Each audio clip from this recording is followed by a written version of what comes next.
Thank you.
Half 12. If you make sure you're in the hall, we'll call you first. Yeah. Yeah. What I'll do, I'll work with Here we are. I'll be more relaxed afterwards. Okay. Speak as long as you want as well, mate. Yeah. Don't know if I'm going to beat all the jokes on. There we go. I won't mute you, let me put it that way. Are we on that?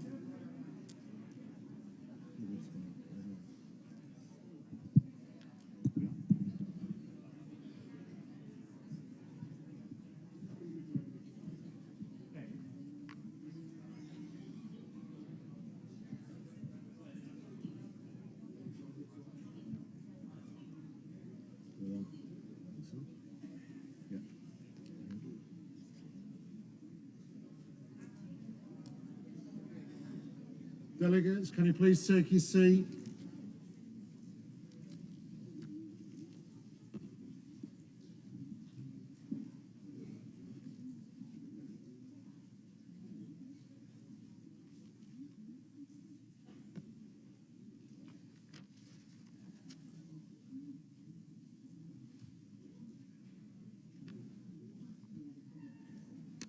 Thank you. There's still people coming into the hall, but I will start. So I'd like to welcome everybody here to sunny Llandudno. It's great to see you all here in person. A lot has happened since we last met, and I personally want to take this opportunity at the start of the conference to thank our Welsh First Minister Mark Drakeford for his leadership during the last 2 years, as well as congratulating him and the team for a great result in our Senedd elections.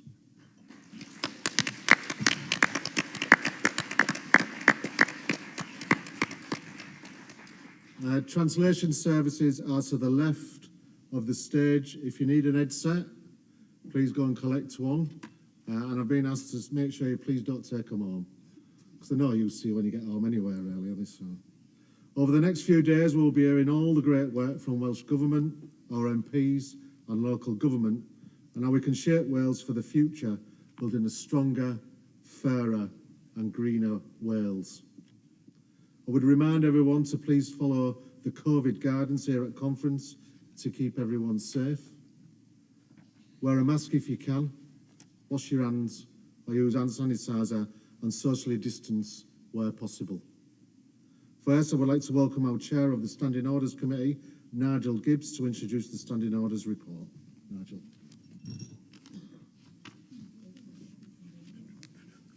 Well, good morning, conference. Nice to see you all here. And I'm pleased to introduce this report as Chair of the Standing Orders Committee.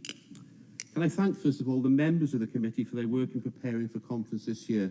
As you may or may not know, of course, it's 3 years since the last conference, and it's the first conference that this SOC has actually organised. We have a full agenda, so I'll now present the report of the Standing Orders Committee, along with the final agenda of conference business for your approval. Yesterday, the SOC report was issued to delegates. This included the motions the committee has accepted for the conference agenda.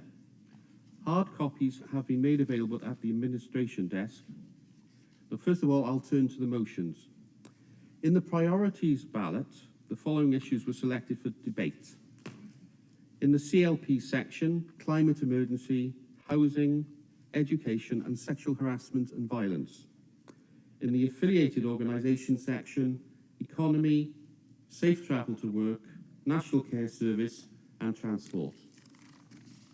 And most importantly of all, I'd say, in addition to the motions that were successful in the priorities ballot, the SOC has accepted one emergency motion for debate on the subject of Ukraine. A total of 14 motions will therefore be debated at conference. The SOC report also sets out those motions that were ruled out of order, as well as the motions that were ruled in order but were unsuccessful in their priorities ballot. And this, of course, is the first year that we've carried out a priorities ballot for the Welsh Labour Conference, so it's a new experience for us all.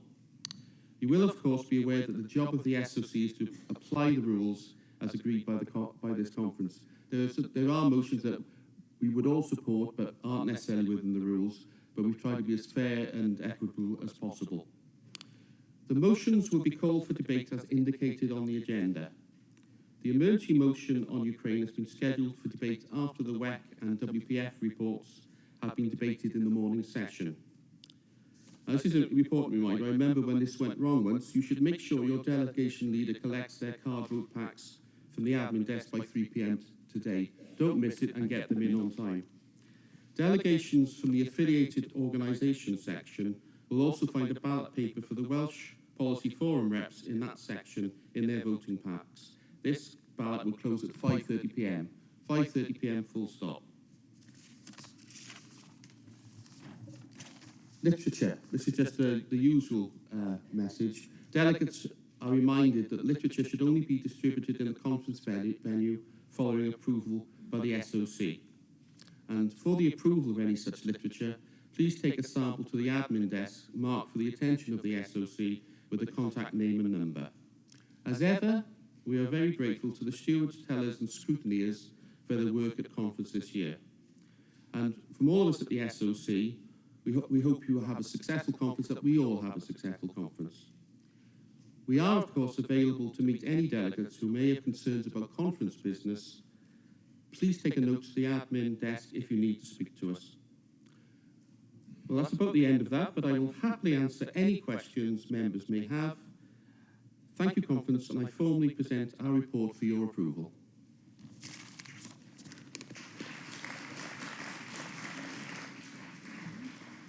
Thank you, Nigel, and thanks to the hard work, the SOC and the supporting staff for pulling this conference together.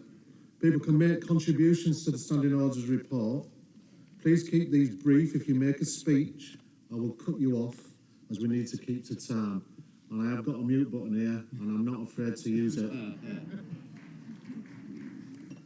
Please refer to the Standing Orders report in your contribution, and any other issues around conference generally are best raised with the staff. So any contributions? No. Conference, can I see a show of hands to accept the SLC report? All those in favour? Thank you. Any against? That's carried. Thank you all. Now we want to welcome us to Llandudno and North Wales is our new MS for North Wales, Caroline Thomas. Caroline.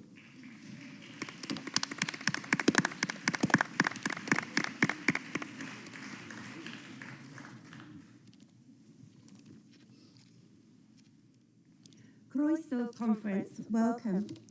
My name is Caroline Thomas, first-time speaker at conference. I'm proud to be your new Member of Senedd for North Wales.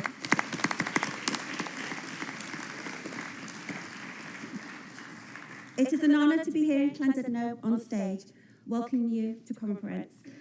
Our first in person since 2019, and friends, it's so good to see so many of our Welsh Labour family gathered here. And that's the thing about Welsh Labour, we are a family who come together, whether it's here at Venue Cymru, in town halls across the county or country, or on Zoom saying everything twice when we're inevitably still on mute, which has happened lots of times to me, I must say. Conference this weekend is an opportunity for us to debate policy, to attend fringes and training sessions, and to hear from voices from right across the Welsh Labour movement. And I know as we head off tomorrow afternoon, we will be in a stronger place, ready to take on the local government elections in seats across the whole of Wales. As a councillor in Flintshire, I know what you get with a Welsh Labour councillor. You get a dedicated, hard-working local representative who cares. You get someone who is rooted in the community they are elected to serve. And you get someone driven by their Welsh Labour values, determined to make things better for the people they represent. And that is why it is so important that we put in the work over these coming weeks to return as many Welsh Labour councillors as possible on polling day. And that is why I am issuing a call for action now for each and every one of us to go out on the doorstep, leaflets in hand, and to keep knocking until those victories are secured. Every single person in Wales deserves to have a Welsh Labour councillor. Conference, let's do everything we can to give them one. The world has been turned upside down as a result of the global pandemic, and its impact has been felt by all of us. Our way of life upended, with many of us turning our homes into office spaces, unable to meet with family and friends or celebrate important life milestones. It's not been easy, but I want to put on record my gratitude to Mark Drakeford and our Welsh Labour government team for guiding us through this difficult period. And as a Welsh Labour member of Senedd, I've seen firsthand the impact of a swift and proportionate response in supporting people across Wales. And Conference, we've all seen what has happened on the other side of the border, haven't we? Absolutely. Welsh Government has been here, shielding the people of Wales every time from Tory austerity. I can say with absolute certainty that constituents here in North Wales are better off today because Mark Drakeford is their First Minister. And the people of Wales are better off because Mark Drakeford is their First Minister. And this is not because of the pandemic response alone. It is thanks to a radical programme for government that leads the world in so many ways. When people ask me what I do, I am proud to tell them that I am a member of the Welsh Labour team working with Mark Drakeford to build a stronger, fairer, greener Wales. On Conference, I want to say a word of thanks to our exceptional Welsh Labour MPs in Westminster, holding the Tory government to account. This Tory government have withheld funding from Wales time and time again, even though they promised us that we wouldn't be a penny less off. And now we're £1 billion worse off.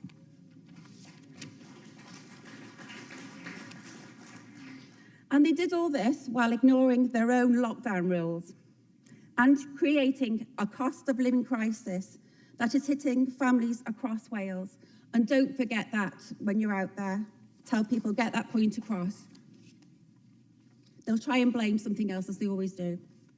But Conference, let me tell you, our Welsh Labour MPs are not letting them get away with it. And that's what this weekend is all about, the Welsh Labour team. Our Welsh Labour MPs and peers in Westminster holding the Tories to account for the cost of living crisis. Our Welsh Labour government providing the support to families across Wales who need it the most. Our Welsh Labour councillors who have been at the very heart of our communities, showing compassion and dedication through such a challenging time. Our Welsh Labour police and crime commissioners working day in, day out to keep our streets safe in the face of Tory policing cuts. Can I just say, Welsh Labour government stepping in again to fund PCSOs, working with our communities. And you, our Welsh Labour activists, taking our message about the work we do to every doorstep. Welsh Labour is a team, and one that I am proud to be part of. So Conference, Let's use this weekend to get ourselves ready to win the next set of elections. And let's enjoy doing it. Thank you very much. Diolch yn fawr.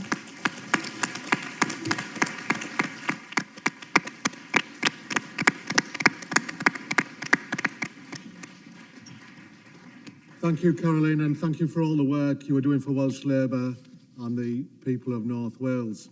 I'm going to introduce myself now, which is a bit weird. I'm going to do my address. Thank you. Nick Ireland, Chair of WEC.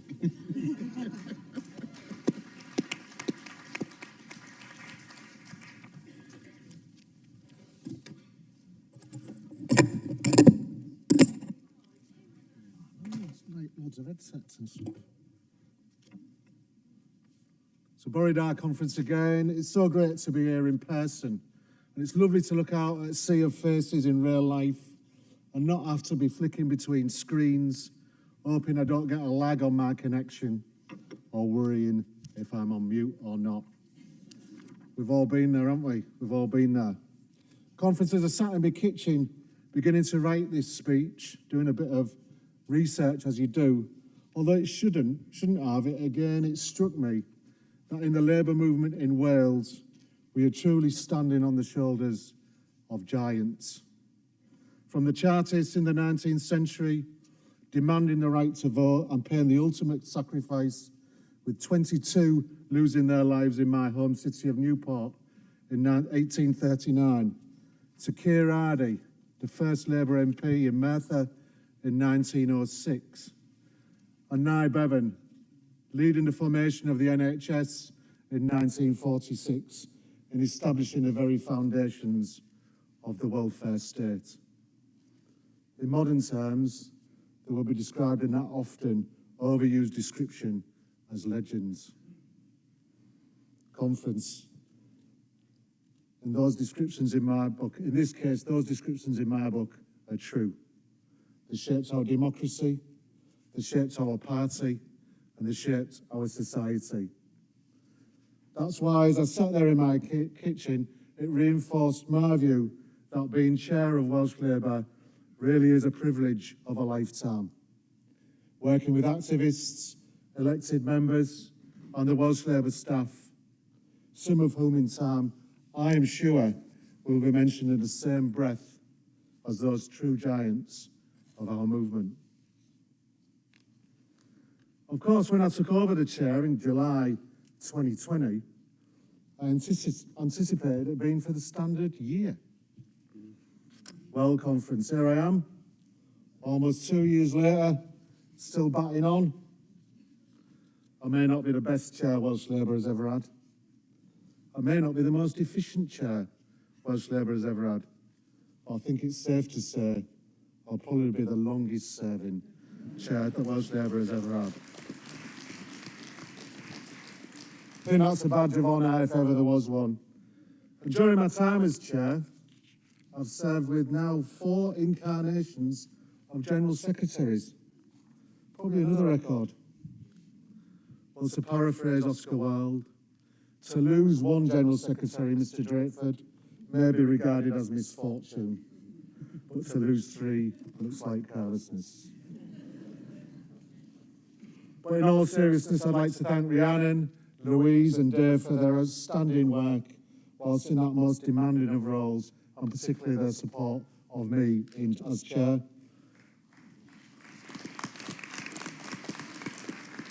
And I'd like to welcome and wish Joe, wherever you are, Joe Mack, for the remainder of this conference and in the years to come in leading Welsh Labour to many, many election victories. Of course, the reason for my extended term of office is COVID-19. We will no doubt hear much of the pandemic during the conference. It's dominated all our lives for the last 2 years. And as the First Minister has said, it's not over yet. During the past 2 years, many of us have experienced loss and heartache at the hands of the virus. And I have no doubt our conference this weekend will help us all reflect on a very challenging time. Of course, throughout the pandemic, we've seen the very best of the Labour movement, with our First Minister at the forefront, leading Wales in a calm, assured and measured manner. Within our movement, thousands of trade union members have continued to work every day in hospitals, in our public services, in our schools, and of course, members from my own union, USDOR, making sure we had food on our tables, whether working in supermarkets, driving deliveries, or making the food itself. Throughout this period, we've seen our labour movement working together, hand in glove for all our communities, and we will continue to do that. Not because it's convenient, not because it's a good soundbite, because it's what we've always done, and for all the right reasons. Conference as we campaign to win town halls up and down Wales over the coming weeks, and I reckon, for any candidates in the room, I reckon it's 44 days. I might be right on that, but 44 days. And as we knock those doors and have those conversations, as a labour movement, we can do that with a sense of pride, with a sense of unity, and with a sense of achievement. At our UK conference last year, Mark set out 9 of the key achievements Welsh Labour has delivered for the people of Wales recently. I don't mind plagiarising that speech and repeating them here. To win, Welsh Labour has been authentic Labour in voice, authentic Labour in thinking, and authentic Labour in the values we share.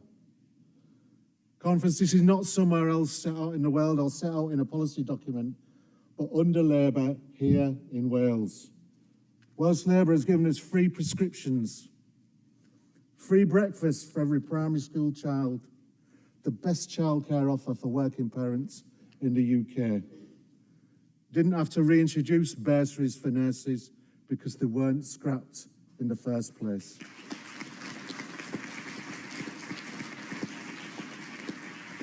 Fracking doesn't have to be prevented in Wales because it's never been allowed. Welsh Labour are building council houses again, have abolished the right to buy, and children in Wales are protected from physical punishment, and railways are back under public control.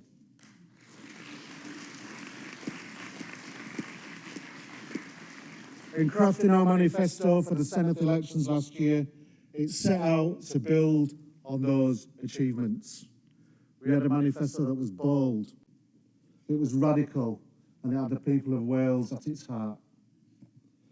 So Welsh Labour has delivered since May last year a young person's guarantee, giving every young person under the age of 25 the guarantee of a job or a place in education training or helping them to start their own business. Welsh Labour is giving our fantastic and amazing care staff that helped us through the pandemic a fair deal at work with the implementation of the real living wage. And as we heard from Caroline, to keep our communities safe, we're putting more PCSOs on the street, making 600 in total across Wales. These policies are already happening, with more to come. More jobs in building low-carbon homes, a national forest for Wales. And of course, after 2 years of managing the pandemic, a COVID recovery in our NHS and schools, and a new medical school being developed in North Wales. Bold, yes. Radical, yes. For the people of Wales, always. Conference, as I said at the beginning of my address, it's been the privilege of a lifetime to be chair of Welsh Labour. All of you in this hall, and all the delivery of those policies I've just outlined exemplified all the reasons I've been very proud to hold this position. We are Welsh Labour with authentic Welsh Labour values, speaking with an authentic Welsh Labour voice, delivering authentic Welsh Labour policies for the people of Wales.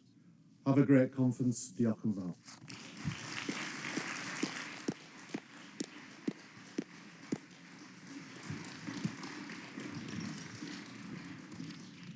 This is where I thank myself for a fantastic address. Before moving on to our first debate of the conference is Senedd electoral reform. I'm going to ask Anthony Hunt to move the WEC statement on Senedd electoral reform. And I want to thank Anthony for all his hard work and contributions to the WEC working group on electoral reform. So Anthony.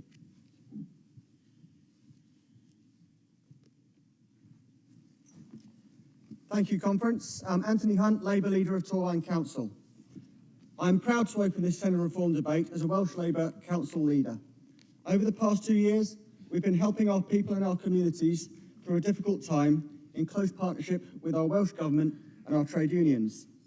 At this point, I'd like to thank our council workers who've been the unsung heroes of this pandemic, helping people in communities across Wales.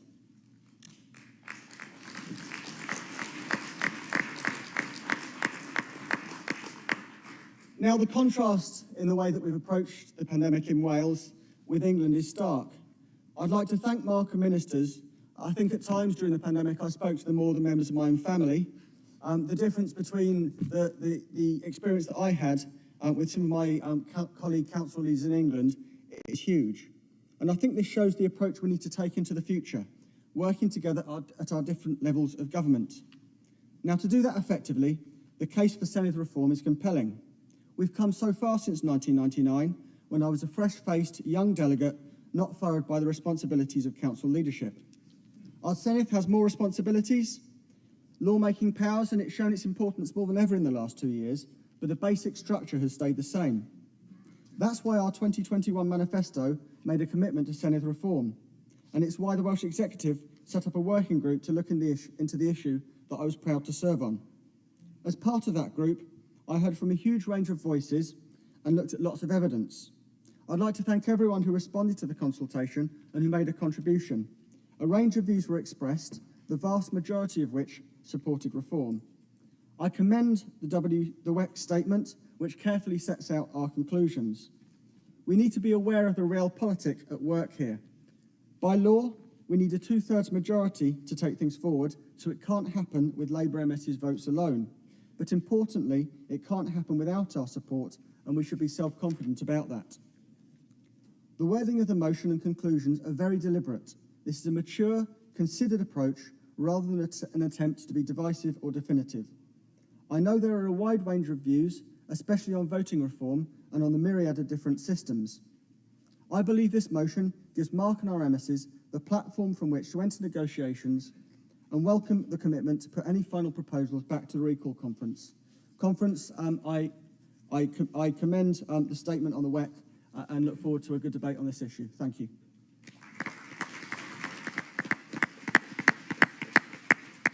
Thank you, Anthony. I'll now open to any delegates who want to make a contribution to this debate. As we have a full agenda today, I would ask that delegates keep their contributions to 3 minutes or less to allow as many contributions as possible. I will call delegates in groups of 3. Please only come up if I call you and give your details to the staff who are at the side of the stage over there. Okay, so I can see one delegate there.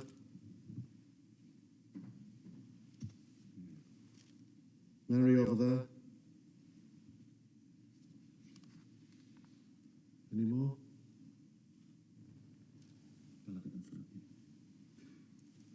Delegate there. Thank you.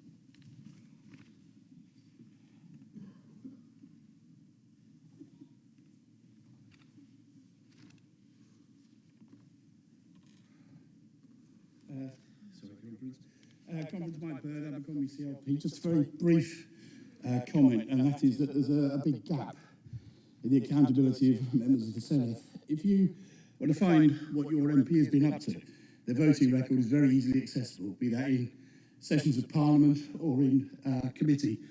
But there is no similar facility for members of the Senedd. If you want to find out how your Senedd member has been performing or attending at all, you have to crawl through interminable sets of minutes. And that's impenetrable to most voters. So as part of the reform process, we'd ask the WEC to ensure that a facility is made available to easily search and find what your member of the Senedd has been up to. That's a big hole in the democratic process as we see it.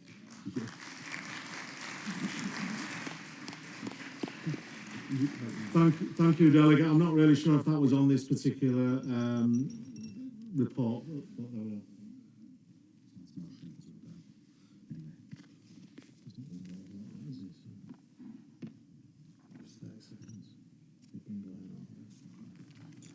So Mary Williams, United Union, speaking in support of the WEC statement on electoral reform. And actually, before I start, and standing here in front of you all, about to talk about electoral reform, which is about democracy, and democracy is about people, it's really hard not to think of the people of Ukraine. Conference, when the National Assembly came into being in 1999, it was a key moment in our history. It was an idea, an argument, a policy, a strategy, a referendum, an election, and there it was. But conference, it never stayed still. And with the passing of the last 2 decades, it has changed. And now our Welsh Parliament, with our 30 Welsh Labour MSs, including our First Minister, are leading the way in terms of legislation and policy initiatives. Conference, when we use the word reform, we have to take a breath and look back and think about what has been accomplished. It was the first devolved government to achieve a 50-50 gender balance, the groundbreaking Wellbeing of Future Generations Act, which requires public bodies in Wales to think about the long-term impact of their decisions, the Trade Union Wales Act, which disapplies sections of the Tory UK Act to public services, and now the Social Partnership and Public Procurement Bill, which will give a legal underpinning to the special way we have of working here in Wales.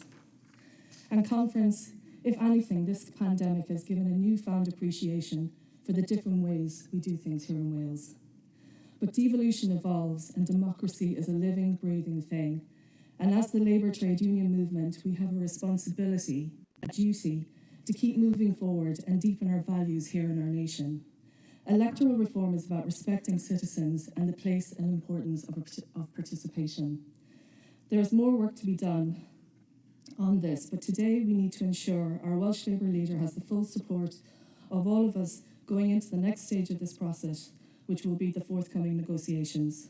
Remember, a 2/3 majority is required within the Senedd to accept any package of reform. The Welsh Parliament is a democratically elected body that represents the interests of Wales and its people. The next stage of our story of devolution is about delivering an even better, more equal and meaningful way of participation in how we make, shape and take decisions here in Wales. We ask you to support this statement. Thank you.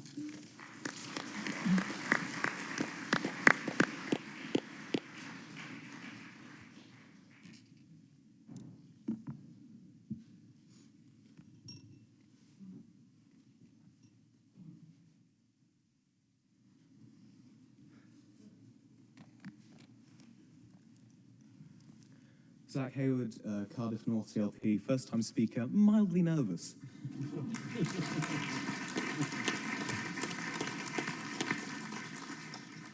I'm not going to take too much of your time. I would like to speak in support of the WEC statement in saying that Wales desperately needs electoral reform, I think, and Senedd reform, largely for 2 reasons. The first is that we have too few members of the Senedd to function effectively as a legislative body for the kind of radical progressive change that this conference is going to advocate for over the next 2 days. The second is that in our 100th year of Welsh Labour power, it is our time to empower the people of Wales by making sure that every voice in every constituency can count and ensuring that our voting system is representative of all people across Wales. I would like to...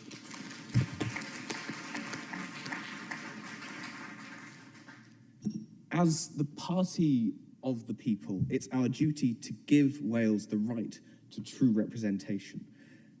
In the 3rd Senedd, speaking to the first point of this, members were serving on anywhere up to 4 committees scrutinising legislation. even now as we have 30 members of the Senedd, we need more incredibly talented legislators like the 30 we have already to speak up for the people of Wales. And with regards to the second point I make, we're standing in Aberconway. Now, Dawn specifically asked me not to mention her, but Dawn McGuinness, who's sitting sort of at the back there and looking a little embarrassed, might well have been the member for Aberconway under a more representative voting system, or Josh Hurst from Clwyd West, or Jason McClellan from the Vale of Clwyd. There are 3 Conservative MSs where there should be a Labour voice. Now, it was first recommended to the Senedd in July 2002. Sorry, a commission which later reported to the Senedd was founded in July 2002, which said that we needed the single transferable vote system. That's a month before I was born. And it has taken an entire journey to adulthood for the Senedd to politically mature, or at least the 10 votes we need, because, let's face it, it's not Welsh Labour that's going to hold up electoral reform.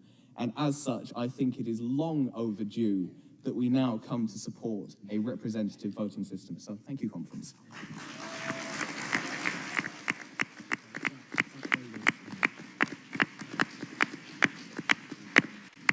Thank you, delegates. Could I have the next 3 speakers, please?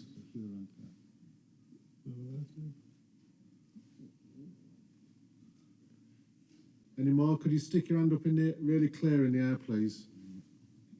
Delegate there. Any more? Thank you. Conference, great to see you all. Greetings from Ogmore down in South Wales. I hadn't intended to come up and speak today, but I think it's probably important that you hear at least one voice from members of the Senedd. And as some of you will probably know, I'm also a former MP, spent 15 years serving in Westminster as well. What I've come to recognise in Wales is that we have a parliament and a government under Mark Drakeford's very wise stewardship that is going from power to power, growing in maturity, growing in strength, and doing the right things for the people of Wales. But what we don't have is a parliament that can match that.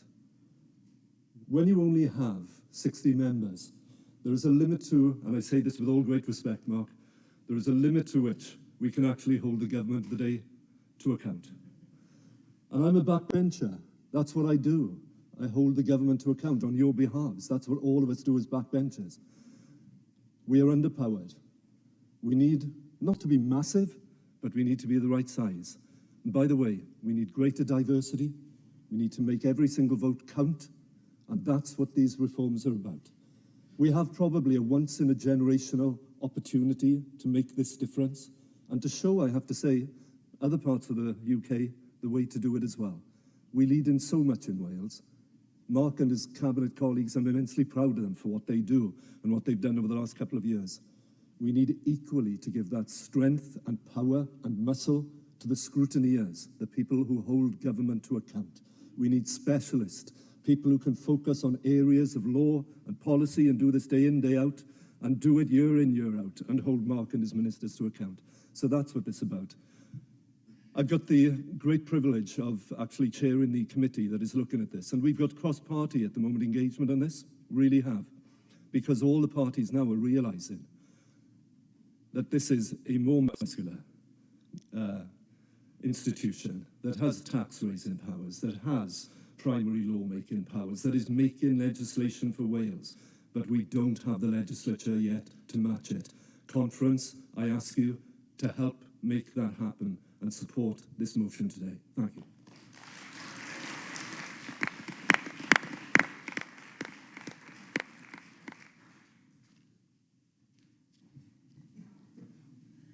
Sarah Birch, Women's Forum delegate from Monmouth. I would like to speak very briefly on behalf of the people of Monmouth, and in particular those in Abergavenny and in Chepstow who overwhelmingly vote Labour. And yet we have no representation at the Senedd.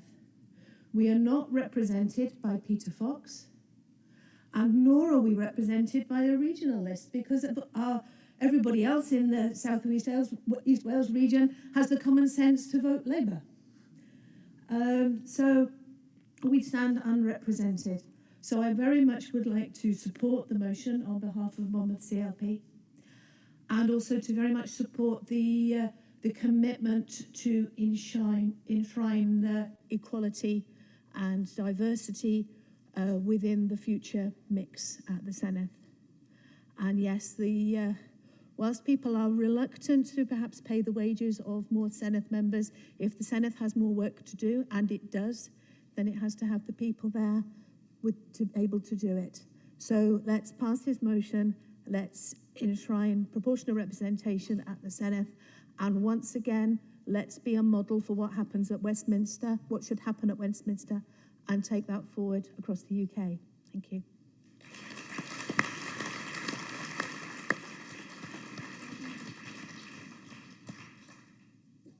Thank you, conference. Any more speakers?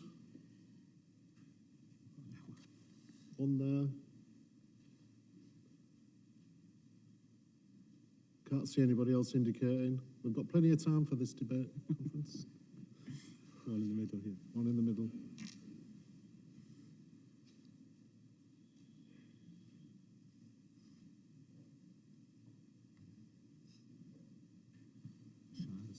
Thank you, conference. Thank you, Chair.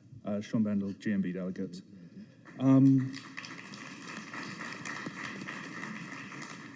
I've not said anything that impressive yet. I think it's important to remember with this that when the Senedd was founded, there were those quips about Cardiff Council on stilts and whatnot. And it's definitely not that anymore. They've gone from something which didn't have much power to something that makes more laws that affect our day-to-day life than Westminster really does on a lot of issues. Being someone who's grown up under devolution, most of the stuff that makes my life better comes from the Senedd. But we're getting to the point where we desperately need those extra MSs to be able to keep doing that great work with all the extra powers we're getting. You see lots of the ambitious programme being put forward by the Welsh Government, the more powers that they want to be able to deliver these things, but you can't do that without increasing the number of MSs. So I think it's vitally important we support that part of the motion to be able to keep delivering the ambitious policy platform we put forward.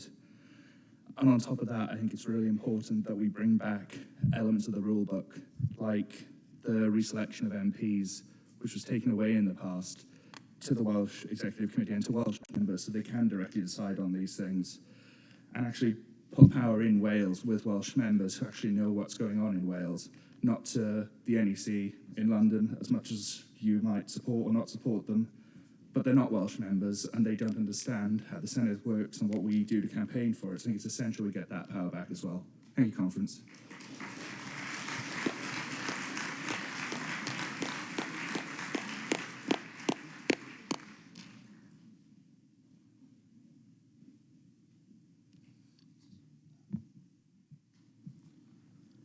By our conference, Ethan Jones, Clwyd South CLP. I'm here today to support the WEC motion as well. I think that Senedd electoral reform, as has been said, is very much long overdue. And whilst Westminster is eroding democracy and eroding the voice of people in Wales, I think it's highly important that we strengthen it. I think I want to echo what's been said about increasing diversity within the Senedd. I think that's very important, as with more diversity comes more innovation, more ideas from different people, from different backgrounds, who've had their own personal and diverse experiences. I think that a stronger Welsh Senedd means that we can ensure that we have our self-determination. With all these increased powers and increased responsibilities, I think it helps us to separate ourselves from Westminster and the negative things that they are doing that have negatively in the past impacted on Wales. One thing I'd like to add potentially to what the WEC report has said is, with the changes to our electoral system, I think that political education is very important, as it has been argued in the past that people don't understand proportional representation, they don't understand how the voting system works. And I think that's a bit of a cop-out from the people who oppose proportional representation, but can be remedied by a commitment to furthering political education. Thank you, conference.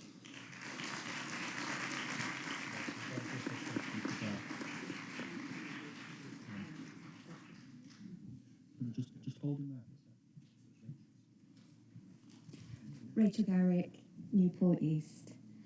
Conference, we've not spoken about how important this is in terms of national politics in the context of the UK. We're all aware that the government in Westminster at the moment, which is not a government that Wales has voted for, is intent on undoing devolution as much as it possibly can and removing powers from Wales. It is absolutely essential that we build a stronger, more muscular Senedd as the people of Wales. Thank you.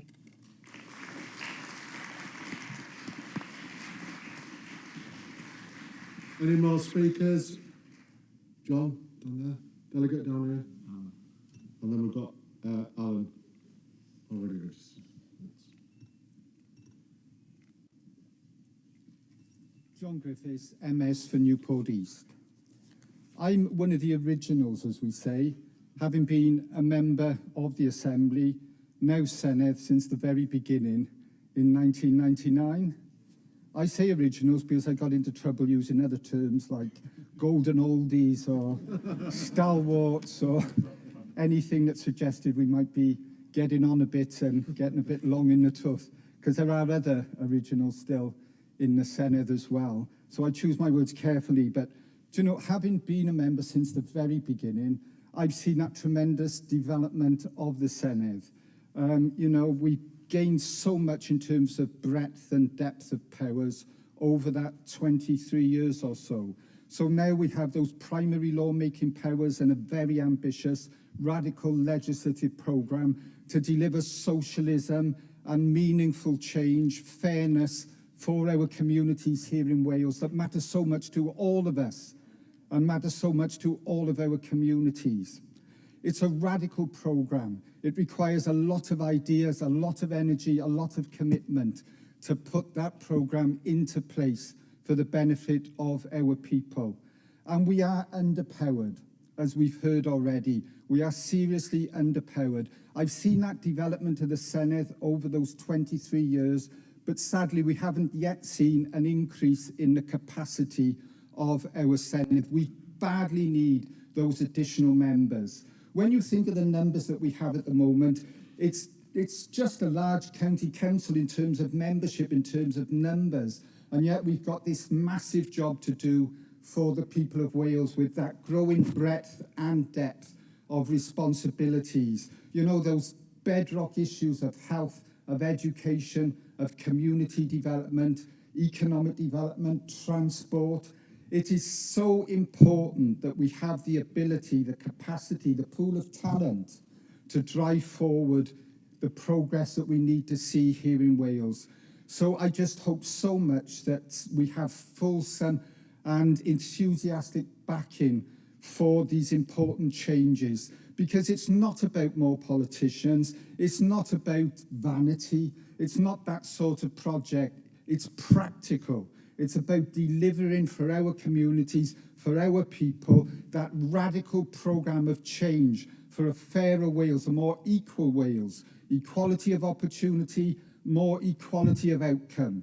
That's what we all want to see, and we will only see it if we have the capacity to deliver. So please support.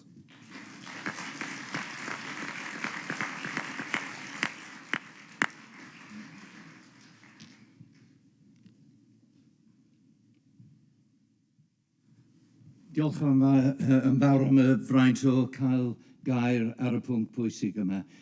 Thank you for the privilege of saying a word on this. Alan Michael, Police and Crime Commissioner for South Wales.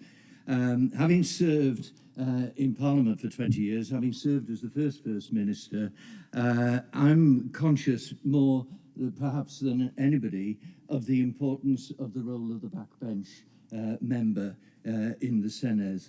And it is important, as has already been said, that holding to account, but there are other things as well. On committees, that's the place where consensus can be built, where questions can be asked. And secondly, you know, our Senedd has a number of secret successes. So does our Welsh Government. There was a reference earlier to the 600 PCSOs. You mentioned that, Chair. Those 600 PCSOs are enabling the police in Wales to do neighbourhood policing in a way that has been abandoned in many police forces in England. But that's not the only thing that has developed. I was privileged when we launched the Police and Crime Commission elections last year. Don't forget, we now represent 3 out of the 4, and we were just slightly ahead of Welsh Labour in the Senedd in working with Plaid Cymru to develop some consensual approaches and to work closely with Mark Drakeford and Jane Hutt as the Minister for Social Justice, and now increasingly starting to work with McAnthony with his work as Counsel General.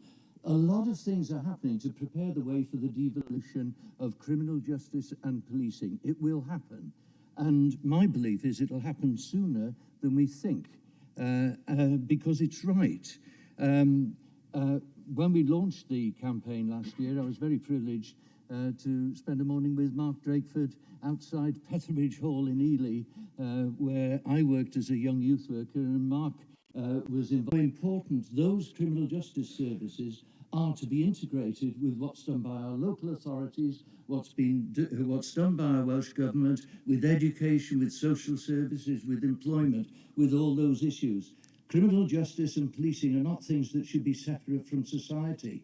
They're about what happens within our individual communities. What we've developed in the last few years is a voluntary coming together of all the criminal justice services that work in the devolved environment in criminal justice in Wales. Policing in Wales, which is the 4 chief constables and the 4 commissioners working together, and therefore able to engage with Welsh Government in the board that Mark chairs, the Policing Partnership Board for Wales. We involved in that others. We're about to have the Policing Minister coming to one of those meetings. We have the Secretary of State for Wales coming. But it's a place where it's acknowledged that we work, even if we're not already devolved, in a devolved environment. So my point is, in relation to this motion, that the additional members, the development of a stronger democracy in Wales is essential, because the journey of devolution is not yet complete. There is more to come, and the capacity needs to be there for those backbenchers to do the job of holding to account that you rightly said cannot be done by too small a number of representatives, but also to work on these constructive things which sooner or later will come to the Senedd. It was a Conservative Lord Chancellor who said last year, with a little air of surprise, "You seem to be better at doing things together in Wales." He was talking about the non-devolved bodies working in the devolved environment. We can make the most of that if we all work together. And my final point would be to thank colleagues in local government for the way that you have been working with us as Police and Crime Commissioners to ensure that policing is not only effective in the traditional roles of policing, but that it's joined up with prevention, with tackling misogyny, with tackling violence against women and girls, tackling domestic abuse, all the other things that are so important to us in this hall. So support the statement, because it will help us to get to the place that we need to reach. Thank you very much indeed. Diolch yn fawr.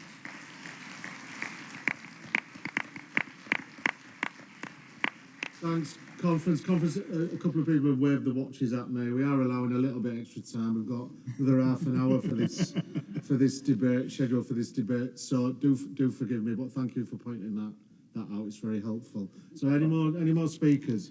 Delegate here. On now. We've got Mike. Oh, beg your pardon. Sorry, delegate. Jump the gun there. Carry on. We've got Mike.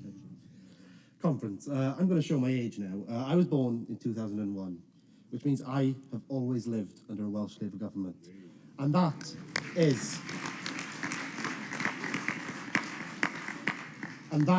a privilege. Not just because we've delivered things like free prescriptions, but because during a time of austerity, Welsh Labour has protected Wales and the people of Wales. Just for one example, I'm still astounded by this. We spend over half our budget on the NHS. while the Tories cut, we fund. While the Tories are destroying our communities, we are trying to build them up. This is what Welsh Labour can achieve, but we need to go further. This is what Welsh democracy can achieve. We are building up our Welsh democracy. Welsh democracy is maturing at a rate we have not yet seen and must continue to do so.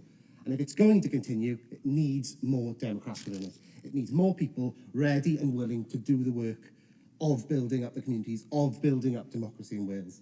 That is why this statement is vital. It's not just an ideological position, but it has real-world consequences on the lives of people in Wales. That is why we must support this statement. That is why we must ensure that we expand Welsh democracy, and that is why we must ensure that we will always have a radical Wales that works for all.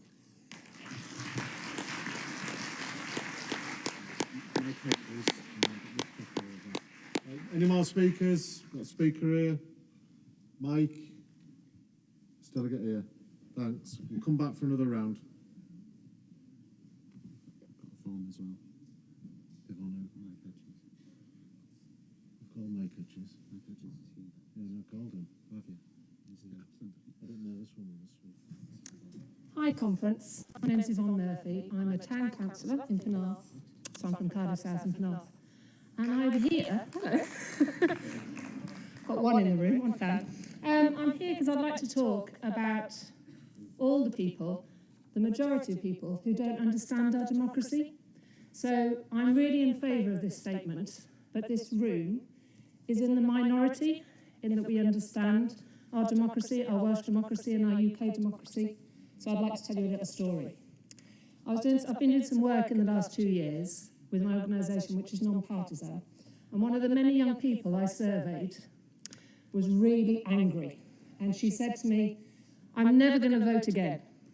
So I dug down a bit, and what I understood that she was talking about first past the post. So I really quickly explained first past the post and proportional representation, and then she was really angry. And she was like, "Why didn't anyone ever explain this to me in school? Why didn't I understand this?"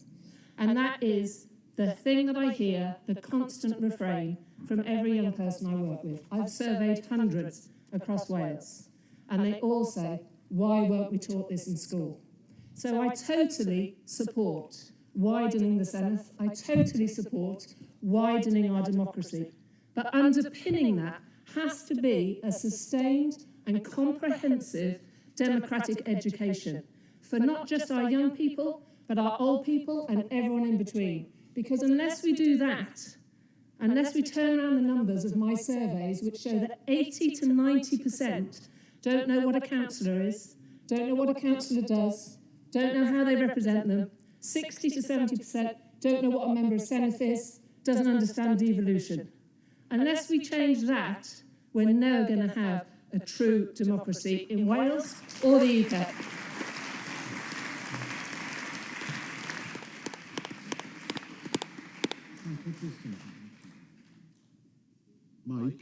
Mike, have you booked in over there? Did you book in?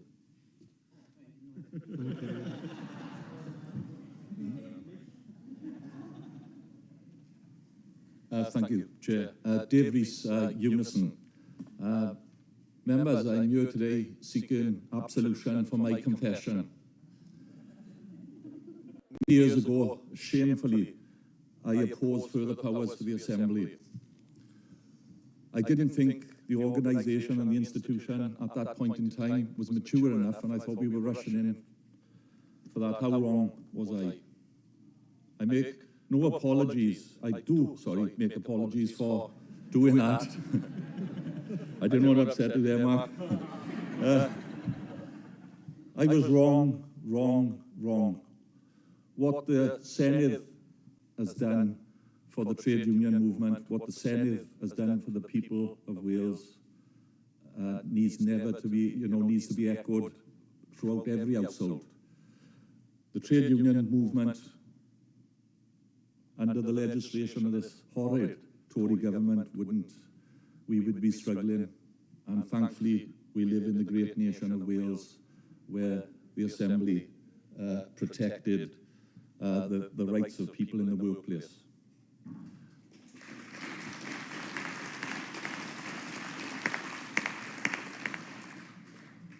Members, please support the statement and please give me absolution. Thank you.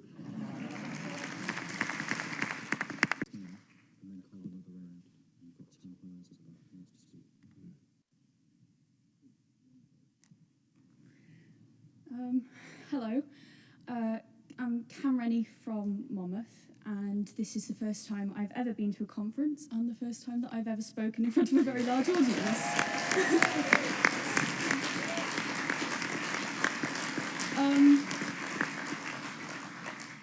I was lucky enough to be brought up under a very Labour-heavy household. So thanks, Dad, wherever he is. And I think that what Labour is doing at the moment is incredibly important, but we do not have enough diversity within the Senedd. And I think that we need more... I think that we need more diversity, mainly into the younger groups, because I have seen no young people being able to speak what they think, and I have never been able to see anyone my age, I'm only 14, be able to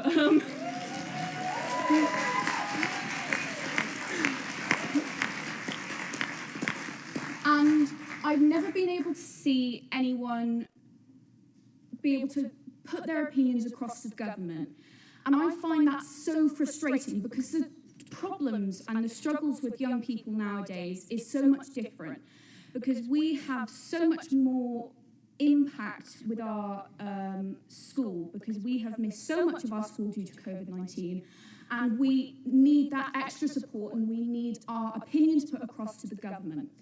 We also need, as a younger and a more modern sort of generation now, we need more people from the LGBTQ community, anyone in a minority, to be able to put their opinions across to the government. And we need some more opinions from other people. And yeah.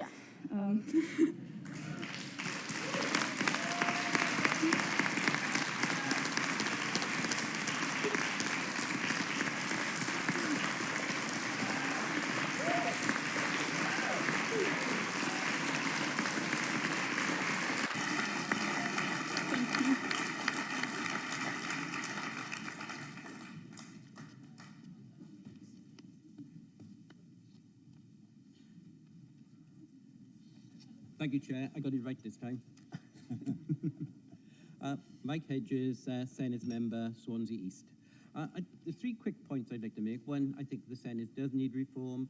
I did ask when it first was being discussed, could we try smaller committees? We have tried smaller committees, and that have not solved the problem. Last week, and I'm not asking for any sympathy, I wanted to be a Senedd member, but I attended meetings every day last week.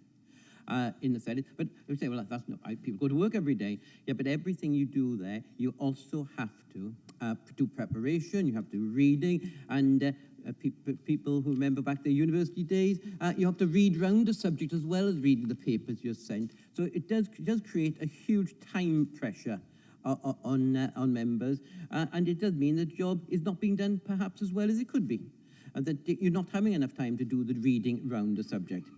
Very pleased to see Alan Michael's support for devolution of policing. I led a debate last week calling for policing to be devolved to Wales. It was successful. It had the support of the First Minister and the Welsh Government, and it's something we're going to keep on having to raise, because it's strange not having policing devolved. But if you end up having policing devolved, then you're going to actually need additional resources for both scrutiny and for ministerial provision. The third point I was going to make very briefly is we do need diversity. We have too many people in the Senedd all come from the same backgrounds. We haven't got enough people who've come from council estates like myself. We haven't got enough people who worked in industry like myself. So I'm not saying we need to clone me, but but we do lack that diversity of experience. And I think that is itself a problem. very much in favour of the resolution. I just want to say a few words against STV. It's not going to be voted on today, but I just want to get people thinking about it. I mean, it's used in Scotland for council elections. It's used in Ireland for the Dáil. But it's not proportional. In 2020, Sinn Féin won the most first preference votes nationwide by over six, but it took 12,745 votes to elect every Fianna Fáil member, 14,476 to elect a member of Sinn Féin. So it's not proportional. It does create all sorts of problems. In Scotland, they have huge constituencies. The biggest one, and everybody always picks the biggest one, it's in the Highlands. It's Wester Ross, Strathspevor, and Loch Arsh, and that's roughly the same size as Trinidad and Tobago.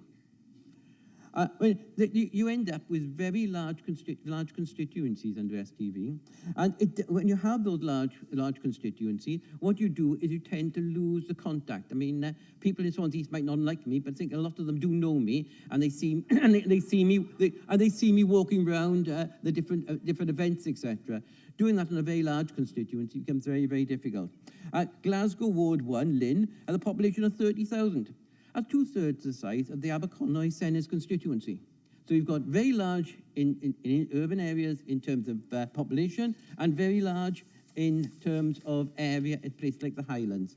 You can replicate that with Swansea and Cardiff at one end, and Powys and Gwynedd at the other. You also have to vote efficiently under STV, because Labour quite often topped the poll in Glasgow, but the other two of the other three seats went to the SNP because they spread their votes more carefully.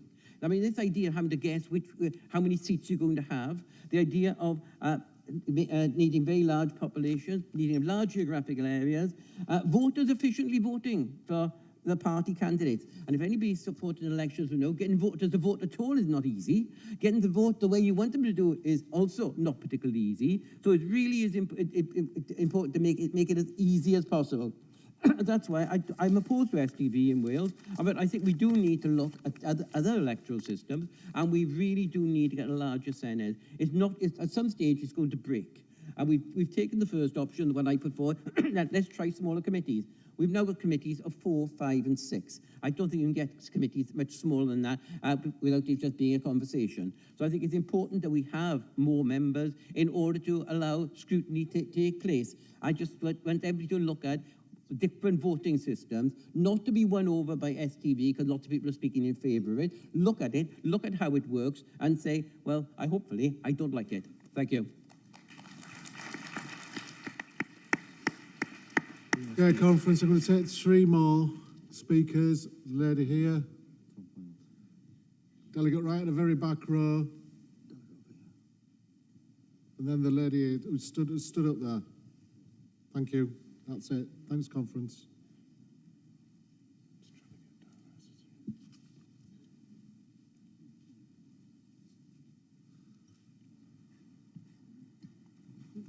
Good morning, conference. My name is Kemba Hadaway Morgan, and I'm representing Unison. Before I give my 3-minute speech, I want to give an introduction of myself, and that will segue into my speech. So I am from Trinidad and Tobago. I have been living in Wales for 12 years. I have worked across many local authorities as an adult social worker, a gerontological social worker, a dementia social worker. I've worked with the police, I've worked with MARAC, I've worked with Women for Domestic Violence. I'm currently pursuing my PhD at Cardiff University, and I'm looking at dementia care for ethnic minorities. Why am I saying that? I'm not saying that. I'm saying that to show what diversity brings to Wales.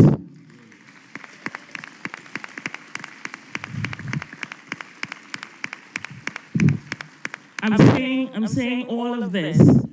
Yes, I'm in support of the WEC statement, but when we talk about reform, reform is not a tick box. Reform has to underpin every aspect of a Welsh person's life. When we talk about being Welsh, when I talk about being Welsh, it's not the narrative about being a tolerant country. We are saying that we are a city, a country, a town, a nation of sanctuary. Diversity is not just on class. Diversity is on language, it's on culture, it's on place. Diversity needs to be extended across every aspect of reform. So I hope today that everything that's been said, that reform takes into consideration people like me, my views, what I have contributed, and the potential that I can make for a better Wales. Thank you.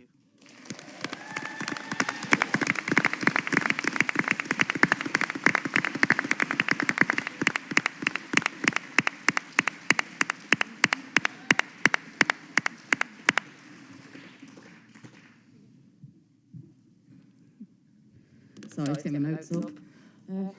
Hi everyone, I'm Meg Thomas. I'm here with the GMB, and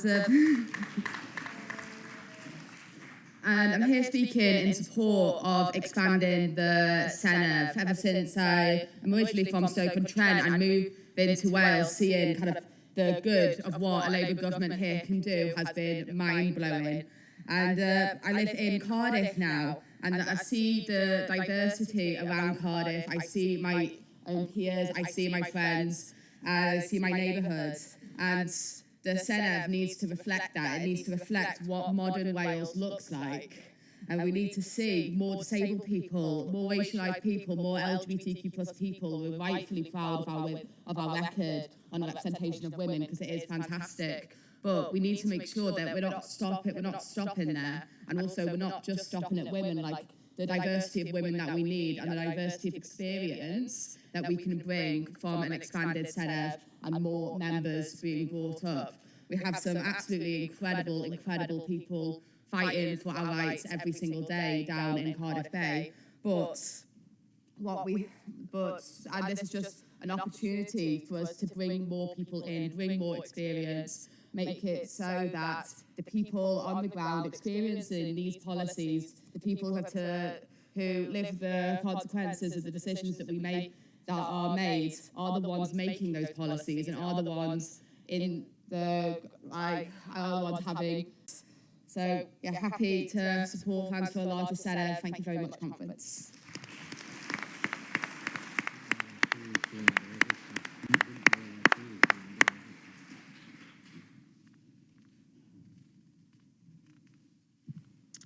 Good morning, conference. Rather throaty, Tom Hoyles, GMB Union. GMB is in support of this motion and this WEG statement. I mean, many of you will know the GMB has a slightly different position on some of the aspects of the electoral reform stuff. But the great thing about this motion is that we will have that debate. We will have the opportunity to vote at a later date. And we can go into the room knowing that we have created a new system that will benefit us all. GMB is opposed to anything that will weaken the link between trade unions and our members of the Senedd. We'll be clear about that now.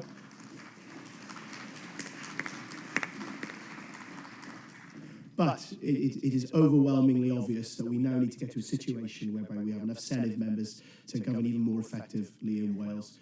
Conference, I move.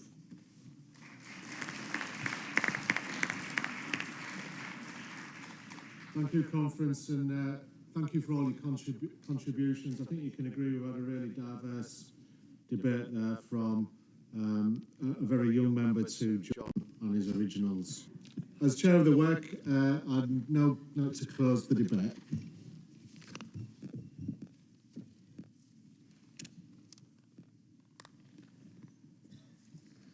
And again, conference, start by thanking all this morning's session, and as chair, can I thank all the members of their group for their hard work over the past 6 months. I think it's important that we do not lose sight of why we are discussing this today. This year marks 25 years since the people of Wales voted in a referendum to establish a National Assembly. Our dear comrade Rhodri Morgan described it as a democratic vehicle to improve the lives of the people of Wales. I'm sure we would all agree that the Assembly, and now the Senedd, really has improved the lives of the people in Wales, as we've heard from speakers today, alongside the bold and radical policies of successive Labour governments. And it seems that the Welsh people agree. They overwhelmingly voted to give As we have heard, the Senate's role and responsibilities have grown considerably since it was founded in 1999. So the time has come for us to support an increase in the Senate's size. The message came across loud and clear in the party consultation we had on this issue. And it is a position that is supported by a weight of evidence going back several years. There will always be a range of views on exactly what system we use to elect the Senedd. We've heard some of them today. And any system has to be fair, has to be one that can win support across the Senedd. As we know, and we've heard today, by law we need a 2/3 majority to pass Senedd reform. One of the many areas in which our Senedd has led the way is our gender equality. Very few parliaments in the world can claim to have achieved an equal number of men and women elected to it.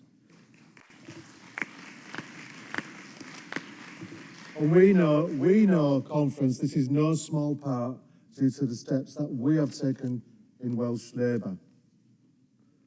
But we know that there is always more to do, and a risk of things slipping backwards. So I'm pleased that the motion before us looks to explore ways of entrenching equality in the selection of candidates for the Senedd. Conference, as a trade unionist, I've led many negotiations on behalf of my members, as have others of you in this room. So I know, and you know, just how important it is that you set negotiating parameters that you allow your negotiators to do their jobs. And that is what this statement does. It sets out a clear direction from this conference, and it gives Mark and our Senedd colleagues the mandate to enter talks with other parties in the Senedd to achieve a package of reform. That package will then come back to a recall conference so that we, the members, will have the final say. As many of you know, this is a debate that has been going on for many years. I think Zach referred to that. So I'm pleased that conference is able to do something genuinely historic in passing this statement today. Labour, the party that delivered devolution, backing this much-needed reform and taking the next steps in Wales' democratic journey. Thank you.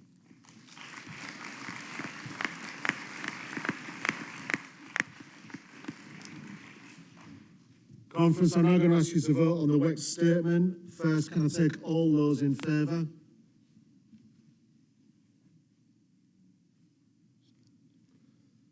Thank you, Conference. All those against? That's unanimously carried. Thank you, Conference.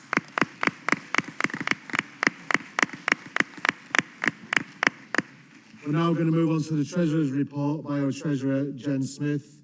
I'd like to thank Jen for all your hard work and dedication to the party and ensuring, most importantly, we still have the money in the coffers to fight elections. I'd like to tell Nick there's not enough money in the coffers. Morning, Conference. My name is Jen Smith. I'm the elected Treasurer of Welsh 2019. The 31st of December 2020 and the 31st of December 2021. This report is prepared to help meet our obligations under the political parties' election and reform 20 Maxine Butler and David Gale, and for 2019 Goyle and Brinkworth and David Gale. David's been busy. Conference, with the general election, 2 by-elections, a European election, and of course, last year's Senedd and PCC election, what a busy few years it has been for Welsh Labour since we were last able to meet here in Llandudno. And much of this against the challenging backdrop of the pandemic. I take this moment to congratulate our successful candidates in those elections. I would also like to place on record sincere thanks to our affiliates and members for the donations last year. Those donations helped us deliver exceptional campaigns. Finally, it is my pleasure to present the report on financial statements to conference. As the accounts are signed off by auditors, I have no qualifying comments to make and to present the report for your approval. Thank you. Thanks, Jen. Can I take that as accepted, conference? Thank you very much. Conference, I'd now like to invite the General Secretary of UK Labour Party, David Evans, to address Welsh Conference. I understand you're a Chester fan, David. We've granted you a special exemption to come to North Wales today. You're very welcome. Thank you. Bore da. It's a privilege and an honour to be with you here in Labour Wales. It won't surprise you, despite being born in Chester, to know that with a name like David Evans, my family has deep roots in Wales. 3 of my grandparents are Welsh, all here from North Wales, and 2 spoke Welsh as their first language. Sadly, they didn't pass a command of the Welsh language down to me, but they did pass down a love of this country and my Labour values. I've been furiously rewriting my speech, actually, Nick, since you made your address this morning, because you've taken quite a few of my best lines, so apologies if it's a bit dull.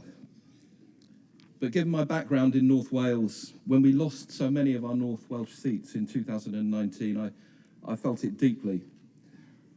But I saw on the doorstep with you last year here, but a lot to do, and indeed a lot to lose if we don't see it through. But the foundation you have laid is a firm one, made of good politics and good organisation, led by Mark Drakeford, and a staff team, until recently led by Louise McGee and Dave Costa. I'd like to pay tribute to Louise and Dave. They're the best of the best. Louise, calm, professional, great political judgment, and a first-class leader. Dave and I started out as local organisers together. He's the spitting image of the late Duke of Westminster. I don't know if you've noticed. He's never been able to adequately explain that to me, but if you Google it, you'll see it's uncanny. But wise and Labour to his bones, and he's given a lifetime to us. But I have a huge confidence in the future. You've got a great new General Secretary in Jo McIntyre. She's a fantastic campaigner and will be a brilliant General Secretary for you. She'll be ably assisted by lacks we have in spades in Mark Drakeford. Authentic and decent, Nick's refrain this morning. Small words, but with big meanings, and difficult to live up to in the turbulent and contested world of politics. Mark has complete clarity about Labour values, bold in vision and passionate about changing places and changing lives. Voters get it, and they've responded. So what's been achieved? Well, I won't set it out again for you, but the most important thing is that voters know what's been achieved. And voters know what side Welsh Labour is on, their side. That trust is the basis not just to win votes and elections, but to achieve lasting change. And the honest truth is that we are playing catch-up in the rest of the UK. I remember canvassing in Wrexham, which as a Chester supporter was a difficult thing for me to do, but canvassing in Wrexham, nevertheless, in the referendum 25 years ago, just as we've just been reminded, a quarter of a century ago, in the referendum on Welsh devolution. The truth is, many voters were unconvinced there. Labour voters asked me, why move power to Cardiff when we have a Labour government in London? More than one Labour voter put that to me. But they don't ask that question now, because you've shown what happens when you bring power from Westminster to Wales and again down into communities. You've had the backs of the most vulnerable, and you've made the right decisions for the people of Wales. You've not given an inch to those who want to use identity and culture to divide. You've shown that being Welsh and being Labour are complementary. You're defining that progressive patriotism for an inclusive achievement. The voters we need to win for the next election are actually not too different in England and Scotland. People don't tend to vote to say thank you. They vote for what they're going to get next, the offer. We must own the future people want. That's why Keir has set out his contract with the British people on their side with an offer for the Westminster election. I've had to take some tough decisions in the UK Labour Party, so we have the finances to fight the Tory machine. I want a relentless focus on winning. I have no apologies for being ruthless to that end. Changing how we can campaign so we can win the next election, last election. Change is what Labour has always been about, because we can't stand by and accept society as it is now. And for me, devolving power is central to that change, to that offer that we make. This is my second time working for the party. Last time, 1986 to 2001, like a gamekeeper for Westminster and devolved government. Some of you here today. It changed me. I came to realise that this is the beating heart of the party and our movement. You don't innovate from the top. You innovate from the front line, where you have to practically put values into action. Ideas are just hopes and dreams until they get put into practice. And as Aneurin Bevan said, the purpose of winning power is to give it away. So I'm here today to reaffirm my commitment not to be a gamekeeper UK General Secretary. Rather, I want to be a poacher UK General Secretary, learning from my Uncle Bob down the road in Denbigh, who actually was a poacher. Helping you to get power and then helping you to give it away to the people who need and deserve it, not the people who don't. In conclusion, you've done a brilliant job raising the Scarlet Standard high in Wales. It must be exhausting with the wind of a Tory government in your faces. We have a chance to change, to have a Labour government in Westminster giving you the wind at your back with Keir Starmer as our next Prime Minister. That's the change we need. Thank you, and let's win. Jochen Bauer.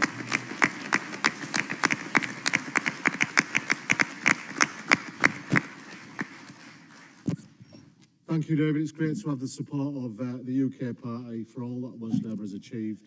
And we look forward to doing our part in getting Keir elected and into number 10 whenever that general election is called.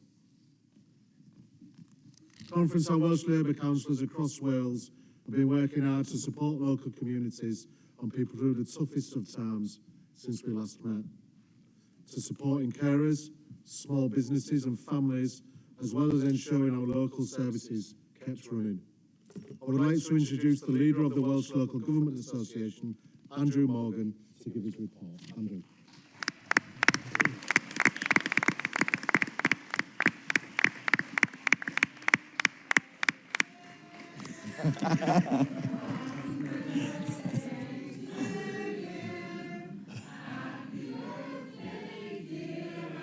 Anyway, exactly.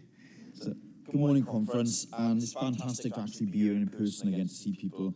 This is the first time in what has been a really difficult and challenging 2 years.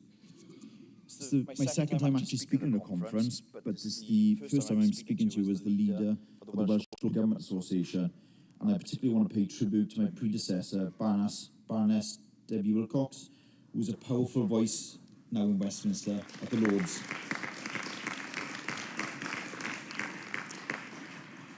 I think it's fair to say it's been a fairly unprecedented 2 years, especially for local authorities, and we've really been at the forefront in the response to the challenges we faced in Wales. Firstly, we had evidence but out of the emergency services, but we and they rose to the challenge. Similar events were witnessed right across Wales, and I want to pay tribute to Welsh Labour councillors and council staff across the country for the incredible effort. These in Wales stand shoulder to shoulder with our colleagues in the Welsh NHS on the front line. I'd like to also take this opportunity to thank all council staff across Wales for their efforts over the last 2 years. And I'd like to give particular thanks to social care staff, who too often get overlooked and don't get the credit they deserve for tireless and amazing work that they have done throughout the pandemic. But of course, led local authorities, including my own, will be going further and paying a minimum of £10 an hour from April.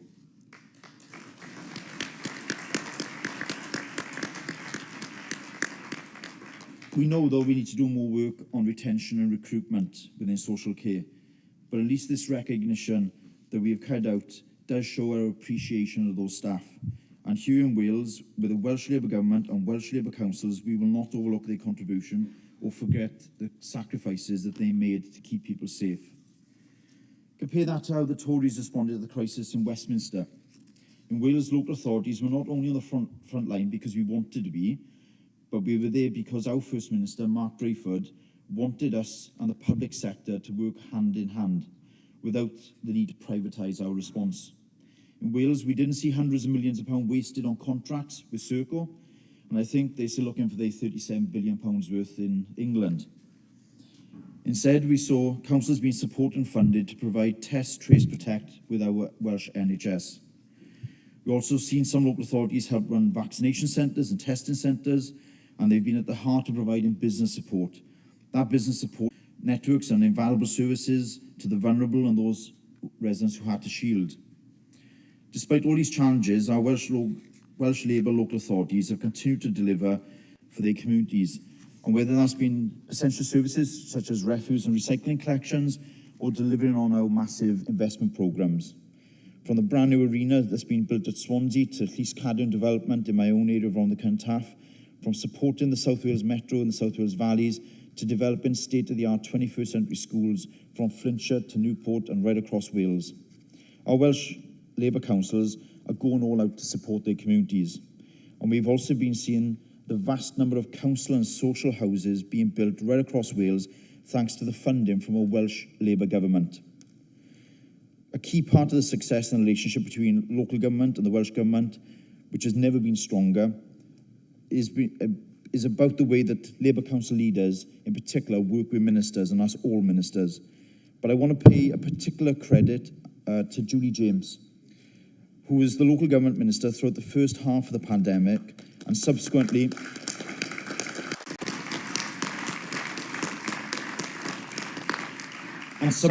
Rebecca Evans, who's now the local government minister and finance minister. I have to say we have worked extremely closely with those ministers, and I also have to say there's been many a late night conversation and call between ministers. Some of them I probably won't repeat. But that close cooperation is critical. Now, conference, we may be local authorities by name, but that doesn't mean we ignore our responsibilities across our borders. Our councils have been acting on our Welsh Labour values and deliver the vision of Wales being a nation of sanctuary. Local government has helped settle refugees from Afghanistan, in particular through the Interpreter Resettlement Scheme. These are people who work side by side with our British troops on the ground, and local authorities in Wales have been incredibly this week. A meeting with the UK government where we were hoping to get clarity was cancelled on Monday and rescheduled to Wednesday. And the reason they give us at the WLGA was because of the urgent situation. You really couldn't make it up. They are absolutely asleep at the wheel. As soon as the Tory Immigration and Home Office ministers agree a way forward and allocate us families to support, I'm ready, side by side with our Welsh Labour government, to support Ukrainians seeking sanctuary.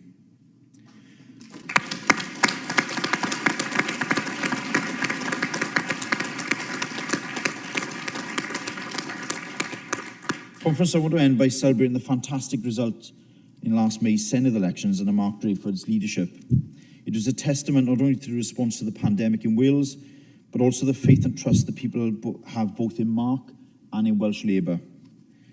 But we must not ensure that Welsh Labour councils are returned the length and breadth of Wales come May's elections.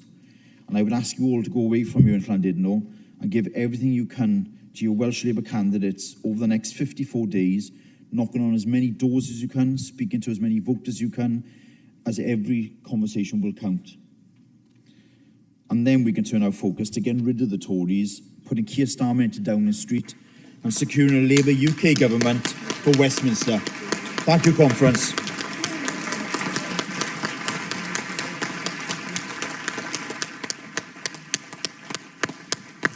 Thank you, Andrew, and thank you to all of our hard-working and dedicated councillors.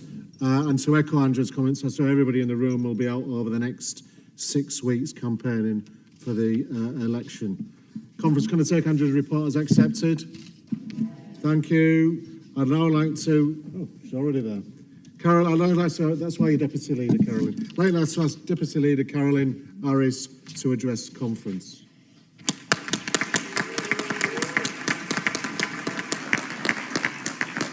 Good morning, conference. It's always a done thing to kick off by saying how good it is to see everybody here today, but this year more than ever, it really, really is good to see everybody. Although being off Zoom does have some challenges. I haven't got my tracksuit bottoms and a scarf on, and I can't say that the mute button doesn't work or the Wi-Fi has gone down. They have become the things that have been quite normal over the last 2 years. You also know how much better if a speech is going well when you're actually in the room with someone. So please don't let me down on this, guys. I need all the encouragement I can get. I don't like to talk. But seriously, conference, after 2 years that have tested us in ways that would have... 20 minutes, please, thank you. God, no pressure there then, Lynn. But seriously, conference, after 2 years that have tested us all in ways we would have struggled to imagine, the last time we gathered here to see the Welsh Labour family back together is something special. And before travelling up, I was looking back over my speech from 2018, the year you put your faith in me as the Deputy Leader. It seems like a very, very long time ago. And so much has happened since then. Elections lost and won, new leaders battling new challenges, threats and dangers on the world stage, the likes of which we haven't seen for a generation. And of course, casting a shadow over everything, coronavirus. I spoke that day of my determination to help lead a campaign in Welsh Labour that truly represents all communities in Wales. And I said that we would only succeed at the ballot box and in our communities when the Welsh Labour family stood united, with a clear vision of how we would change lives for the better. Members, MSs, MPs, trade unionists and affiliates alike. Conference, a year later, we had a UK general election. It was a challenging night for us in Wales, but it was a devastating night for Labour further afield. We knew before that election that the stakes were high, but in truth, it was only when the pandemic hit with a dangerous populist in number 10 did we then realise quite how high.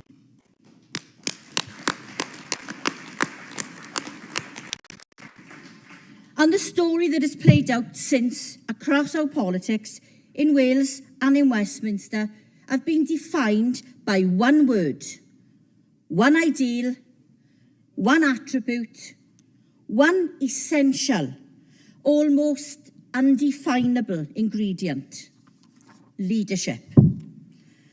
And what we have seen is that there are those who stand ready to lead and there are those who aren't. Conference, I spoke of the devastation we all felt after the general election results filtered through in 2019.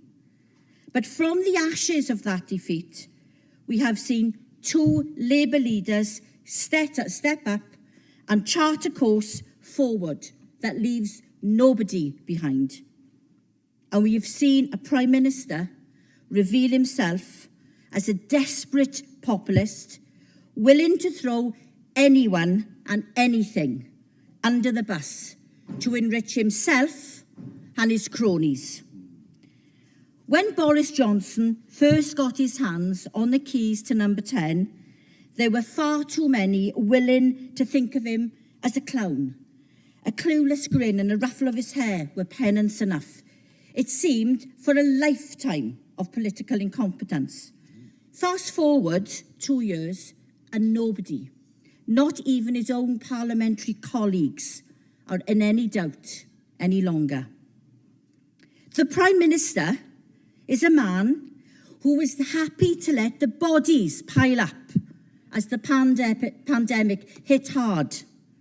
The Prime Minister is a man content to hammer those already on the financial edge with tax rises and cuts to financial support lifelines, but who pockets eye-watering amounts from his mega-rich mates to do up his Downing Street apartment. The Prime Minister is a man who demanded that we all make the necessary sacrifices to keep the pandemic at bay, but who ignored his own rules with an arrogant abandonment month after month after month. The Prime Minister is a man so utterly without shame that he would rather hide in a fridge, yes, a fridge, rather than answer questions about his conduct. Conference, the Prime Minister is a man who more than a week after the Russian tanks invaded Ukraine had welcomed fewer Ukrainian refugees to these shores than he'd welcomed revellers to his boozy lockdown parties. But there is another way to do things, Conference, the Labour way, the Welsh Labour way. And in Keir and Mark, we have two leaders worthy of the name. The two leaders steeped in Labour values, committed to our party and our country, and determined to improve the lives of those people they represent. Week in, week out, you can see through the actions of Mark's cool, calm decency and through the actions of the Welsh Labour government. From veterans to care workers, school meals to cycle schemes, ours is a Welsh Labour government committed to building communities, not shattering them. And week in, week out, you can see through the shocking shortcomings of this terrible Tory government, exposed by Keir at the Commons dispatch box, cheered on by a shadow ministerial team ready to hit the ground running, be it in opposing the cruel national insurance hike or calling out government inaction on those fleeing persecution. Fighting cuts to vital local services or making the case for a decent, compassionate foreign policy. Ours is a Labour team committed to repairing the damage that the 12 long years of Tory rule has done. But Conference, just imagine what we could achieve working together in government in Wales and in Westminster, with a UK Labour government and a Welsh Labour government. Now, you all know I'm a bit of one for shouting the odds and getting things done from the backbenches. You may say it's a bit of a speciality, but I am very proud to be menopause warrior in chief,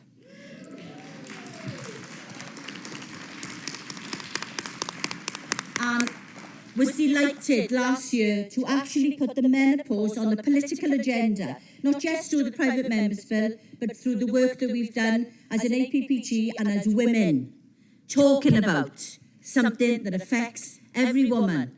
And whether you know it, guys, every man, believe you me.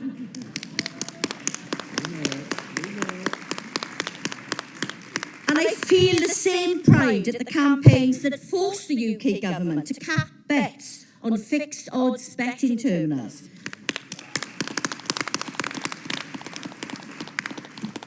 And that's a work in progress. Watch this space. The white paper will demonstrate the power of the backbenchers in holding this government to task.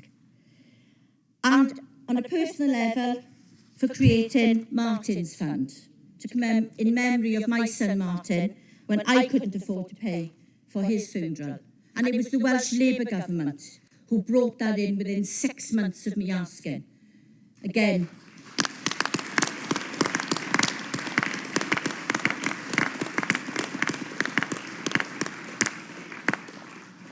it took 2 years for the UK government to actually do it, but eventually we're in a position where no parent in the United Kingdom now pays if they lose their child. Something I'm very proud of. And all this happened from the opposition benches. But it's not enough. It's nowhere near enough. And I say again, imagine what we could do in government. And on our Labour benches in Parliament are a team of fantastic Welsh Labour MPs who are charting exactly the path we need to put us into government. There's my friend Joe Stevens, who, not content with helping to save Cardiff's music scene,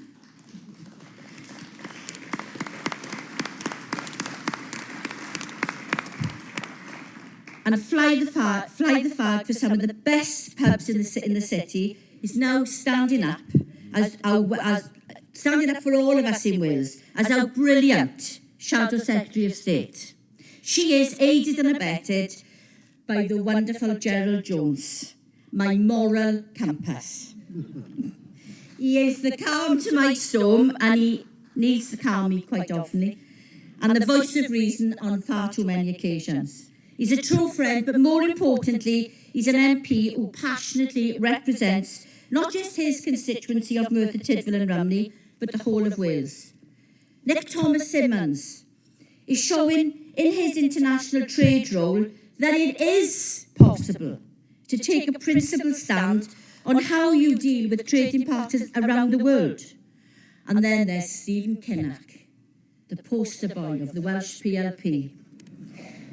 Recently appointed as Shadow Immigration Minister at the most critical time in our recent history, is already making an impact when it comes to holding our government to account for their failings in supporting those who desperately need our help. Then there's Nick Smith, who continues to hold rogue pension advisors who scammed British steel workers to account.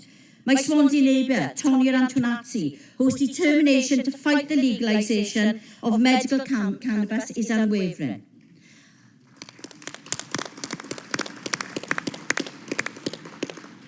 And then there is our phenomenal Whip's office. 1/3 Welsh, with 4 of our MPs amongst their ranks, helping us to make the most effective opposition in years. Most notably, the fantastic Jess Morden, who has the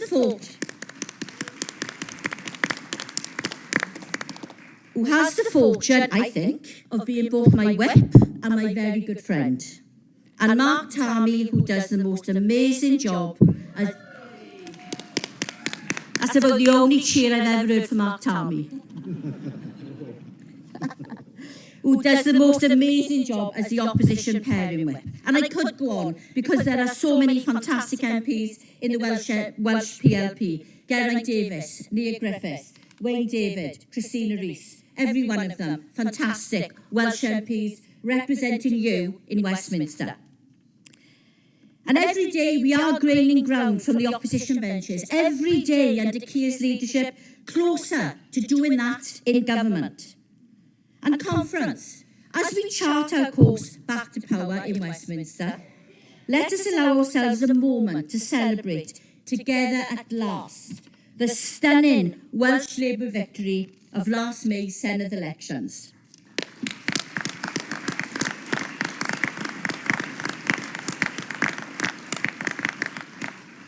I don't know about confounding expectations, we smashed them. Thanks to our members, our MSs, our candidates, our MPs, our councillors, our trade union colleagues, thanks to you, the Welsh Labour family. And thanks to all those brilliant people in Transport House. Every time an election is called, and it seems to happen far too often for my liking these days, they drop their day-to-day lives, their friends, their families, their loved ones, to go out and deliver the campaigns we need to win. In May, they did it, in the middle of a pandemic, to secure a Welsh Labour government. Right now, they're doing it to make sure we elect as many Welsh Labour councils and councillors as possible. They're a fantastic team, and we all, each and every one of us, owe them a huge debt of gratitude.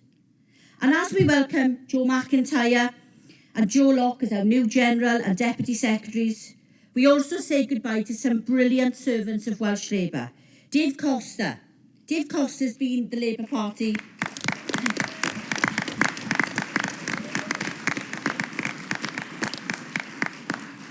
Dave Costa's been the Labour Party for 40 years. 40 years that man has given to us. Dave, if you are in the room, We thank you. We thank you for your service. You have been a true, true servant of Welsh Labour. Louise McGee.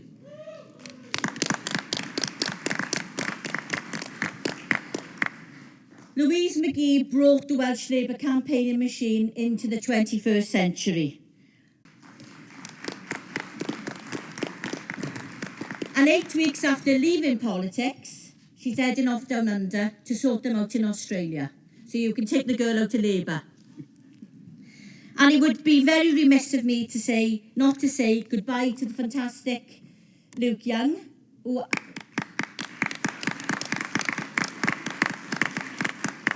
who has been phenomenal. Thank you, Luke.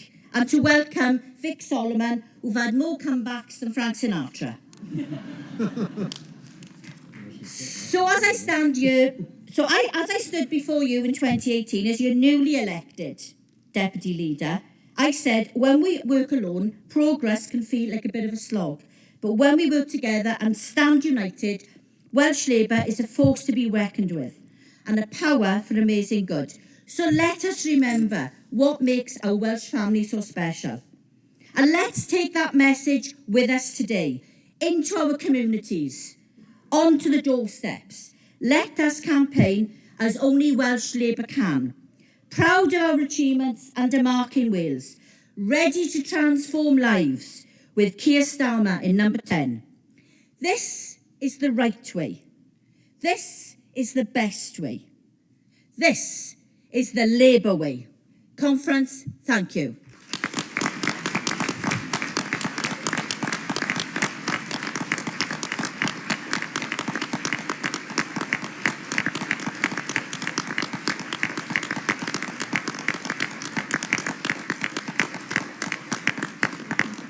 Thank you, Conference, and it now gives me great pleasure.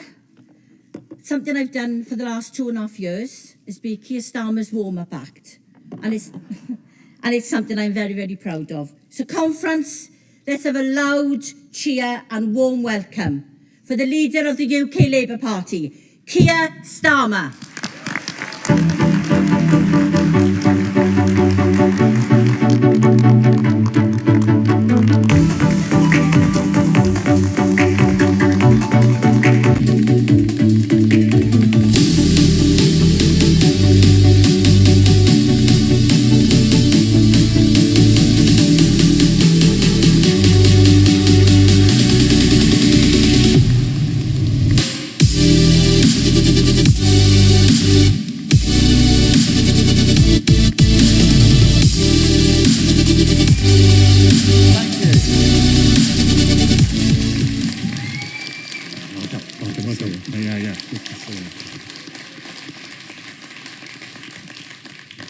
Good morning, Conference.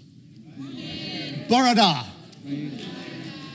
And thank you, Carolyn, for that warm welcome. Carolyn is our brilliant Deputy Welsh leader, our proud MP for Swansea East, and my very good friend, who stood up for me and supported me at every twist and turn, and who's a special friend to my wife and our family.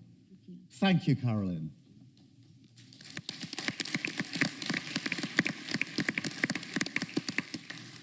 Conference, I have come here straight from Estonia last night, where I met our NATO forces, including the Royal Tank Regiment and our Royal Welsh Battle Group. I was able to thank them firsthand for their work as part of Operation Cabaret. I was able to confirm to them and to senior politicians in Estonia Labour's unshakable commitment to NATO. And I was able to reassure them, in the face of Russian aggression in Ukraine, that we stand united in the United Kingdom. Conference, these are dark days. I remember how I felt when the Berlin Wall came down.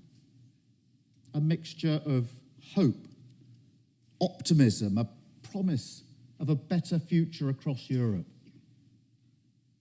I didn't think I would see in my lifetime Russian tanks rolling into a European country soldiers kissing their children goodbye as they stayed to defend their cities and their countries. Or the awful images of the bombing of a maternity hospital in Mariupol, and women and children fleeing for their lives. There's no justification for Putin's actions. They're an affront to the values of this country, this party, and the international institutions we helped to build. For what crime does Putin accuse the people of Ukraine? It's their yearning for openness and democracy, to be free to determine their own future, to decide for themselves what alliances they make. Labour is the party of collective security. Labour is the party of NATO. Labour is the party of internationalism. And Labour stands with the Ukrainian people.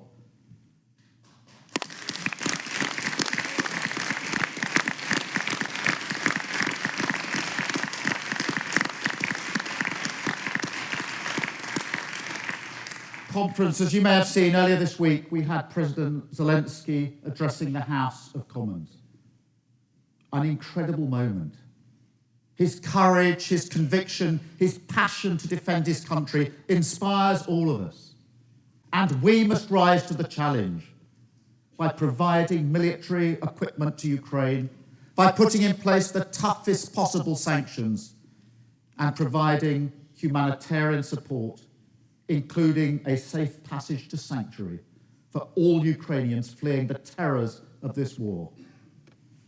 We know Putin's playbook. He seeks division, so we must meet him with unity. He believes that the benefits of aggression outweigh the consequences, so we must take a stand. And he believes that the West is too corrupted to do the right thing, so we must prove him wrong. I believe we can, and we must.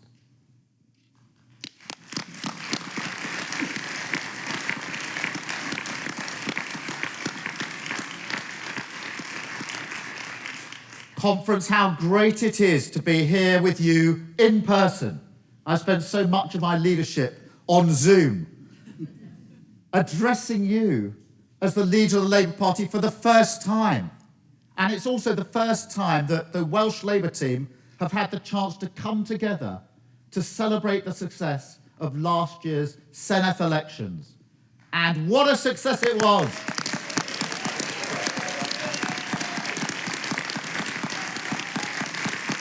A result that matched the best Welsh Labour has ever seen. So let me start this morning by saying congratulations and well done.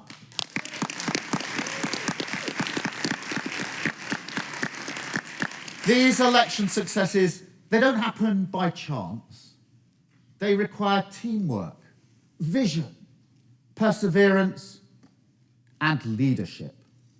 So let's hear it for First Minister Mark Drakeford and his Welsh Labour team.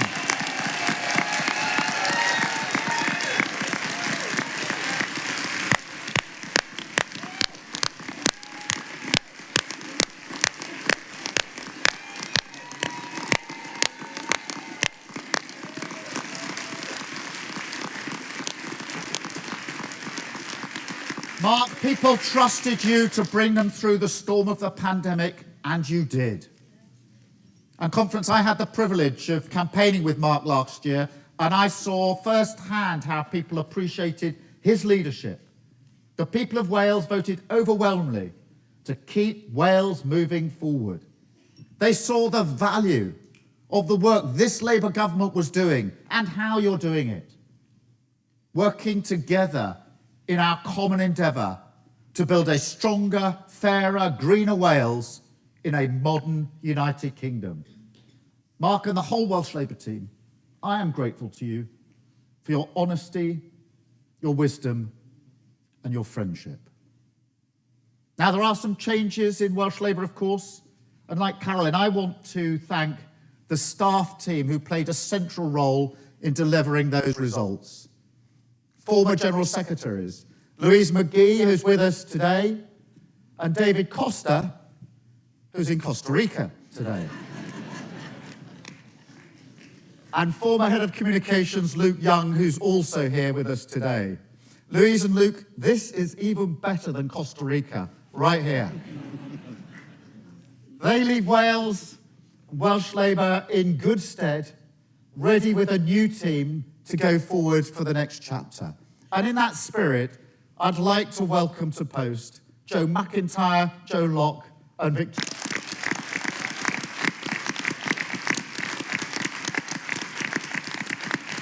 Thank you for all you're already doing and all the work that you will do. I know it's not easy, but I can promise that every Labour victory will be worth it. Conference. The success of Welsh Labour also applies and belongs to each and every one of you, Labour members who go out day after day, week after week, to have those conversations on the phone, on the doorstep, from the Vale of Glamorgan to Delyn to Swansea, all those hours, all those weekends and evenings, all those conversations adding up to make the crucial difference. You've shown ambition, commitment, and passion, and it paid off. Thank you. And with 54 days until we go to the polls again for the local elections, we need to summon that same energy once again.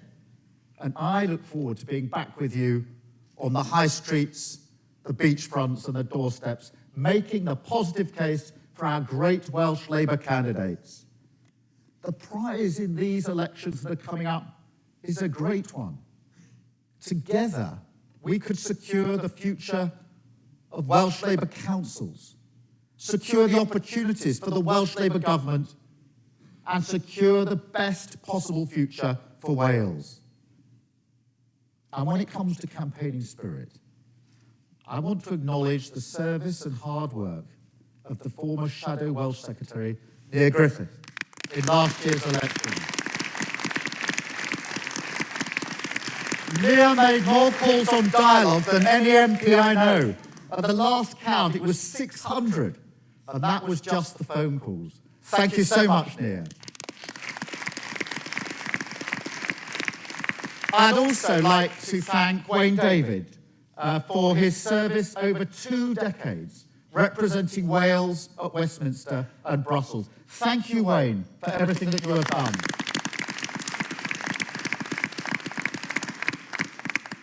And Joe Stevens, my colleague and close friend, joins me here today as our Shadow Secretary of State for Wales.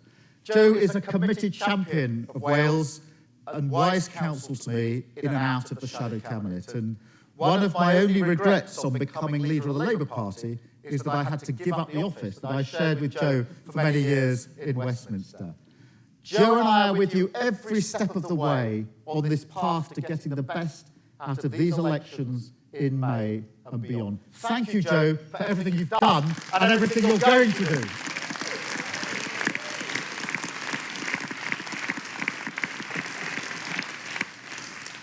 Conference this year, I set out my contract with the British public based on 3 principles: security, prosperity, and respect. These are simple words, but they have the ability to truly transform our communities.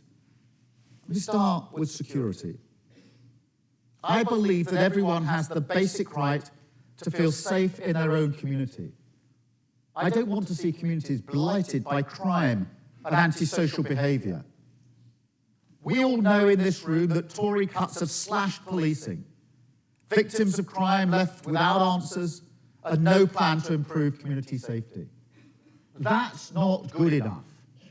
And that's why the Welsh Labour pledge to fund 600 PCSOs across Wales, that's 100 up on last May, is so important. We all need to know that our communities will be safe for us, for our families, and for our neighbours. That is the real impact of Labour in power. To feel secure, we also need to know that the NHS will be there for us when we need it, whether it will have the resources that it needs to take care of us. But security is also built on the policies that this Welsh Labour government is delivering. A real living wage for care workers, improving the quality of care and reducing the worry for working families, mental health support for young people, to bring resilience and fight against the crisis caused by the pandemic, ambulance service improved across Wales, an investment to ensure that no one is left without vital support when they need it most. And what a leap towards greater security for children. In Wales, from the 21st of March, just 10 days, the physical punishment of children will be illegal, and children will finally have the same protection as adults.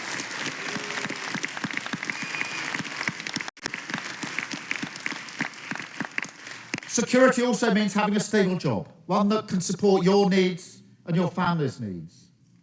That's why the next Labour government will deliver a new deal for working people that sees proper pay, job security and equality in the workplace for everyone. We're the party of working people. The clue is in the name. The second clause of my contract is prosperity. Everyone should have the opportunity to thrive and to build the skills needed for life and for work. We should all be able to realise our ambitions and make a good life for ourselves and our families. Throughout the pandemic, when people were struggling, this Welsh Labour government stepped up and provided free school meals during the holidays, not as a last-minute U-turn after a good kicking from a Premier League striker like in Westminster, but with foresight, extending school meals right through the holidays to summer 2022. Conference. That's supporting children to learn better and grow strong, of programmes to insulate homes, clean air and seek cleaner energy sources. These are high-quality, skilled jobs right here in Wales. I saw some of them firsthand when I visited the Gower with Mark Drakeford last year. Community transport and active travel schemes will connect Wales like never before, allowing everyone the chance to find new opportunities. I know how impactful just a little bit of help can be when you need it. And that is why the Welsh Labour Government Fund to help 500 unemployed people start their own business will be so transformative. A little spark of help to start a fire of prosperity. The third clause in my contract with the British people is respect. Respect is perhaps a less obvious political virtue than security and prosperity. But it's every bit as important. Everyone has the right to have their lives and ambitions taken seriously, to be valued for who we are and what we do. When I look at the current UK government, it pains me to see how much this respect is lacking. Dodgy contracts with Tory mates, partying in Downing Street, flaunting the rules that they set for everyone else. Contrast that with the respect that Mark has shown Wales. Mark moved into a room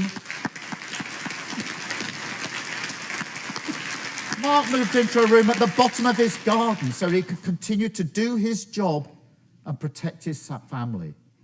What a man for the moment. That's leadership. Meanwhile, in Westminster, we've got a Prime Minister who breaks the rules, dreams up absurd and unbelievable excuses, then sends his front bench out to defend the indefensible. No wonder 2/3 of the public think that the way politicians act undermines democracy. 6 out of 10 people think politicians are likely to lie to them. That doesn't bother the Prime Minister one bit. He wants the public to believe that politics is no longer a force for good, cynicism that drags us all into the gutter. But it bothers me. I know that good politics and good politicians change lives. Look at the very many achievements of the governments, of Attlee, of Wilson, of Blair and Brown. Look at the great achievements of the Welsh Labour government.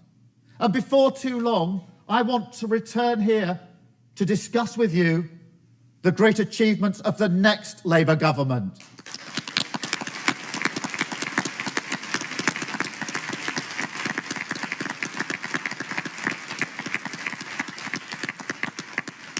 Now, I rooted my contract with the British people in the thousands of conversations I've had since I became leader.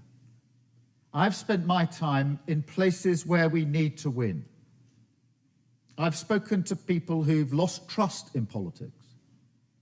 I've talked to people about their fears, about the ideas that they have for their towns, their experiences at work, their hopes for their kids, the things that matter to them, and their hopes for a better society after the trauma of COVID. They have ideas. They want change. They have ambition. All they want is a government that shares their ambition. That is why I pledge to them security, prosperity, respect. Diogelwch, ffyniant, Pash. Thank you. Thank you to the Welsh Labour team that tried at least to coach me behind the scenes on that one.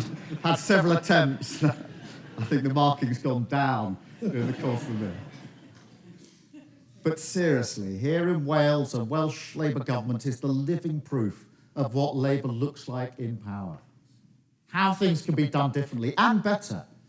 Every day you demonstrate the difference that Labour makes, a blueprint for what Labour can do across the United Kingdom. So when I'm asked, how will we win? Wales is where I start, right here. This is the difference a Labour government makes. Even with one hand tied behind your back by the Tories in Westminster, you're delivering for Wales. And you've done it without sleazy dealings, by working in partnership with local government, with trade unions, with the NHS, with local communities, to get through these challenging times together. Not illegal parties, no bluster, just honest and reliable leadership.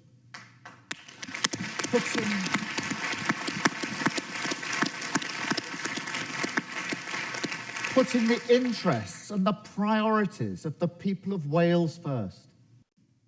My plan is to deliver a UK Labour government that can match that. Imagine what we could do if we had this Welsh Labour government working together with a Labour government in Westminster. What a change we could make. What a difference we could bring to millions of lives. This isn't some pipe dream. This is our mission. I refuse to accept that we're stuck where we are now. There's a different and better way to lead this country. This United Kingdom and the nations which come together within it. Our best days are ahead of us. I refuse to accept there's no place to talk about the future and no way to bring people together on the things that we have in common and the change that we need to build. I refuse to accept that all that matters is where people were on Brexit, just as I refuse to accept that the people of this country no longer care about what happens in Europe, or that we will tolerate child poverty rising again here at home. I refuse to accept that the biggest cost of living crisis in our lifetimes should break the backs of ordinary families. It is because I believe in the people of the United Kingdom that I'm angry that we have a government in Westminster more concerned with handing contracts to their mates than addressing the challenges the UK faces. It's because I believe in us that I'm angry that the Tories have allowed the UK to be a place that is laughed at abroad. And conference, I'm angry that we have allowed these Tories to beat us. This is on all of us to fix, and we can fix it. We are not just on the road to the locals this May. We're on the road to the next general election. Whether it's next year or the year after, the general election approaches. I want to lead the United Kingdom because I believe in it, in all its parts and all its differences, in all of our home nations, in all of the good and decent people who share the same hopes and dreams, fears and frustrations, the same land and the same coasts and the same threats to our way of life. It is the honour of my life to be leader of our party. But I'll tell you this, I have no ambition to be leader of the opposition. We gather here not just to oppose the Tories, but to replace them.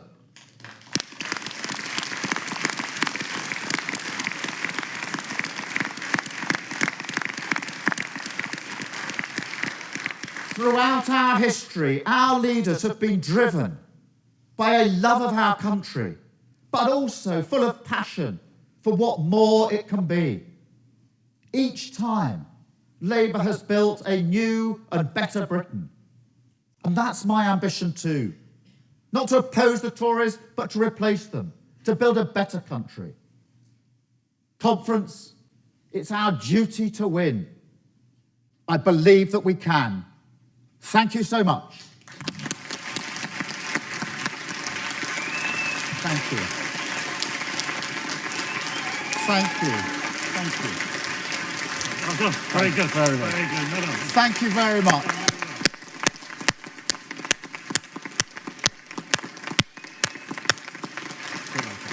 Thank you very much.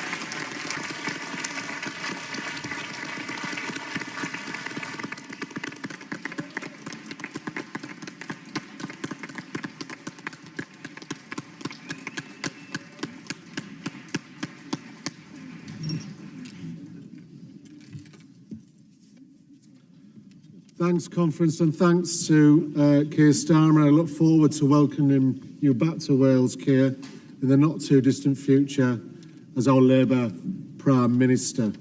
And I know Wales, in particular North Wales, stands ready to play its part in making that happen. Before we move on, if Joanne Hunnett is in the room, there's an item of yours that you may have misplaced held at the box office. So if anybody knows Joanne, if they could let her know, please.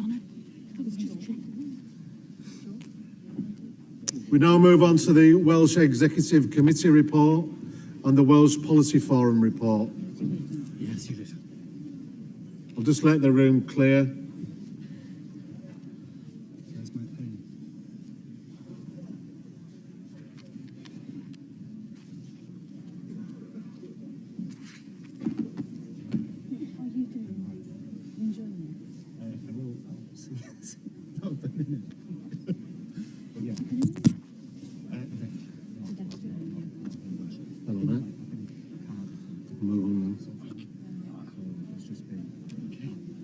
Conference, as Chair of the Welsh Executive, it is my privilege to introduce the WEC report. I don't propose to speak on it. You all have the document, hopefully.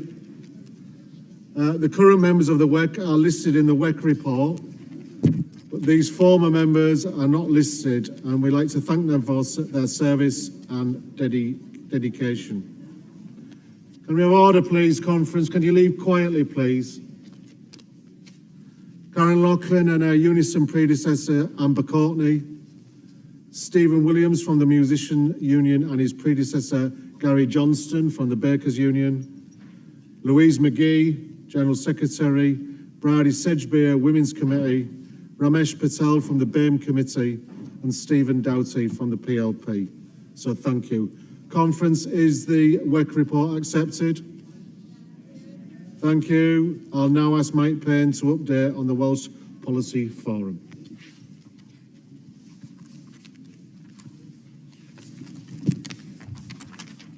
Friends, colleagues, comrades, brothers and sisters, Mike Payne, GMB.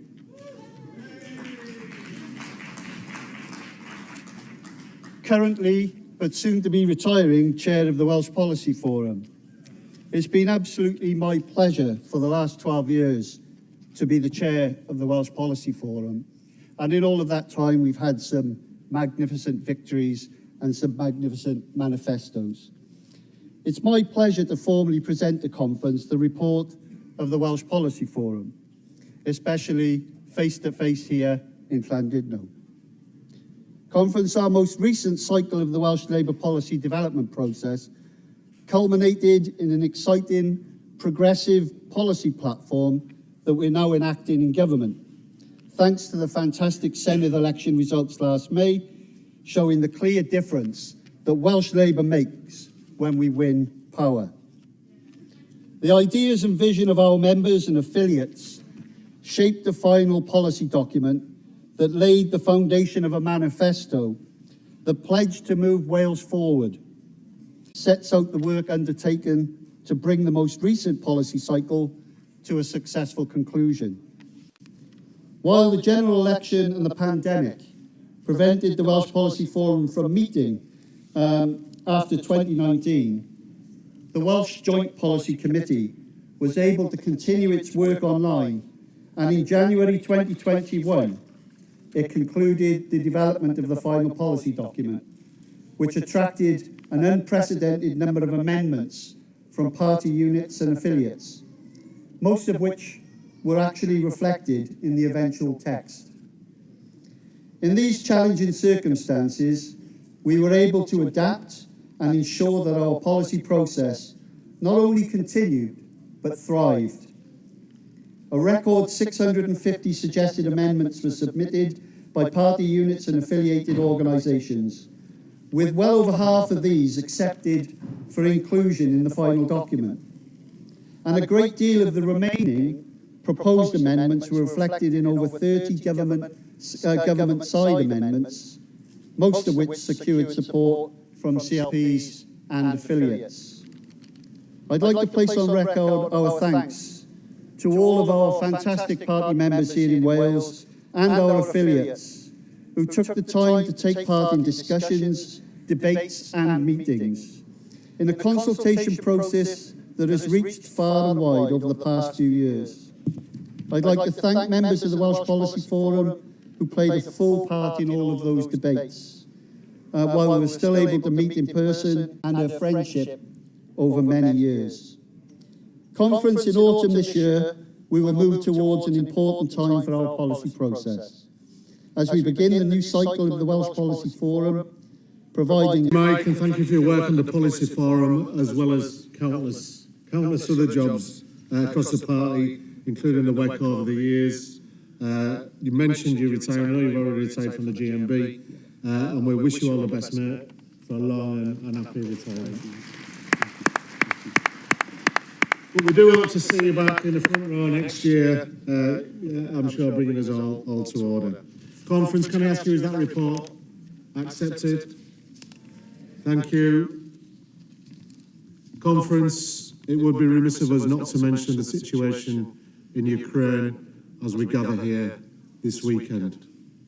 It has shocked us all to see the unprovoked aggression of Russia against a democratic European nation.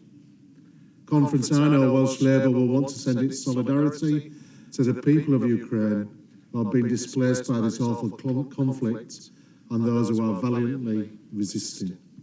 Therefore, can I ask you all to stand for a moment's applause? Thank you, Conference.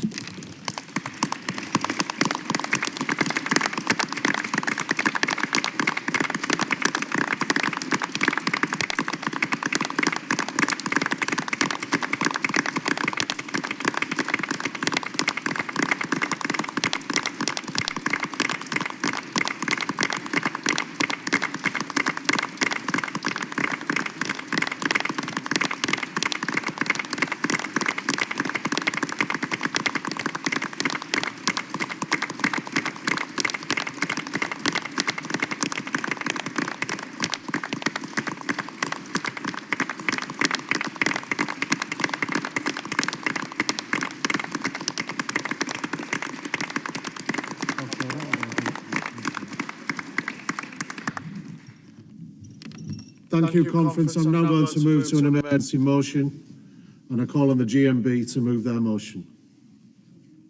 Who's speaking?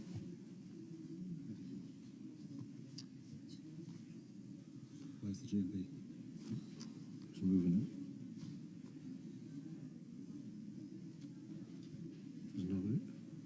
Where's the GMB?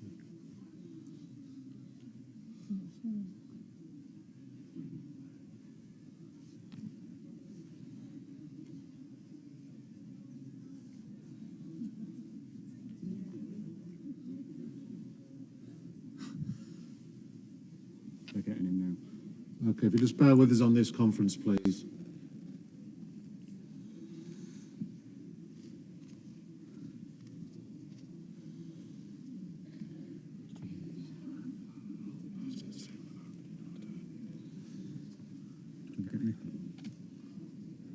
Nick, you're a member of GMB, yeah?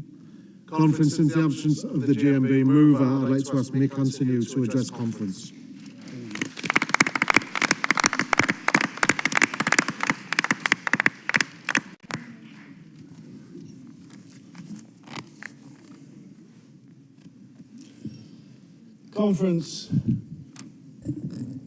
Conference, 75 years after the end of the Second World War, we are now witnessing in Europe the commission of war crimes, of crimes against humanity on a scale previously unimaginable, and we are witnessing the emergence of a new fascism.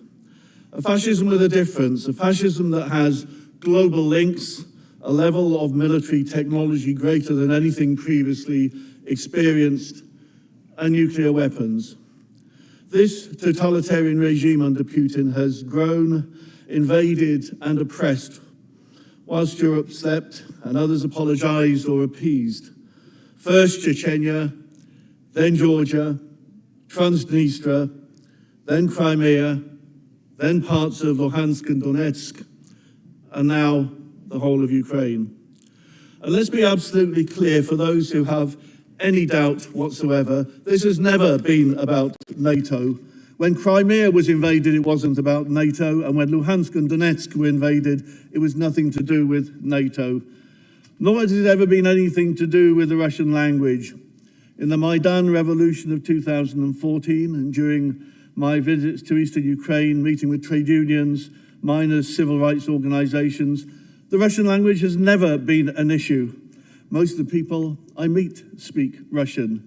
This misinformation has always been part of Putin's propaganda strategy. Putin has made his intentions clear. He does not regard Ukrainians as a people. He does not regard Ukraine as a nation, and he denies any entitlement to sovereignty. So under Putin, Ukrainians have no future other than under the control of Moscow. As Putin says, one people, one nation. Ein Volk, ein Reich. Where have we heard this before? Putin's objective is Russian imperialism, the creation of a greater Russia and a sphere of control based on former Soviet and Warsaw Pact boundaries. He wants Ukraine to become neutral, he says. Well, it was neutral when it gave up its nuclear weapons for a guarantee of protection under the Budapest Agreement. It was neutral when Crimea was invaded, and it was neutral when Russia invaded Luhansk and Donetsk. And we're now witnessing in live time on 24-hour media the deliberate and the ruthless shelling and bombardment, thermobombs, cluster bombs, butterfly mines, cruise missiles directly into homes, hospitals, schools, and kindergartens. In Russia, thousands of brave people, young and old, protest against the war, and thousands are arrested.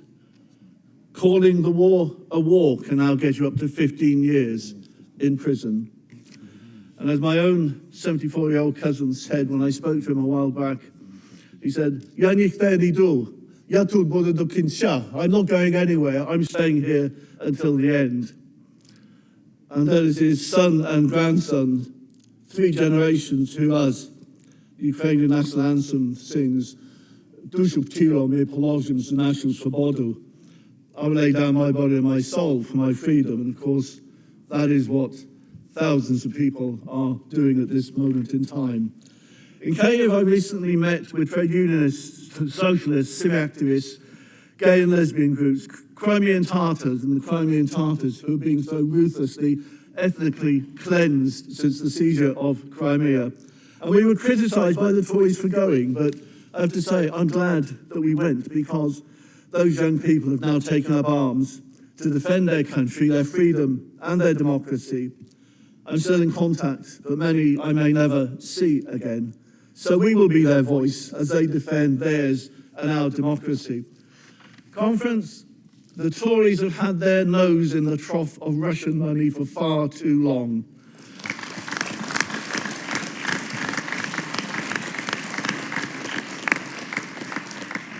Putin's money has corrupted our political system for too long, and we must bring it to an end. And we must provide the Ukrainian people with the weapons they need to defend their country. We must support Ukraine by writing off its capital debt. We must defeat Putin's fascism by ensuring a complete economic, political, cultural and sporting boycott. And it will be painful. It will be more painful, though, and more dangerous and more expensive in the future if Putin is allowed to succeed. Finally, comrades, Wales is a nation of sanctuary.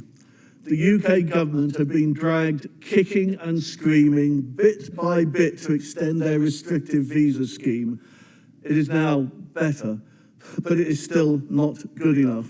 We need an open visa scheme where visas can be applied for or sponsored from the UK. You cannot expect people who are living in a war zone with missiles falling with roadblocks to be able to even try to access the internet, let alone to be able to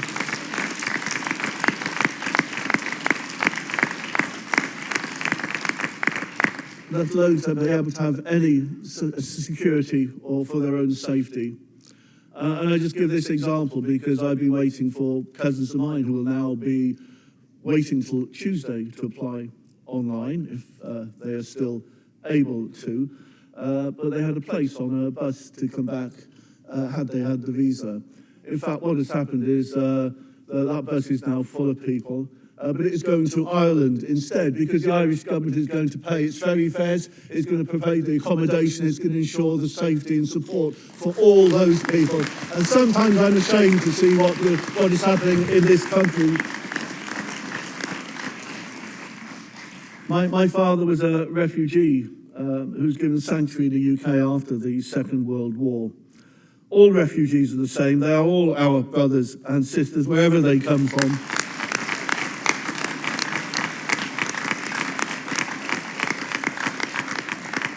And I must commend Jane Hutt, Minister for Social Justice in the Welsh Government, for the incredible work that she has not only done over the past years for refugees, but I know the incredible pressures and the work that she will have to be doing over the coming months and years. Comrades, as socialists and as human beings, we have a duty to all refugees, as we do to members of our own family. Wales can show the world what it means to be a nation of sanctuary. We just need the UK government to remove the shackles on the immigration system that they have actually created.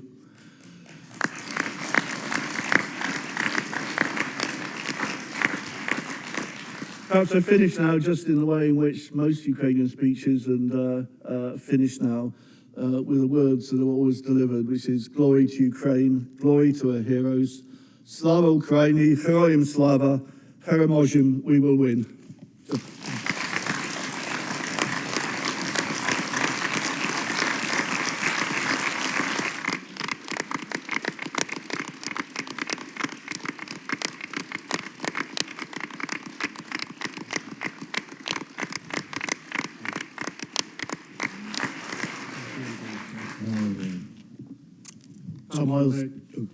Just formally calling the GMB now to formally formally move the motion. We formally move the motion. Thank you. Thank you, and thank you, Mick, for those moving words. Is there anybody who would like to speak on this motion? I'll take you in threes, please. We've got one there, delegate there, delegate there. Thank you.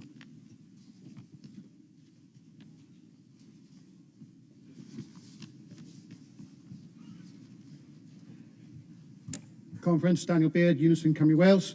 We formally welcome this motion from our sister trade union in GMB. A lot of what I was asked to say, Mick has covered, and I couldn't say it any better. But I think it's outrageous that we've got a UK Tory-led government here who is refusing to play their part in this. The visa system is an absolute joke, and it's outrageous. I don't want to be too political, because we do want to work together, but it's outrageous, and we need to call them out for it, and it has to stop. Glory to Ukraine. Thank you.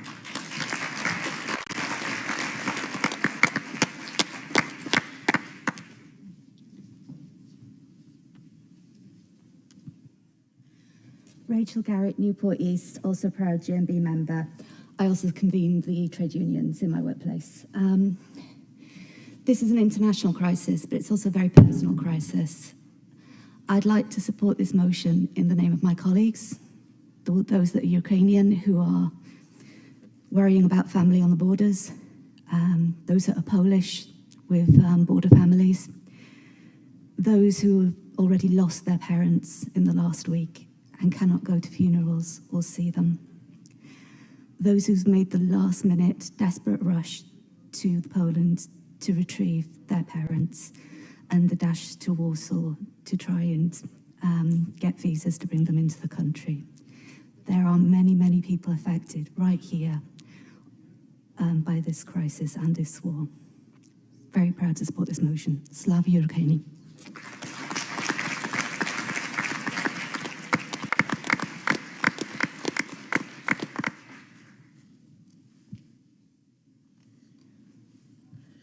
Jim Brenshaw, Pontypridd, CLP. May I start by thanking Mick for his passion and the words which I can tell you are firmly embraced in his constituency, for which he worked so hard for us, but for which he worked so hard and so passionately for the people of Ukraine to raise their issues. So we thank you. It was knitted by a 92-year-old lady with the Hopkinsdown Pensioners Group that Mick knows well. And they said, take this, Jane, and tell them that we are in Wales ready to give the biggest push to our friends and our people in Ukraine.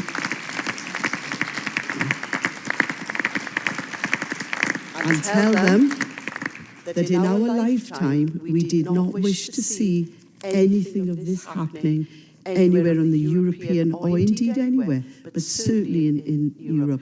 I totally support this motion. I embrace the concept of it, Wales being such a country that embraces anyone in need. And if ever there was a nation and a people in need, it is now. Last night's Women's Conference enthusiastically endorsed the concept that we would support the mothers, the sisters, the grandmothers. But as a country, I know that every single one of us in this room sends that warmest Welsh welcome. Please, I beg the UK government, give us the chance for Wales to be the country that we are. Don't stand in our way. If you can't do it, we will find a way to make sure every single person in Ukraine has that warm welcome on the Welsh shores. We will look after you. Thank you.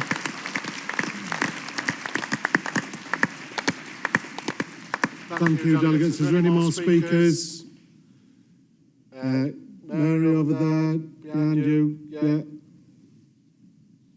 And you as well, please, delegate. Thank you.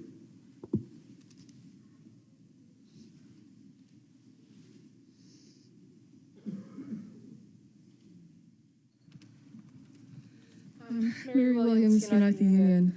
Conference, the invasion of Ukraine by Russia under Putin's regime has been horrific.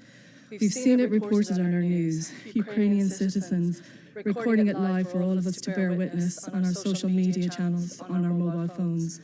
And looking at it, I'm reminded of the line from W.B. Yeats, "Things fall apart, the centre cannot hold, mere anarchy has been loosed upon the world." As Russian military aggression continues at an alarming rate against the independent country of Ukraine, the news this week of the bombing of the maternity hospital in the city of Mariupol killing 3 people, including a 6-year-old child, is what President Zelensky called a war crime. And when questioned about it, Moscow said it was fake news. As trade union, Ukraine's neighbouring countries are providing shelter and necessities for hundreds of thousands of refugees who have fled. Workers across the UK have shown their support and acted upon it. Very near to where we are now, Unite members in Ellesmere Port refused to unload Russian oil from the German-flagged ship, the Seacod, which was bound for the Stanlow oil refinery. They did this in response to the invasion of Ukraine. Our General Secretary, Sharon Graham, intervened and informed the owners of Stanlow Refinery, the ESA Group, which is based in India, that under no circumstances would our members unload Russian oil, regardless of the nationality of the vessel it was delivered in. Thank you. These were dock workers shorted that 13,789 protesters have been detained since the 24th of February. Russian people have risked fines, prison terms, and physical abuse to show their belief that the invasion of Ukraine is not in their name. We were so proud to hear our First Minister say Wales was ready to support refugees from Ukraine. We want them to be met with overwhelming passion, assistance, and understanding. Conference, even in these most terrible of times, there must be hope, because as Seamus Heaney said, once in a lifetime, the longed-for tidal wave of justice can rise up, and hope and history rhyme. Thank you.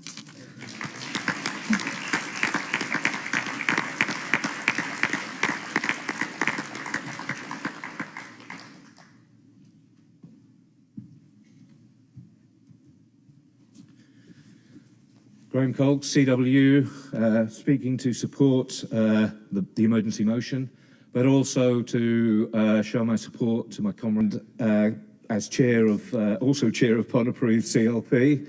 Where Mick has given us the information to understand what's going on, but also the personal impact on him and his family. And I think, you know, it's very brave to come up and speak from a rostrum when you're feeling that. The CW, we have a charity which is CW Humanitarian Aid, and we've got what we normally do is we go to places like Moldova and we take goods to orphanages, but we've already got lorries rolling with medical supplies, and we're trying to do our best to get stuff out because the Ukrainians need support. Not just from governments, they want support from people, right? And we need to show that.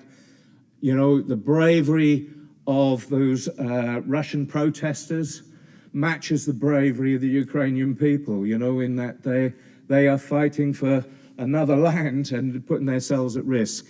And I think we need to salute those people and support those people too.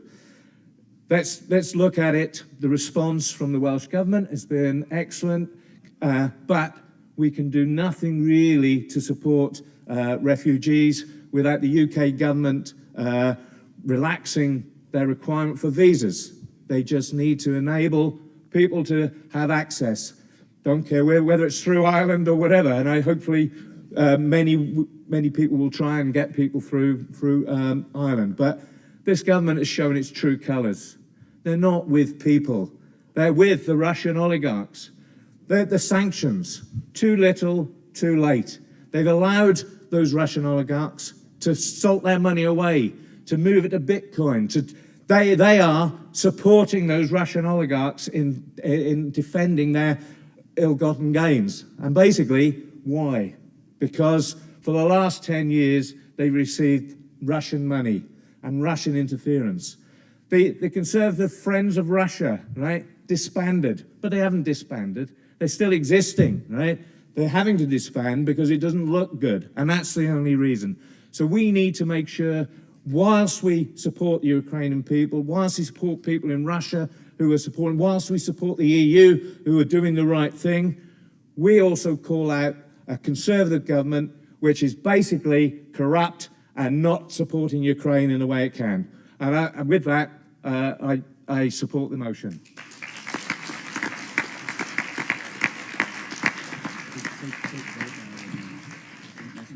Anthony Hunt to Irvine, speaking in support of the emergency motion. and to thank Mick for his informed and incredibly passionate speech today and for his efforts across this crisis right since the start. I also speak today to give a message from councillors from local government across Wales that we'll do all in our power to assist alongside Welsh Government. I'd like to thank Jane Hutt for her efforts in bringing together council leaders and others to talk about this.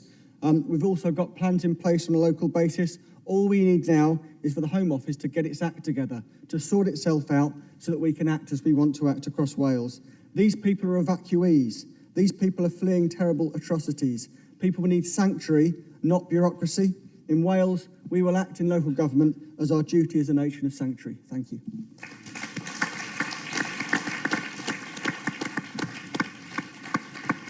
Thank you, Conference. I'm going to go to the vote now. All those in favour, please. That's carried. Thank you.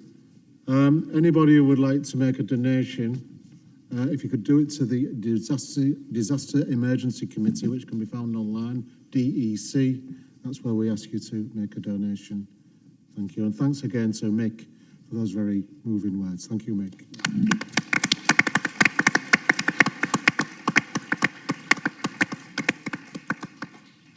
Thank you, Conference. That's it for this morning. Don't forget the ballots for the affiliate section of the Policy Forum are available by the party stand, and ballots will close at 5:30. Thank you. We'll reconvene at 2 p.m. But please collect your cards by 3 p.m, please. Thank you.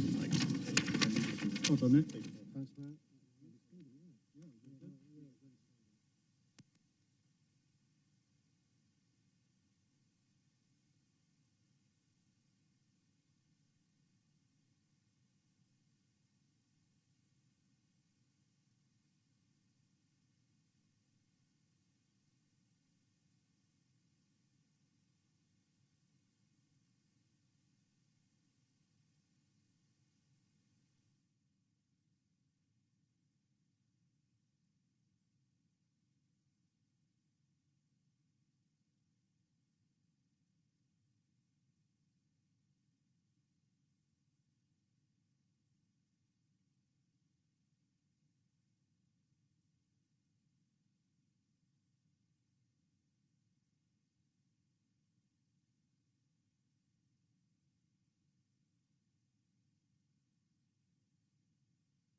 Lip balm, that's about it.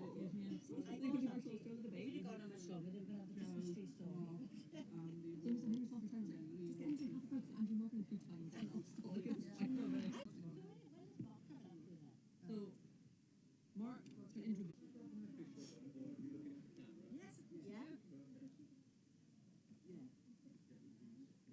yeah. So I'm waiting for Lee, not Mark. Army panel. So no then, Jess? No. Oh, it's a shame.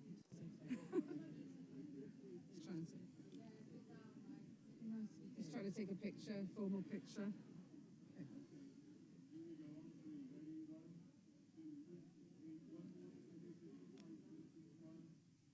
Which is normally what I do. I normally go. Just realised I've done Joe's pen. It's a really good pen, though. Yeah, I got quite a good one as well. It's fine, just really like. I get really like the light thing in my hair. I'll get one as well. Light. Yeah. You've got a bad head, Caroline. Is it head? I think it's the legs. Yeah.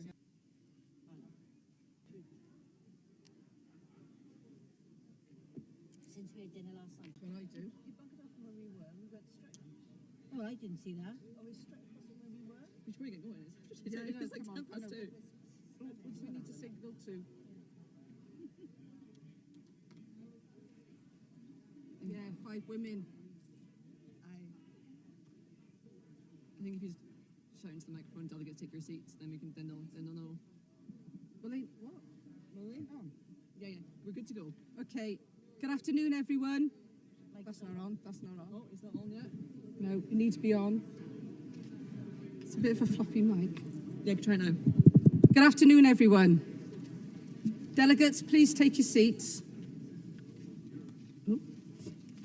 And thank you, everyone. What a brilliant session that we had this morning, and it's absolutely fantastic for us all to be back here in person. And thank you for, again, attending on time today. Now we are going to hear today from our new Shadow Secretary of State for Wales, an MP for Cardiff Central, Joe Stevens.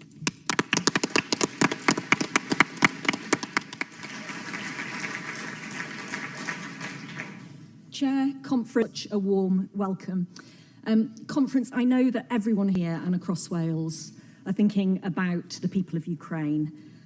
The Putin regime's illegal invasion of Ukraine is a murderous attack, but also on sovereignty and the rule of law that we are seeing on our television screens, increasing by the day, is almost too painful to comprehend.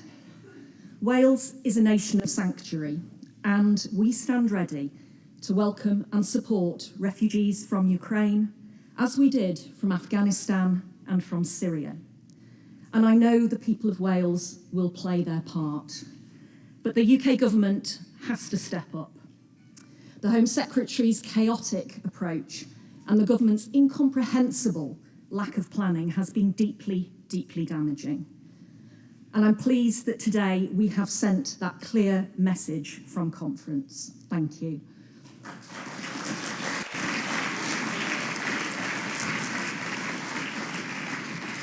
Conference, this is the first time I've addressed you as Labour's Shadow Secretary of State for Wales, and it's a huge honour to do so. And I'm extremely proud not just to have been part of Keir's Shadow Cabinet since his election, and what a powerful speech that was from Keir this morning. I'm proud because I know firsthand what a brilliant leader he is, and what a brilliant Labour Prime Minister he will be.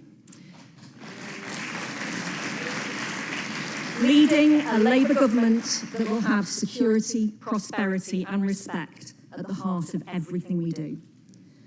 And as a country, we have seen during the past 2 years how Keir is a determined and dedicated public servant who first, just like our first leader, Mark Drakeford.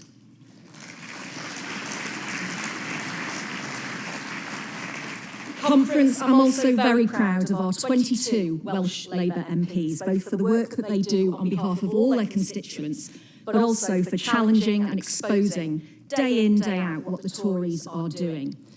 I want to thank my wonderful Shadow Welsh team colleagues, Jessica Morden, Gerald Jones, and Debbie Wilcox in the Lords. And of course, our Deputy Leader of Welsh Labour, Carolyn Harris, whose inevitably successful campaigns, I don't think she's had one that's failed yet, epitomise the values of our party.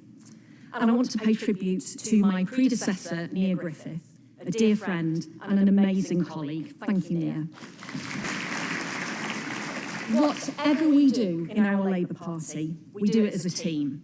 And I want to echo Carolyn and Keir's thanks to Louise McGee and Dave Costa, and to welcome Joe McIntyre and Joe Locke to their new leadership roles. And I have to say, it's always good to see so many Joes leading from the front.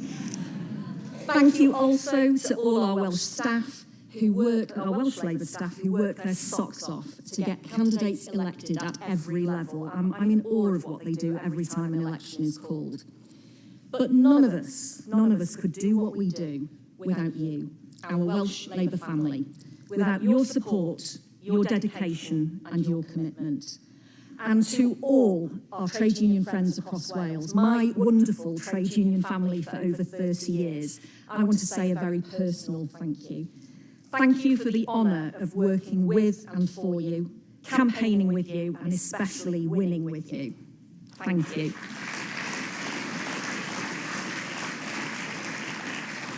Conference, as we heard, in just 54 days, it will be polling day.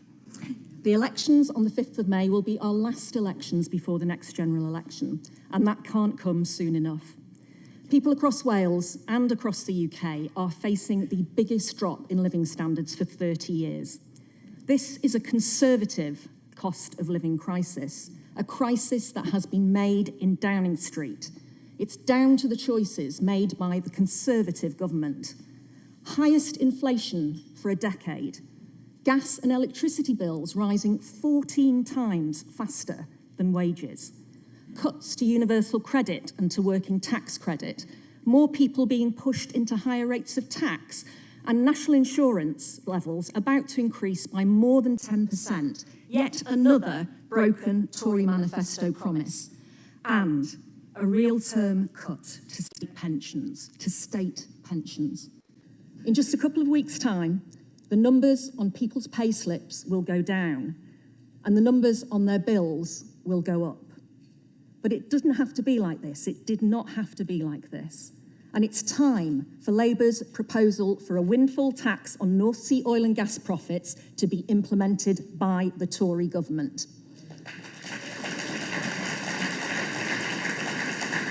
When you've got the boss of one of those companies saying that they have got more cash than they know what to do with, we know that a windfall tax is the answer. But what's the Tories' answer? A buy now, pay later scam from a loan shark chancellor who's been far too busy hiding away and planning his leadership challenge rather than focusing on repairing the damage that his party has caused. Building back badly, levelling down, not up. We have a discredited, dishonest Prime Minister, and we have a discredited, dishonest government. What a contrast with our leadership in Wales. A Welsh Labour government that has led us through the pandemic by listening, the council tax reduction scheme, a real living wage for our precious social care workers, and free school meals for every child in primary schools across Wales, with funding for more free school meals during Easter, Whitsun and summer holidays. Conference, that is the difference that Labour in power makes.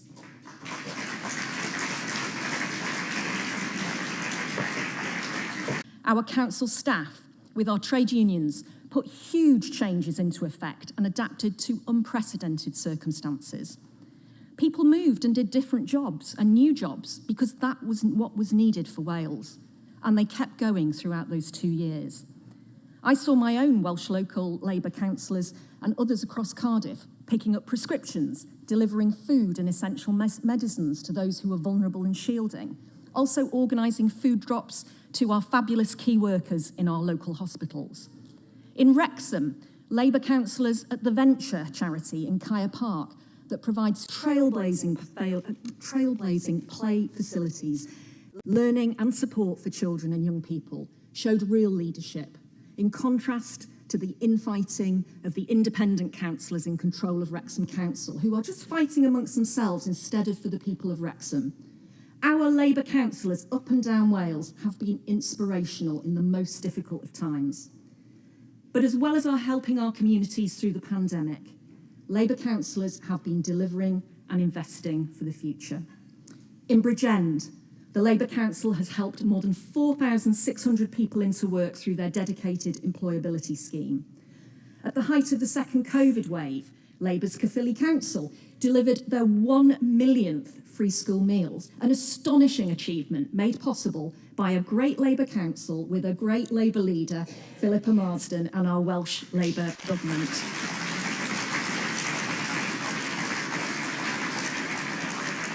In Cardiff, there are plans for thousands of new council homes over the next 2 years, including the recently completed brand new net zero council homes, welcoming their first occupants in Cardiff Central. 90% more efficient than standard homes, tackling the housing shortage, climate crisis, and reducing energy costs all at the same time. And I've seen for myself hundreds of high-quality new homes built through the council just down the road in Flint, superb new care facilities, and a brand new town centre regeneration that has created jobs and apprenticeships locally, all delivered by a brilliant Labour-led council in Flintshire.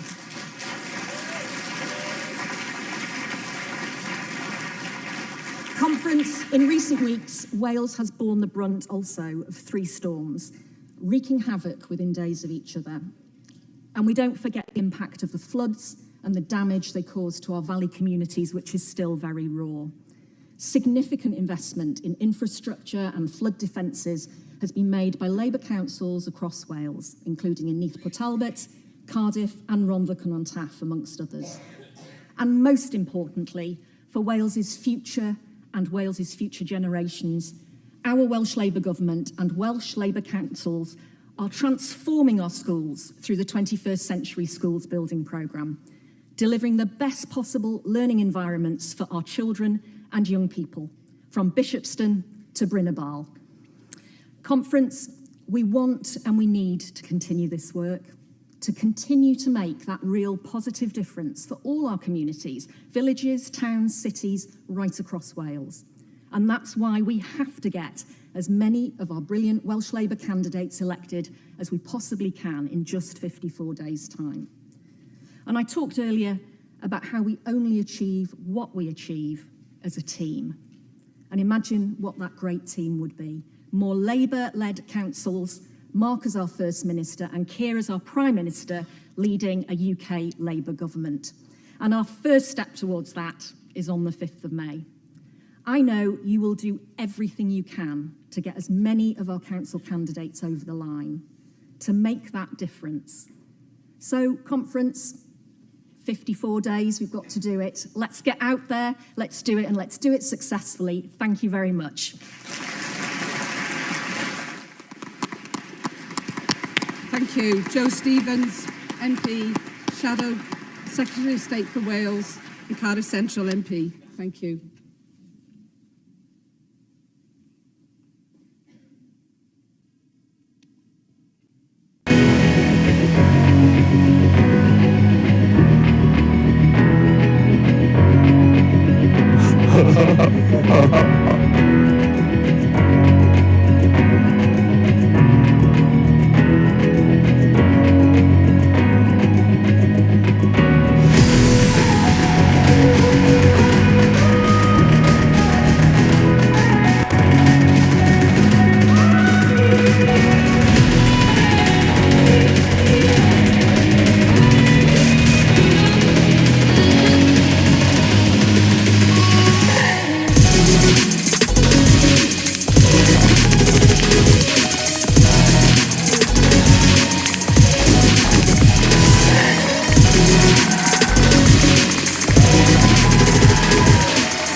Diolch yn fawr. Diolch yn fawr.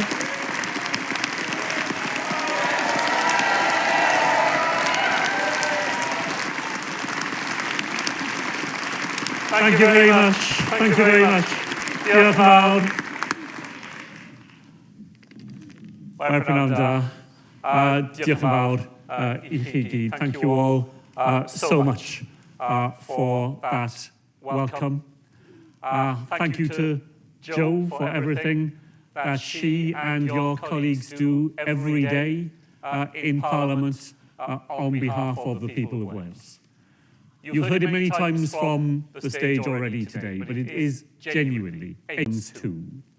It's been a real pleasure to welcome the leader of the Labour Party, our next Prime Minister, Keir Starmer, back to Wales.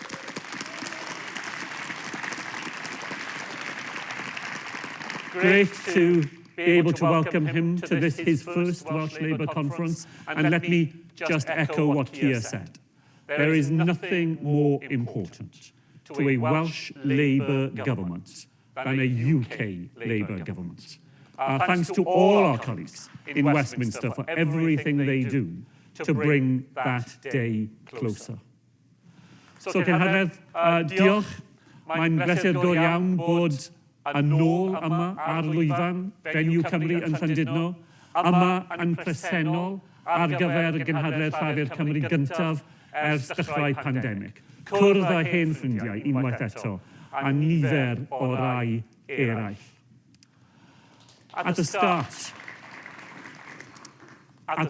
of what I have to say, it's inevitable, as you know, that we should address the dreadful and deeply distressing actions taking place in Ukraine.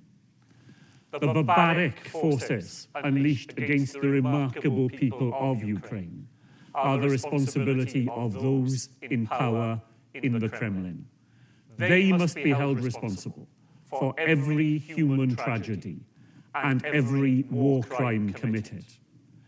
It is our responsibility to respond to the war and the humanitarian crisis with economic sanctions of the greatest possible severity and with the relief of the human suffering with the greatest possible generosity. The strength of feeling in Wales and in this hall this morning demands no less. Because in Wales, the conference in Wales, the response to the unfolding humanitarian crisis has been profound. People have offered rooms in their houses, they've donated clothes and goods, and in these difficult times, they've given money to that cause. Your Welsh Labour government has donated £4 million to the humanitarian effort, and yesterday, a shipment of medical aid left Wales for Poland on its way to Ukraine for the first time, and more will definitely follow. We stand ready to help people as soon as they begin arriving in the United Kingdom. But as we heard this morning, more than 2 weeks since the first bombs fell and the first bullets were fired, the UK government is yet to play its full part. This is a government which worries about the human rights of oligarchs, while the Home Secretary sends exhausted refugees on a European hunt for a bureaucrat willing to accept their visa application. Now, I've had a number of chances, visas. UK ministers tell me they share the same intentions. But if, as the Prime Minister says, he stands shoulder to shoulder with people in Ukraine, that must seem a very long way off to all of those who are dealing with what charities on the ground are calling a chaotic, heartless and unkind response when trying to access the Prime Minister's goodwill. The gap between what the Conservative government says and the actions it delivers is shamefully wide. Shameful to the UK's reputation around the world, shamefully at odds with the instinctive generosity of so many people across our country, and most shamefully of all, a real dereliction of the moral and practical duty we have to do everything we can to help those innocent people whose lives are being destroyed by Russian action. Conference, so many of the people displaced from Ukraine are children. Women and the elderly make up most of the remainder. The Home Secretary worries about security, but surely it's the security of those children and those women which should be uppermost in our minds. So let the message from this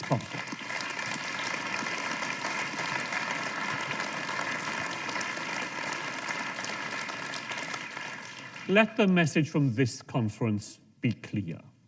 No more prevarication.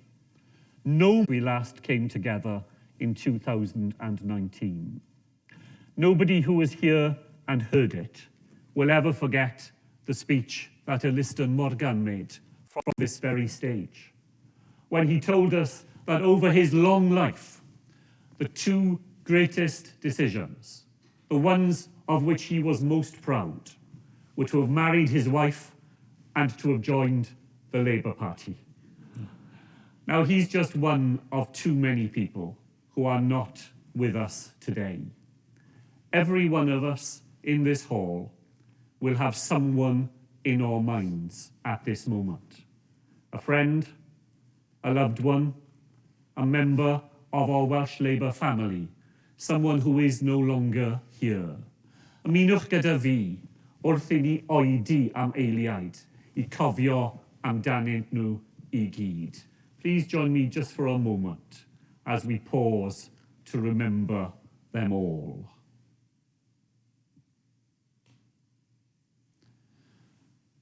Diolch yn fawr. Thank you very much. Now, in this hall this morning, we saw a real sense of unity about some of the most important decisions which lie ahead of us as a party. That unity will help us to shape the future of our Parliament as our democracy continues to mature and as we move into the third decade of devolution. This is just the start of the latest chapter in that journey. I want to thank you all for the backing you've given to our colleagues in the Senedd. It's absolutely fitting that we take these decisions in a year which marks a century since the Labour Party first won more seats than any other party at a general election here in Wales.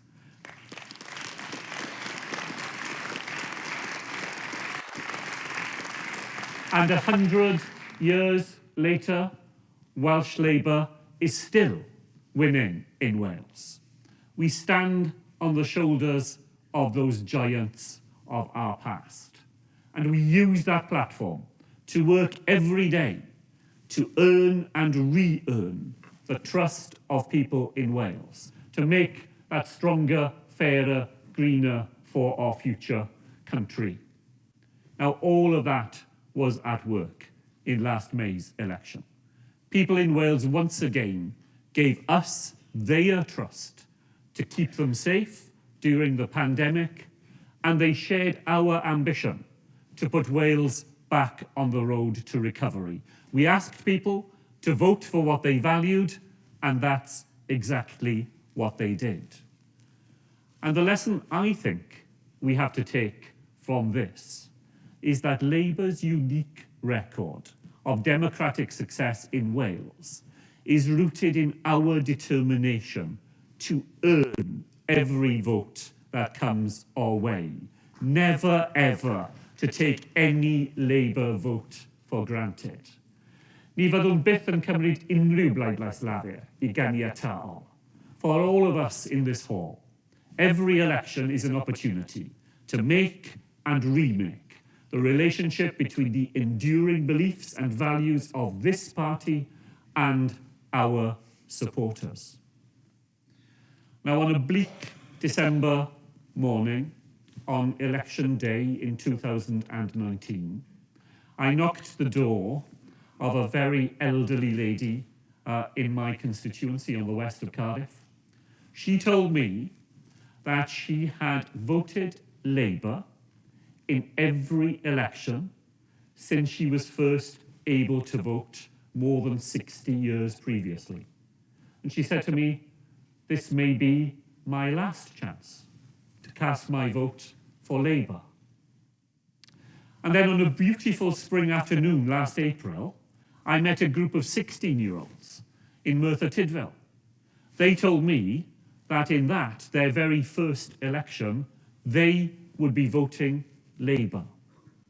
And whether we are talking to lifetime Labour voters or first-time Labour voters, we will have to work hard again for everyone's vote in May's local government elections, because that is the foundation of our relationship with our supporters, the engine of our incredible Welsh Labour election fighting machine. Our great advantage as a party is that we are rich, not in the stolen rubles of the Russian oligarchs, but rich in people, dedicated people, people who are willing to go out and make the case for Labour, to deliver those leaflets, to make those phone calls, and to knock on doors. Those efforts only succeed, as we know, if we have the organisation behind them that is the hallmark of Welsh Labour. Now, I was very fortunate in last May's campaign to have working alongside me the formidable combination of Louise McGee, Dave Costa and Luke Young. And this year, as you know, we welcome a new Welsh Labour team. Our new Welsh Labour General Secretary, Joe McIntyre, our Deputy General Secretary, Joe Locke, and Victoria Solomon as our new Head of Communications. But even with people power and the best organisation and the best campaign, we will not succeed, we know, unless we demonstrate that as a party, we have an argument to make, a defining set of beliefs and values that are authentically those that belong to the Labour Party. The views and the values that say to people, this is a party which stands with you because what we believe in is what you believe in too. That cooperation is always better than competition. That public services should be just that, funded and provided in the public interest, not for private profit.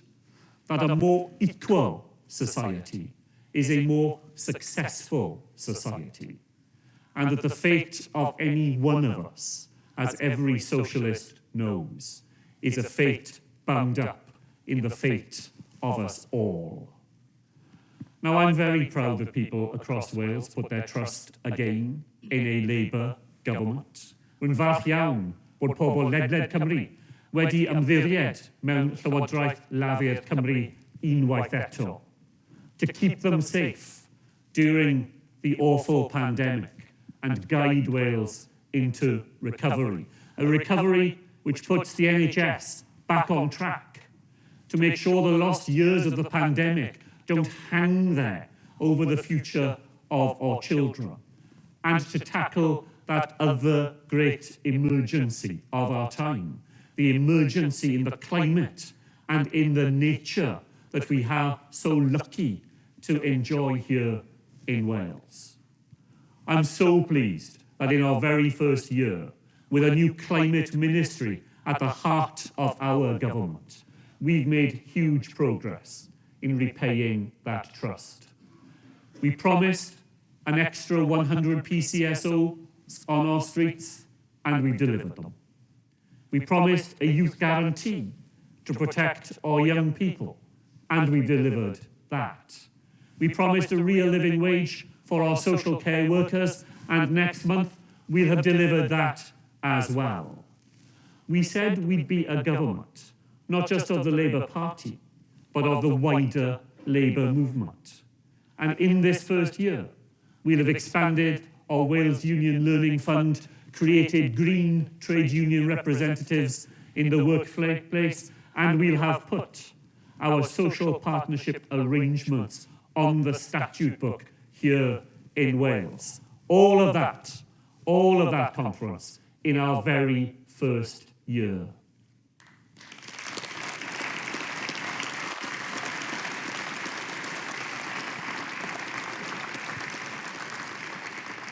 A conference as we count down to May 2022, local government in Wales has played a profoundly important role in shaping our response to the pandemic. 2 years ago, when we needed to look after the most vulnerable people across Wales, it was local councils and local councillors who were on the front line. They distributed weekly food boxes to people who were shielding. They made sure people got their daily medicines when they couldn't get to their local pharmacy. They made sure PPE arrived in care homes and kept schools open for essential workers. It was our councils and our councillors who set up new systems to make sure free school meals were available all year round. And they turned leisure centres into mass testing and vaccination centres without wasting billions on expensive consultants. They stepped in and they stepped up. Maen nhw wedi camu I fewn a maen nhw wedi camu I fyny hefyd. The pandemic shone a light on the vital work our councils and councillors do every day here in Wales, delivering those services which mean so much to us all. And I want to put on record today the enormous thanks we owe as a movement to the leader of Rhondda Cynon Taf Council and the leader of the Welsh Local Government Association, Andrew Morgan, and all his Labour colleagues.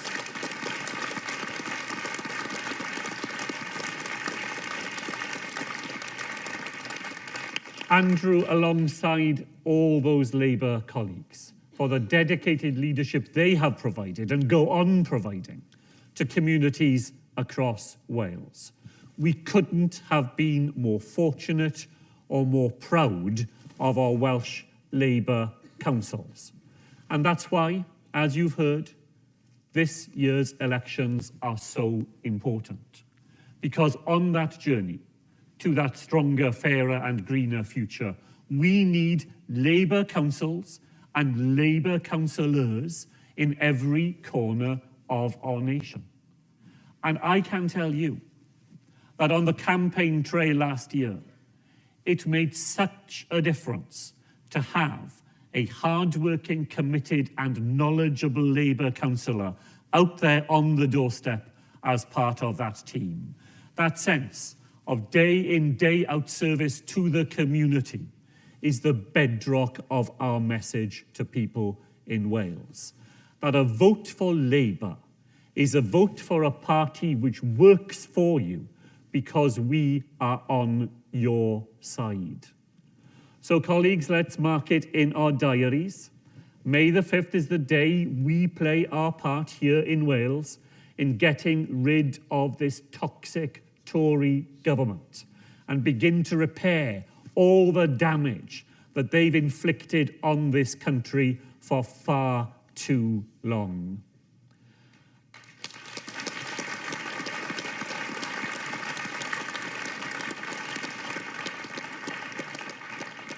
Aneurin Bevan used to say that he'd never met a Tory until he was 21 years old.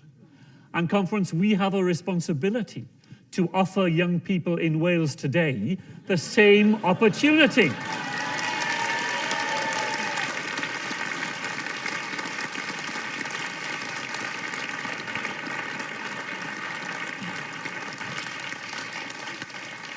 Now, we'll be out there on the doorstep in the coming weeks, just as one crisis, we hope, is easing. But another Tory-made crisis is coming to a head. We're in the grip of a cost of living crisis, which, as Joe told you, has its roots there in the heart of Downing Street. It's being fueled by soaring energy prices, which show no sign of easing as the war in Ukraine goes on. But the Chancellor is about to pour petrol on the fire with his regressive hike in national insurance contributions, which will hit pay packets across Wales next month. Here in Wales, your Welsh Labour government goes on doing everything we can to help families by putting money back in their pockets, by extending free school meals, providing free breakfasts, helping with the costs of sending children to school, helping with council tax bills, giving students the best deal anywhere in the United Kingdom, rolling out our new winter fuel payment to help people with those bills, and extending our childcare offer to parents in training and in education.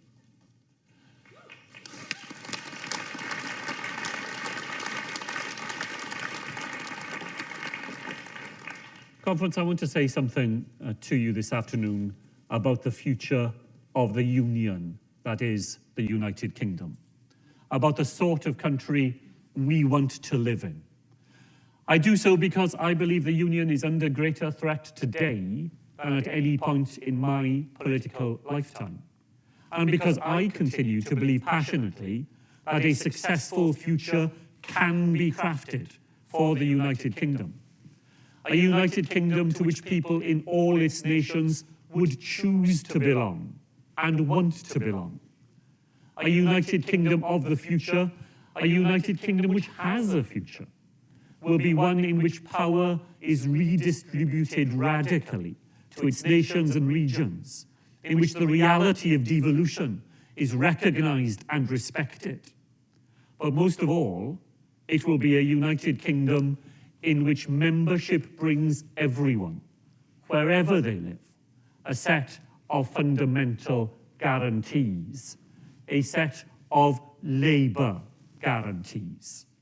A guarantee that at times of misfortune and distress, of sickness or disability or old age, being a citizen of the United Kingdom will mean a real helping hand. A guarantee that to be in work in the United Kingdom will bring you protections in the workplace, freedom from the exploitation of false self-employment or rip-off working conditions, and a guarantee that fair work will be fundamental to a Labour United Kingdom, fear of the fear that poverty brings, the fear of being in work, but still running out of vouchers for the food bank or for the prepayment meter. The United Kingdom we live in today, Conference, is scarred by inequality as never before since the great reforming Labour government of 1945. And yet we know in this hall that it doesn't have to be like this, that there is another and a better way. Rydyn ni'n gwybod nad oes rhaid iddo fo fod fel hyn. Mae yna ffordd arall. It was the Welsh Labour government, led by my predecessor, Carwyn Jones, which put that most radical piece of legislation, the Wellbeing of Future Generations Act, onto the statute book. Now there's a union which any one of us would be proud to belong. A union committed to being globally responsible. A union of healthier, thriving communities, confident in their diversity, knowing that the unique cultures and languages of different parts of these islands are a key source of our strength. And all of this founded on the most important goal of all, that fundamentally socialist understanding that a more equal country is one where every single one of us does better than in a country where inequality continues to force us apart.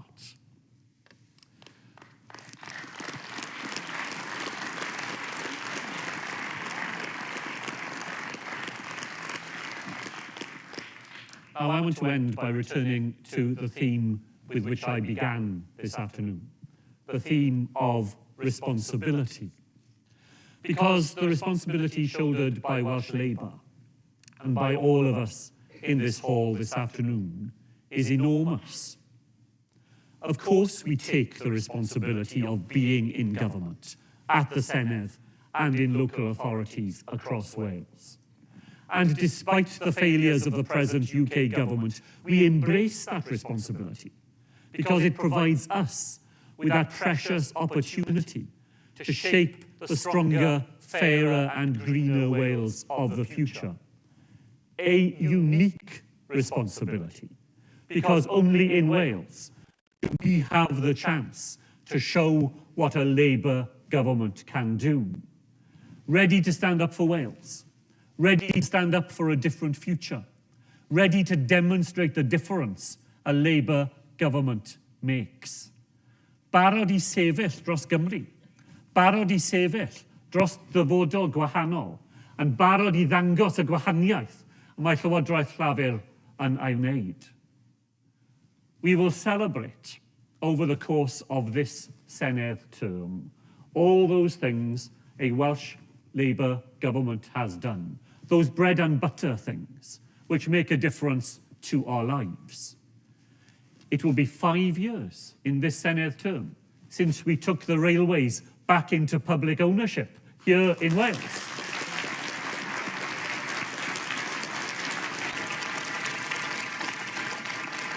It'll be 10 years since when Cadwyn was First Minister, we created the fantastic Wales Coastal Path. And 20 years since when Rhodri Morgan would have been standing on this stage, announcing our determination to abolish the tax on illness and to introduce free prescriptions for everyone here in Wales.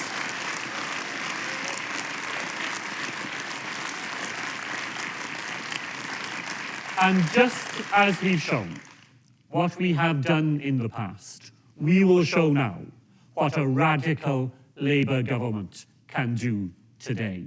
In this Senedd term, we'll reform the school day and the school year. We'll create a national forest and our first new national park in more than half a century here in North Wales.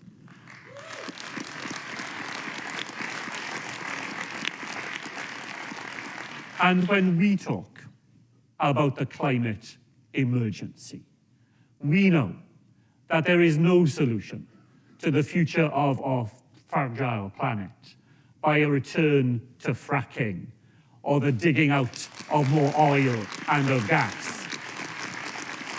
Here in Wales, we will lead the revolution. That means that our economy in the future will be powered with the renewable energy that we are so well placed to create. So on the 5th of May, when Labour goes to the polls again in Wales, it will be exactly a year since we won that historic 6th Senedd victory.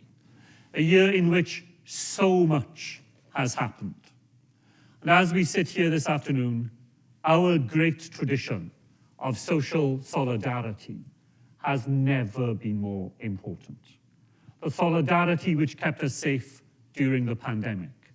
The practical solidarity we will demonstrate to those facing bills which now they know they cannot pay. And most of all, the solidarity we are determined to show to the people of Ukraine at this most desperate of times. Because that other great theme of our Welsh Labour history, that 100 years and more, is that history of struggle. Struggle on behalf of working people. Struggle on behalf of progressive causes. Struggles to advance democracy and diversity here in Wales. So as we leave this conference tomorrow, let's take the confidence which history hands to us, and the confidence in our Welsh Labour message that whatever the challenge, Welsh Labour is on your side. Whatever the obstacles, the Welsh Labour movement is there in that struggle with you.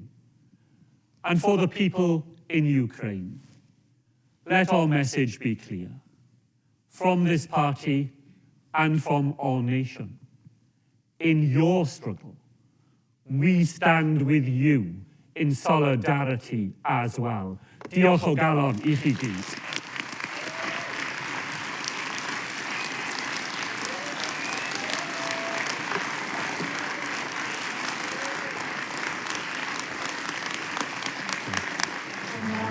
Thank you. I'm very much.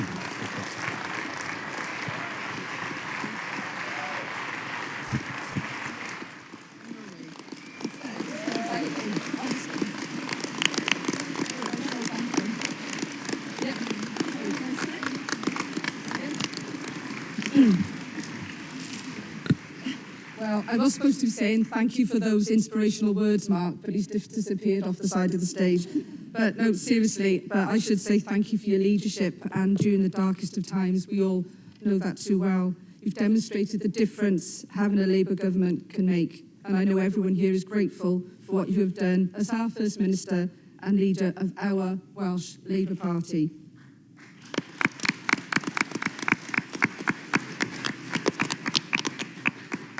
Our Welsh Labour Party has shown the very best of us and what we can achieve. So many of you gave back to our communities during the pandemic and supporting our neighbours, our friends, that truly shows the best of Labour values. We now have our awards. Okay. The first award... Okay.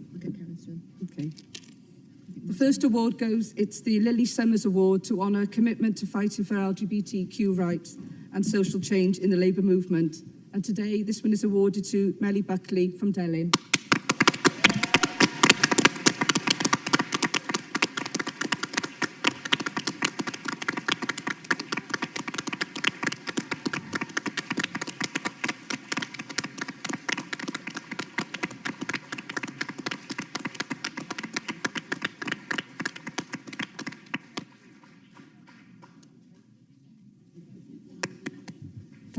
Well done, Melly.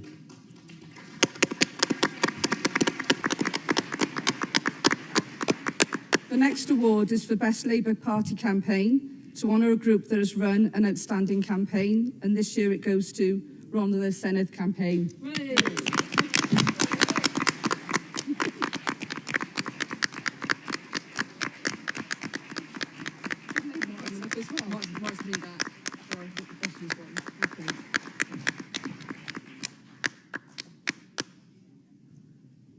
Well done.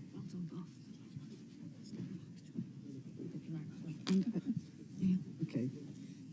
And for the last award of the afternoon is the Long Service Award to honour a lifetime's commitment to the party. This year, this is a posthumous award, and it goes to Gareth Richards of Clwyd South, and the CLP is coming to collect that.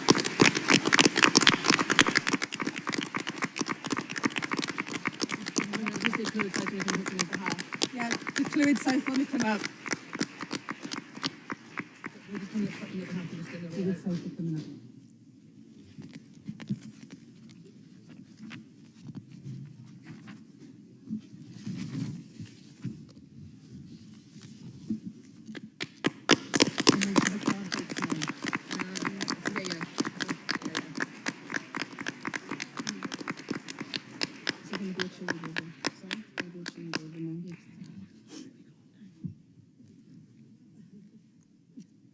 Congratulations. Before we go to the second debate of the afternoon, I just want to remind everyone about collecting their card votes, just to make sure that everyone has everything they need. So we'll move on to now a second debate of the conference, and this is on climate change and transport. We have a number of motions in this debate. Delegates are reminded that the policy debates of conference are broad debates, and speakers are not limited to speaking about the motions, but the broad topics of climate change, transport in this case. To open our debate on climate change and transport, I would like to welcome Julie James, Minister for Climate Change.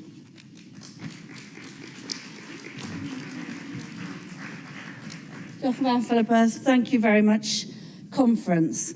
Well, Conference, as you have already heard from your First Minister, Mark Drakeford, your Welsh Labour government sees the climate and nature emergency not only as an environmental crisis, but as a matter of social justice.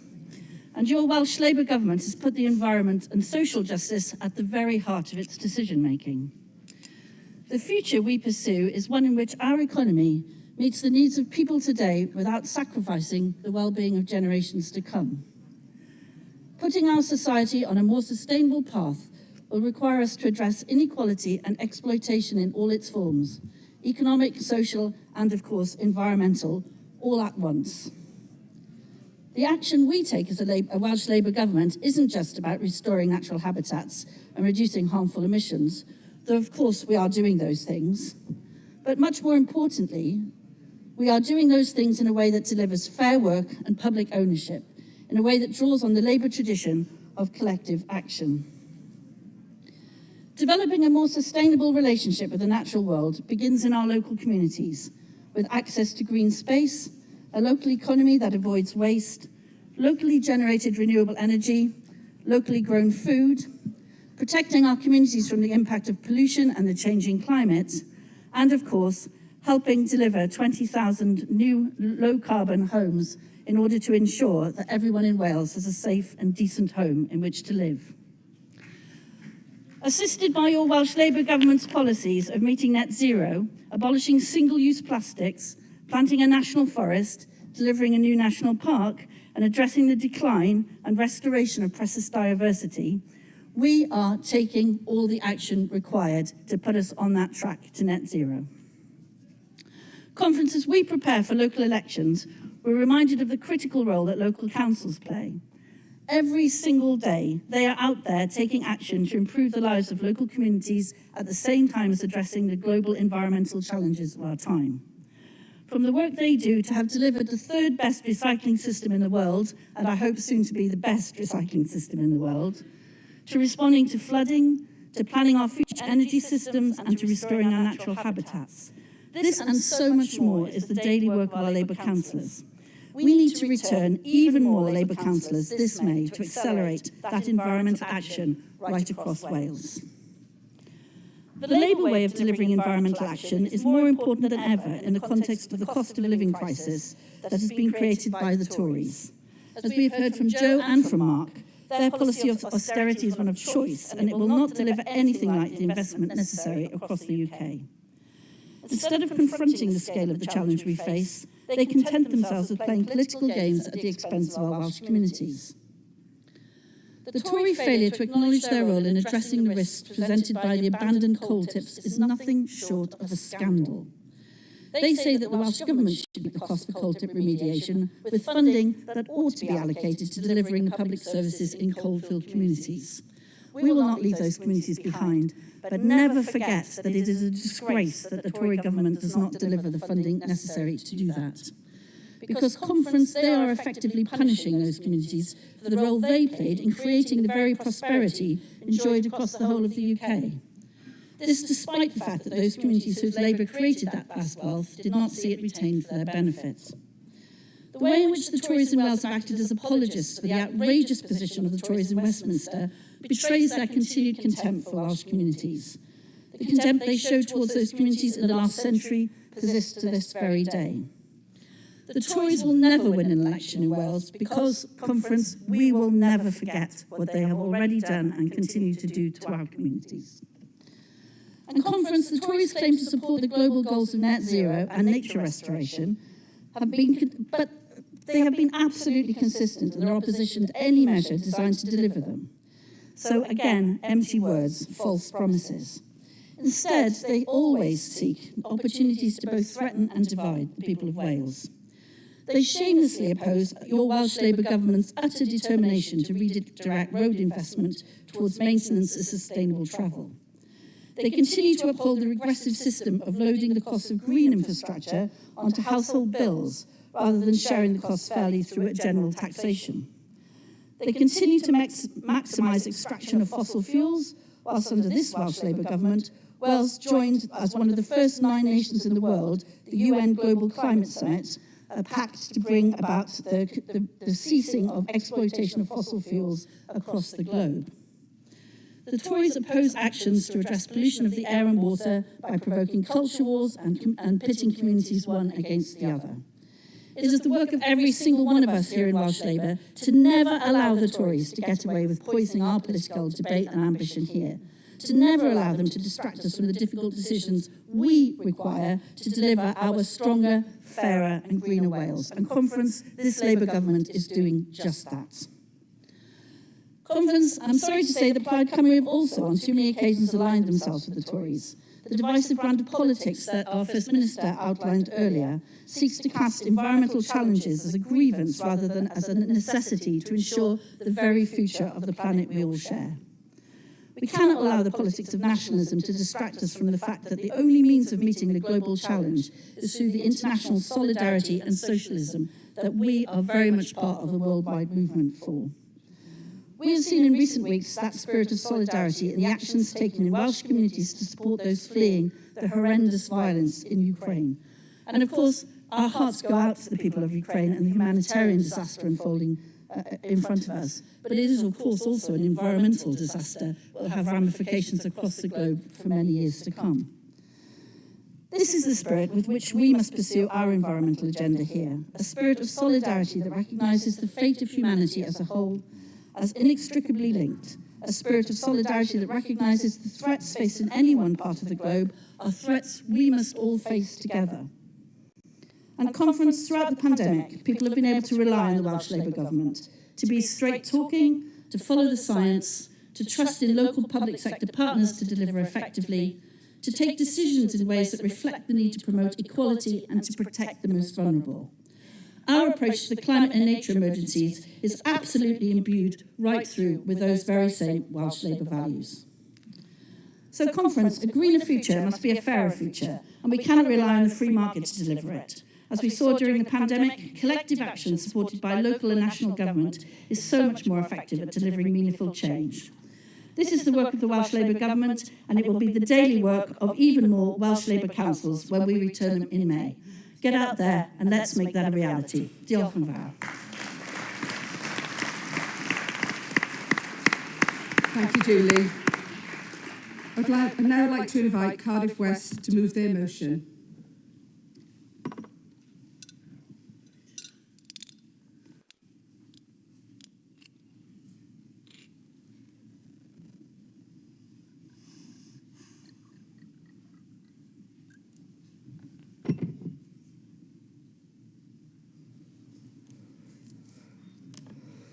Chair, Conference, Claudia Bowes, Cardiff West CLP, moving motion 1 on the climate emergency.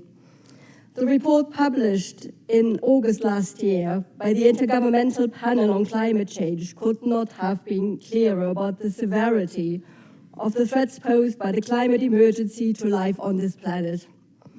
The report, based on 8 years of research, provided all the evidence that could be needed for the vital necessity of concerted action in the form of immediate and rapid reductions in greenhouse gases. Otherwise, nowhere on this earth would be safe from rising temperatures, catastrophic floods, raging wildfires, extreme storms, or searing droughts. Governments have repeatedly ignored scientists' warnings, but it was still possible to avoid the worst consequences if immediate action were taken. World leaders would have had ample opportunities to digest this message when they gathered in Glasgow 3 months later for the COP26 climate summit. However, the climate pact that emerged from 2 weeks of negotiations failed to deliver the bold actions needed. It made no commitment to ensure the emissions cuts from countries in the global north necessary to keep global temperatures from rising more than 1.5% above pre-industrial levels, nor did it guarantee the finance necessary from countries in the global south to make their contribution. It failed to deliver the finance and reparations needed by these countries on the front lines of the crisis to address the loss and damage to livelihoods, homes, and territories. And even though the scale of the problem posed by fossil fuels was acknowledged for the first time, there was no clear commitment to rapidly phase them out. The UK government represents the worst aspects of this global failure in leadership. Paying lip service to the need for decisive action while continuing to use public money to support dangerous and irresponsible fossil fuel extractions from Mozambique to the Cambo oil fields west of the Shetland Islands to the new coal mine in Cumbria and oil drilling in Surrey. Against this background, the record of Welsh ministers provides a positive examples of what a government, even with limited powers, can do when it has a genuine commitment to take actions. Wales was the first country to declare a climate emergency almost 3 years ago. The pledges in last year's Senedd manifesto and the subsequent programme of government seek to take action in response to that declaration, building on an already positive record during 20 years of devolution. The commitment to build 20,000 new low-carbon homes for social rent, the freeze in new road building schemes, the creation of a climate super ministry, these are important steps. And additional, albeit more tentative proposals in the agreement with Plaid Cymru, such as the plan for a publicly owned energy company, show a welcome willingness to go further. When a government like ours in Wales displays the commitment to address a global crisis that is so lacking elsewhere, it has a moral and political responsibility to go as far and as fast as it can, not only to deliver tangible benefits for its own citizens, but to provide a spur for other governments with greater powers and resources to follow its lead. In that spirit, this motion suggests further ways in which the Welsh Government could develop its programme, from driving publicly and community-owned green energy production to carrying out a comprehensive insulation, retrofitting and energy efficiency programme. We recognise that the existing commitment to a net zero carbon target for the Welsh Government by 2050 was an important step, reflecting an informed assessment of what the Welsh Government feels it can deliver. And we welcome the fact that the agreement with Plaid includes a willingness to at least consider bringing that target forward, if at all possible. However, it needs to be recognised that all experts' opinion on the climate emergency is clear that 2050 is inadequate. It's an inadequate target. Pardon? To wrap up. All right.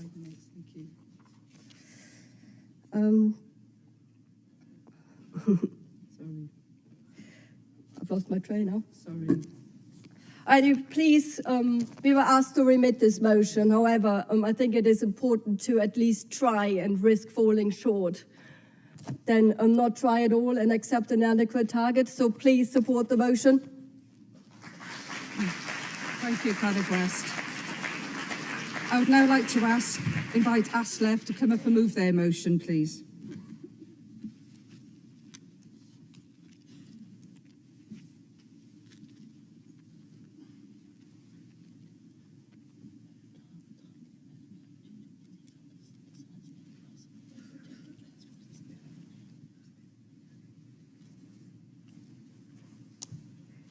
Hi, good afternoon, conference, Bryn Dar. I'm Dan Masrani from ASLEF, the Train Drivers Union, and I'm really proud to be stood here today moving our motion, which is for an integrated transport system for Wales. Due to the pandemic, this is the first Welsh Labour conference in which we can say our Wales and Borders rail franchise is at last back where it belongs in the public ownership. Last year, as the First Minister referenced,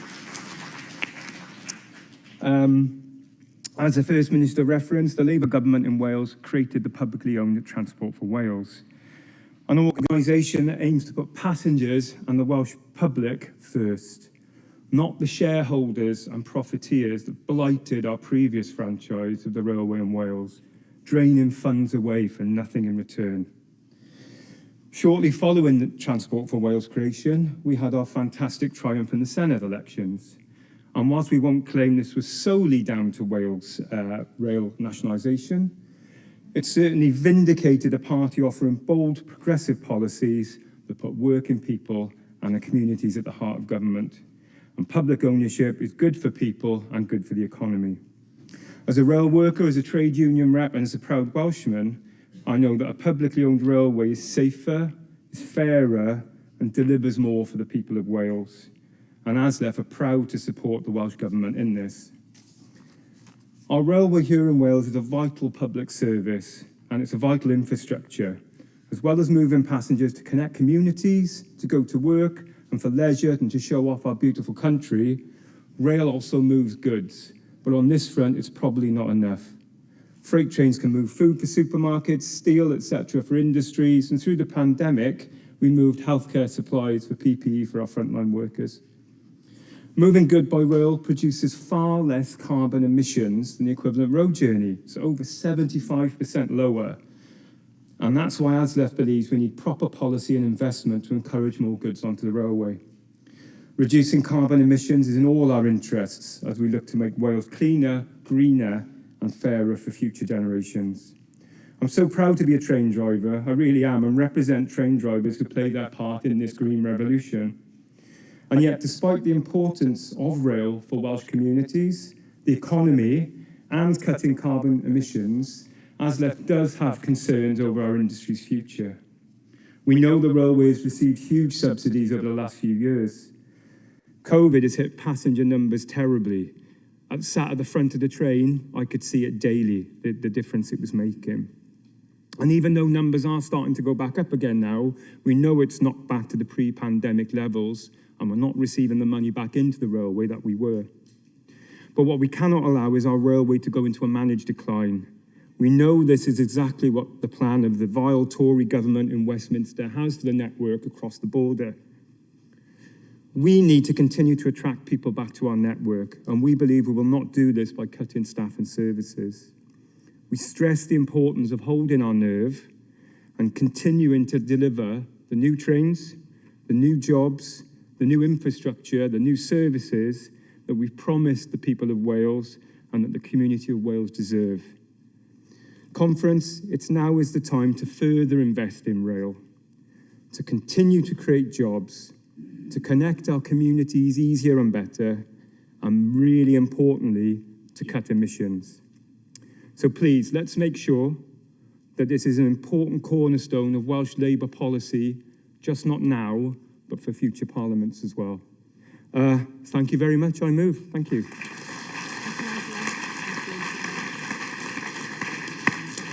I will call speakers in groups of 3. Please give your name to the staff at either side of the stage, and I would ask you that you limit your speeches to 3 minutes each. I don't want to cut anyone off, but we do need to keep to time, and I'm keen to take as many speakers as possible. Okay. Yeah. And over there with the red book. Okay, that's 3.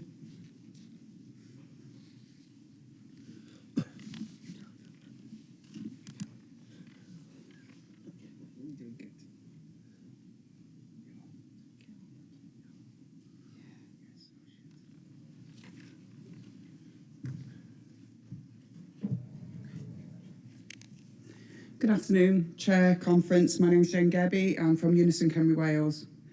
Conference, Unison are in full support with our colleagues' Cardiff West climate emergency motion until the very last paragraph, whereby they ask Welsh Government to investigate all possible sources of funding for such a programme, including the 8 local government pension schemes that operate in Wales. Conference, that alone makes this resolution incompetent. If we were able to reference back the Standing Orders report, we would have, but our Welsh Labour rules do not allow for this mechanism. Conference, our local government pension funds have a fiduciary duty in common law to invest with prudence, rate of return, security, and the appropriateness of an investment. Welsh Government could not instruct these funds in a particular type of investment, and its duty is to its beneficiaries. Conference, we did seek an amendment, but our request was disregarded. We could have reworded the final paragraph to make a request of these schemes, which would have had the potential to be more fruitful. Conference, we ask you to oppose this motion. Thanks very much.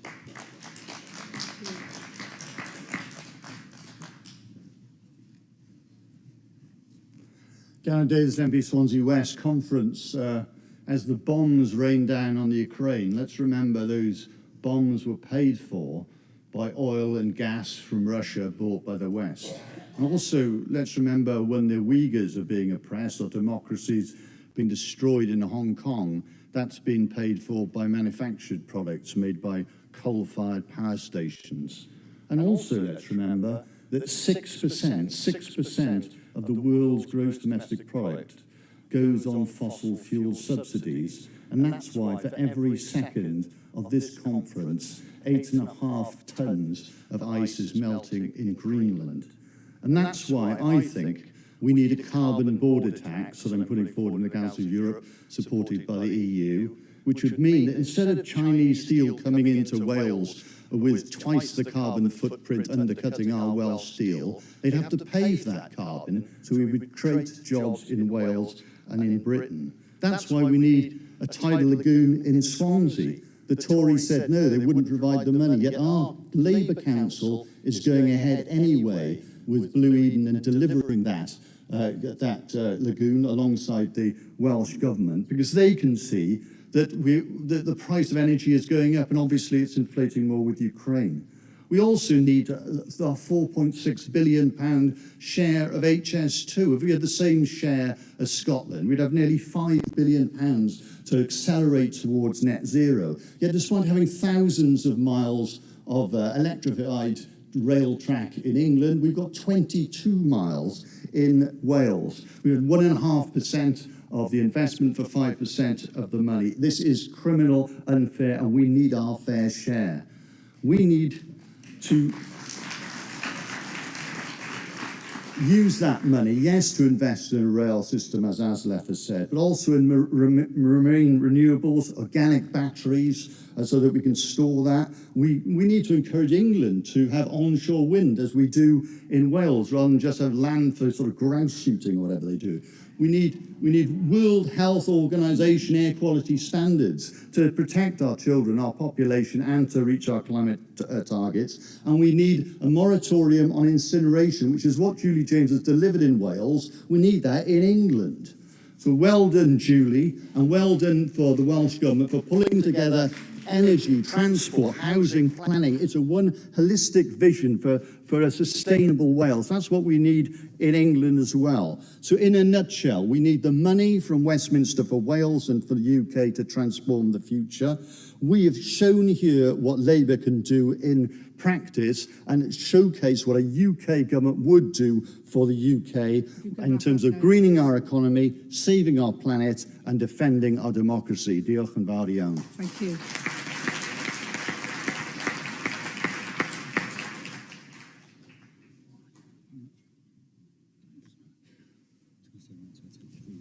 Thanks, Chair. Good afternoon, Conference. Mike Jenkins Unite, speaking in the transport debate. And thanks to Aslef for moving that. Conference, I think we probably all know an integrated Welsh transport system is fundamental to Wales achieving its carbon emissions. And it needs to make sense both economically and politically for the public to buy into it. Central to it are our bus services. But a key problem here is low pay. Low pay in this sector that leads to a high turnover of staff, long hours, and disproportionate levels of stress and absenteeism. Unite Wales has been fighting hard against this with high-profile disputes at Stagecoach and Arriva. Hourly rates of pay of under £10 per hour and drivers over the border being paid higher rates formed the cornerstone of our action. Weeks of strike action led to success and wins in both of those disputes. And Conference,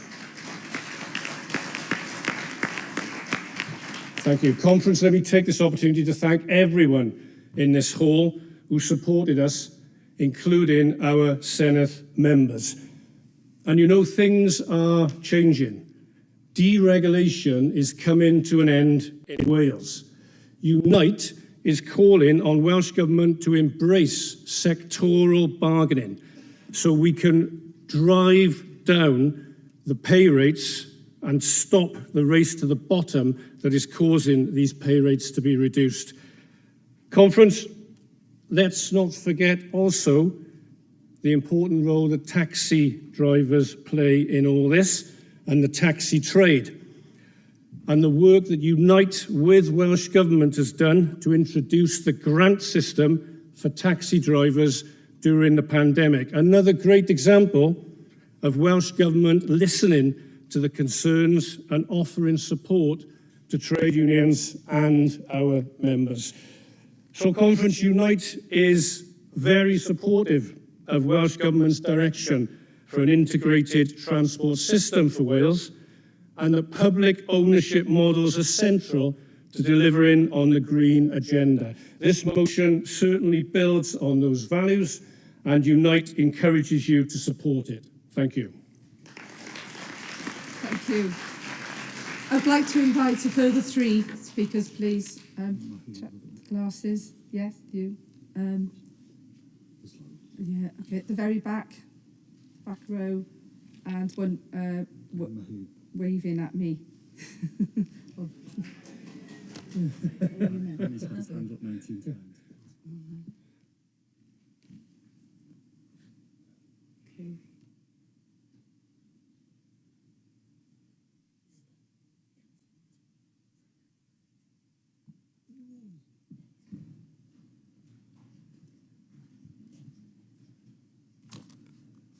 Blimey. Hello, conference, comrades, friends. My name's Elliot Penn, Cardiff South and Penarth delegate, Community Council, and hopeful County Council candidate. Forgive the nerves, I should try not to swear. I'd like to speak in support of Aslef's motion. I'm a simple builder, and as such, I see things simply. I can easily recognise a good builder, and Welsh Labour and Welsh Government under Mark's leadership are good builders. This motion, I don't know if I'm allowed to say this, along with 1, 2, 3, 4 and 5, show government who cares and is building a better country, helping all of us. Integrated policies which work together shows direction and competence. Cheap, affordable public transport benefits the people who use it and not a minority of shareholders. It benefits people, it benefits the economy, and it benefits the environment.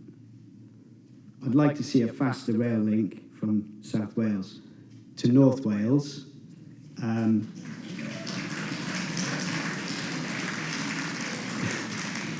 I think we all might have suffered from that.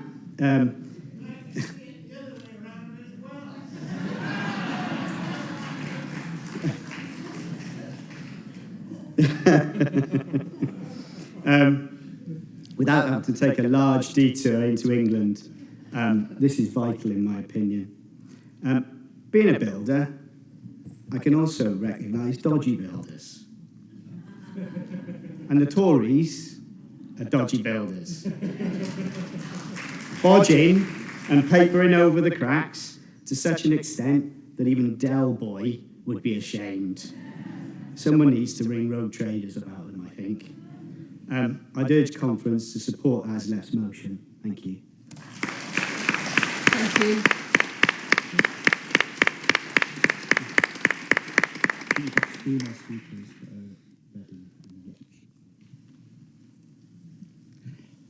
Hello, conference. I raised the hand since morning 20 times. Finally, my hand has been looked. Thank you for the people sitting there. Thank you. Conference, my name is Mahbub Bashab. I'm representing Swansea West CLP. I'm also representing BME Committee of Welsh Labour. Conference, I'm full supporter of this bill. Let me tell you the reason. I've worked with Energy Safety Research Institute in Swansea University, the first dedicated research institute on energy and carbon emission. Conference, I just arrived yesterday from Qatar. I can tell you, Julie James was following me, and the Qatar government is following the Welsh government footstep, how to reduce the carbon emission, because we are delivering the research which has been other other side of the Bristol Channel. They have not even started. The UK Science and Innovation are sleeping there. They have not started. Whereas the Welsh-funded research in Welsh area, we are already implementing in the industry. That is what we needed. And I was talking to the UK Science and Innovation lead on this one. They were clearly said that Welsh is already there off the record, because he can't publicly say that because he's a Tory MP. He can't say that. Conference, please support this motion. Finally, just one word to say, the people who are the worst affected by this climate change are not only those with the least capacity to adopt it, but those least responsible to it. Thank you, conference.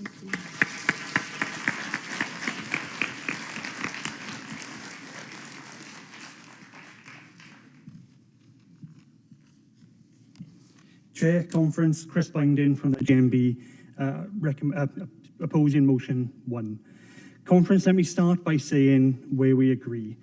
We agree that the effects of human-made global warming can be seen all around us, and the need to reduce emissions remains the greatest challenge of our time. But we must deliver that in a Labour way, with workers leading the changes that are needed. As an energy union, we remember the pain and the broken promises from the destruction of the Welsh of the Welsh coalfield. As a union that represents industries as broad as shipping, textiles and remploy, we cannot make the same mistakes of the past.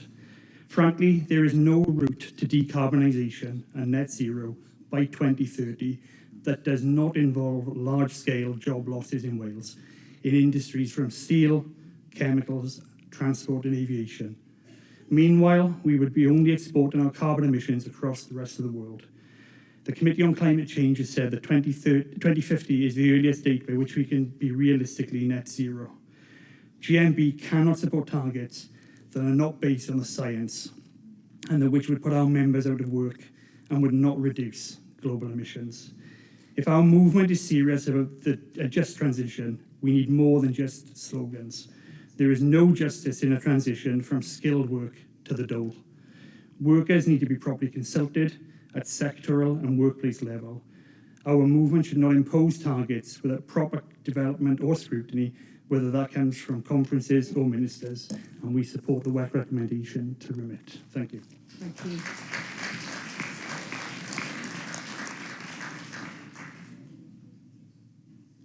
And this is the last speaker in this debate.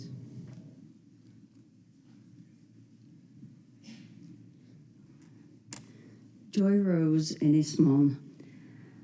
Whilst appreciating the urgency of the climate change motion, I forgot to add first time and very shaky speaker,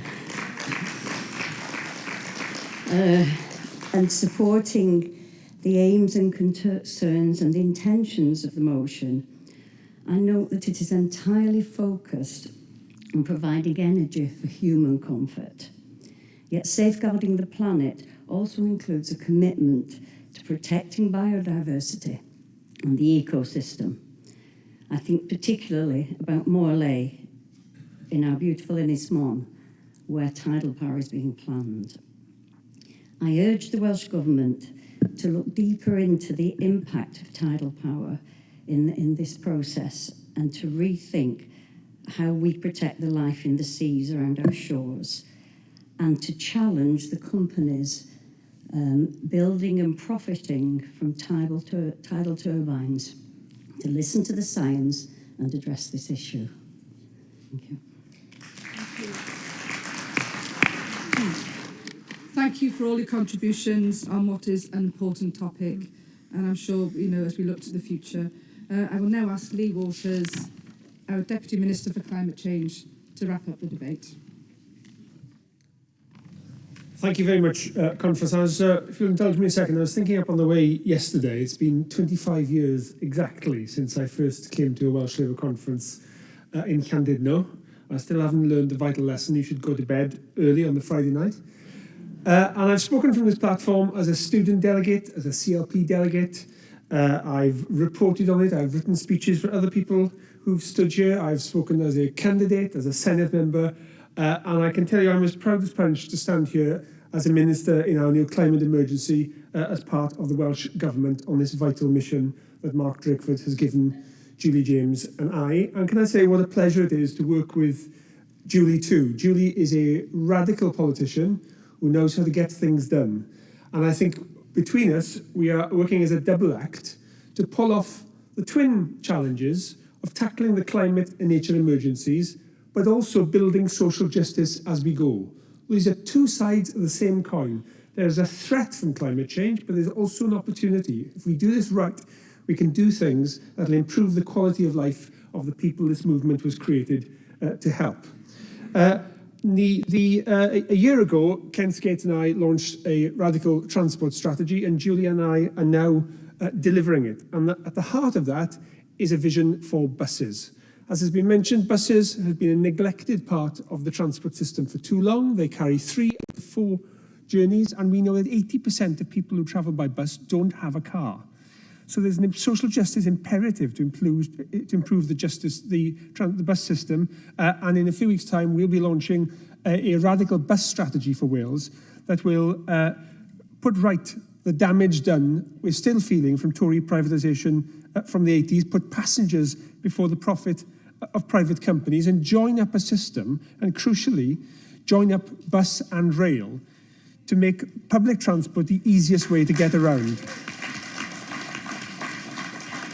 And as the delegate from Unite reminded us, one of the victims of the privatised system has been the workforce. The wages of bus drivers have been suppressed since privatisation in the 80s and have still not caught up. And the industrial action we saw late last year was a symptom of that. So we have an opportunity to create one network, one timetable, one ticket, and a set of just working conditions across the country. So the prize is big.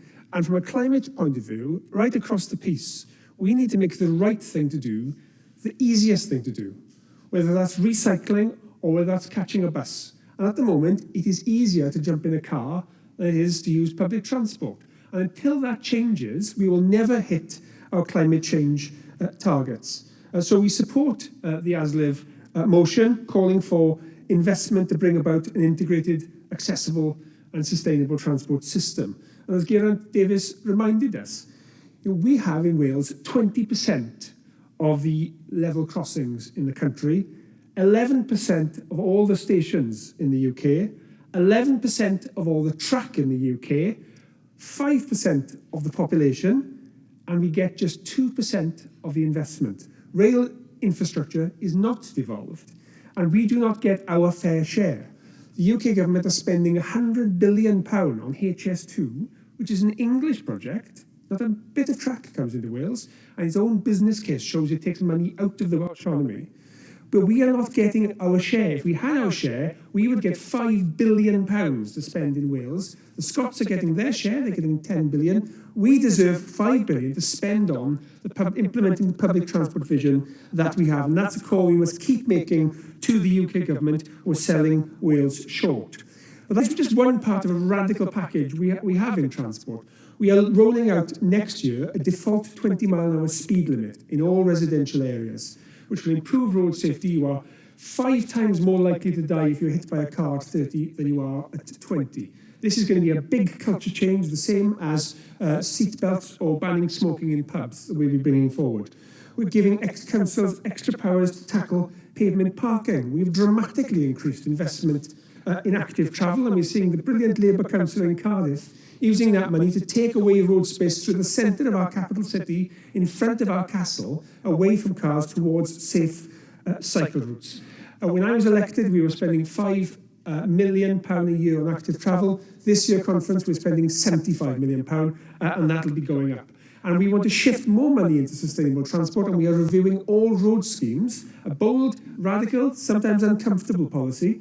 But we've seen with the bold decision of the First Minister to cancel the M4 project and create instead a pipeline of schemes through the Burns Commission that is now being delivered, and the UK government independent Union Connectivity Review endorsed over the M4 that bold action can produce the right result. And we hope to do the same in North Wales through the Burns Commission that we've just announced. So a bold package of programmes on transport. And as the Cardiff West delegate told us, some of the most boring people in the world sit on the UN panel on climate change.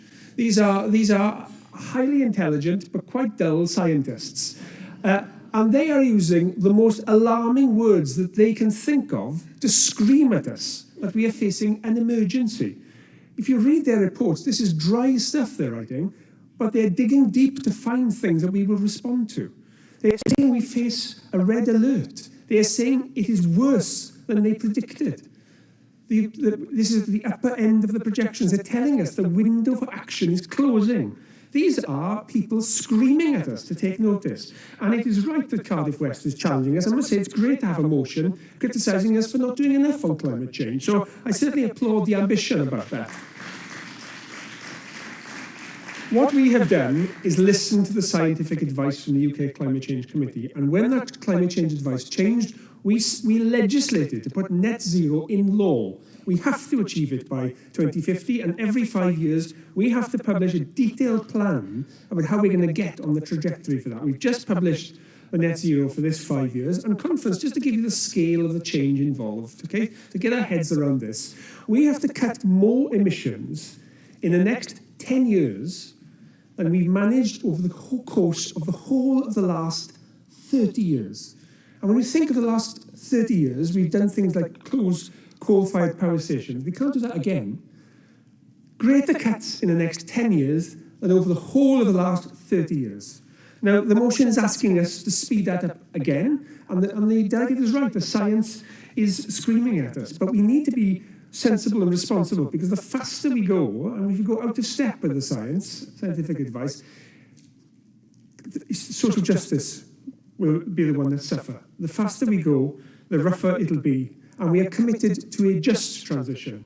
And as the delegate from Swansea West reminded us, at the moment it's the people who have contributed the least to climate change who are impacted the most, and we don't want that to be workers in our industries here. We want to go as fast as the science will allow us, and as part of our partnership agreement with Plaid Cymru, we are looking at what the science will tell us about getting to net zero by 2035. 2030, I'm afraid, is a leap too far at the moment, and we think that would be reckless given the state of the current advice. So we hope conference will reject the motion but endorse the spirit of it and work together to keep pushing us as fast as we can. And we have taken action since the election. We've done a review into tree planting. We need to plant 86 million trees in Wales within the next 10 years. And there's an opportunity there to use that timber. We currently import 80% of our timber. Only 4% of Welsh trees we use to build the timber frame homes that Julie James has been radically putting into action.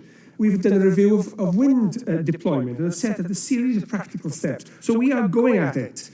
Conference, I trust you. Julie James and I are as impatient as you can be to fulfil this mission we've been given by the First Minister. And this is something that we should all be very concerned about. Done right, we can advance social justice and climate emergency together. Diolch. Thank you. Sorry to have to stop you there. Okay. Thank you very much, Lee. Sorry I had to stop you. We'll now set out the WEC positions in relation to each of these motions. So the WEC position on motion 1 is to oppose. Okay, can I take all those in favour?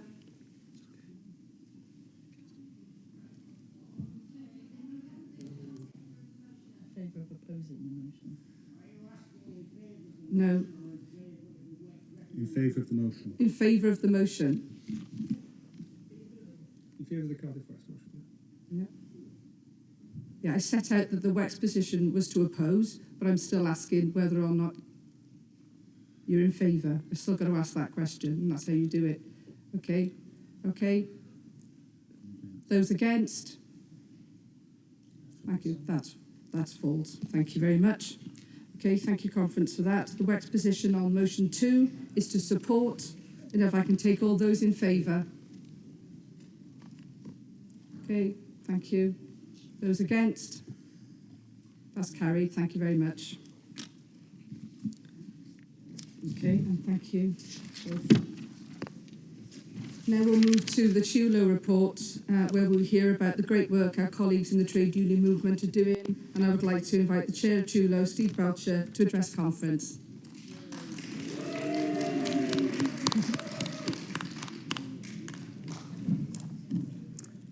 Thanks, Chair.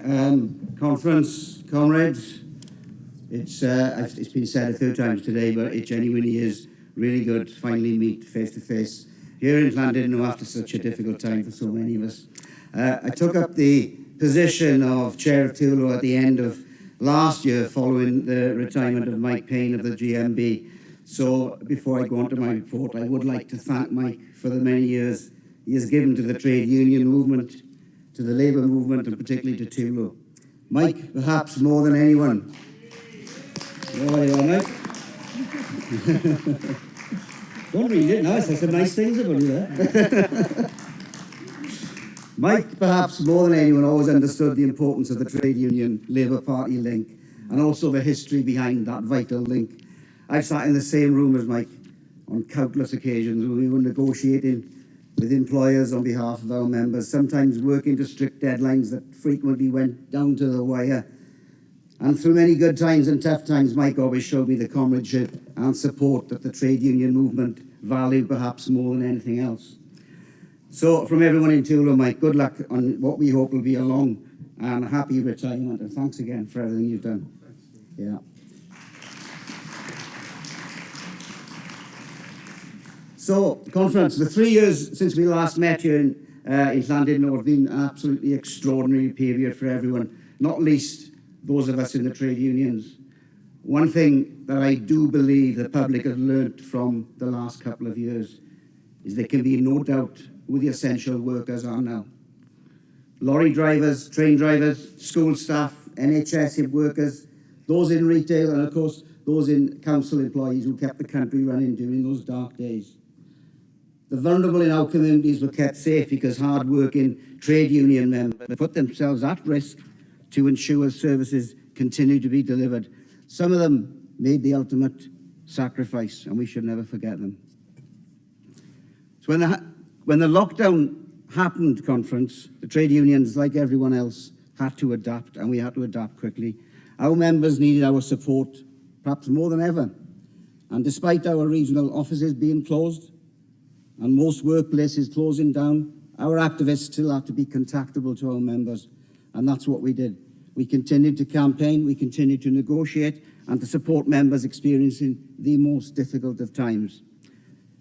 But one thing we did have in our favour, though, here in Wales, was a government that actually cared about the working class, which is more than can be said for that Westminster Tory government and their cronies, many of them who saw the pandemic as nothing but an opportunity to make money.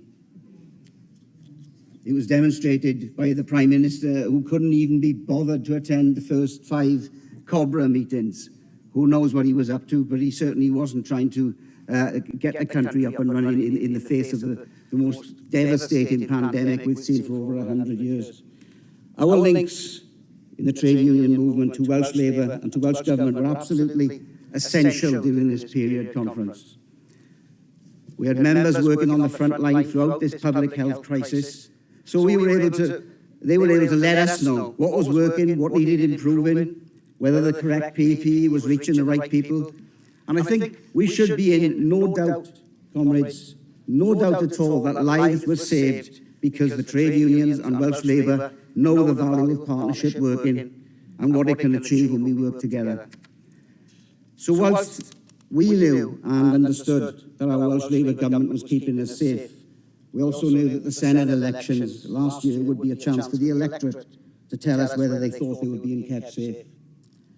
We in TULO always pride ourselves on the support that we're able to offer Welsh Labour, and last year's election was no different, wasn't it? Well, it was different, it was very different. When the campaign got started, we weren't even allowed to leaflet, to knock doors, or arrange stalls in busy town centres. You know, the sort of campaigning activities that are bread and butter to us. We couldn't do it. We know how to win elections here in Wales, but those early days of the campaign were challenging. We had to rely on telephone canvassing, social media played a large part, but we all still wanted to talk directly to voters and hear what they were thinking. So when restrictions were relaxed to the point that we could knock doors and talk to people, it was with a little trepidation, I must say, that the campaign really got started. There have been some election campaigns, let's be honest with ourselves, when people are not pleased to see us knock on their doors. And as we know, the Welsh are not shy when they come to tell their politicians what they think. If they've got something to say, they usually say it, usually quite often in a robust Anglo-Saxon vernacular that leaves us in no doubt what they mean. But by and large, the voters were very pleased to see us. It soon became apparent that our First Minister was the new rock and roll star of Welsh politics.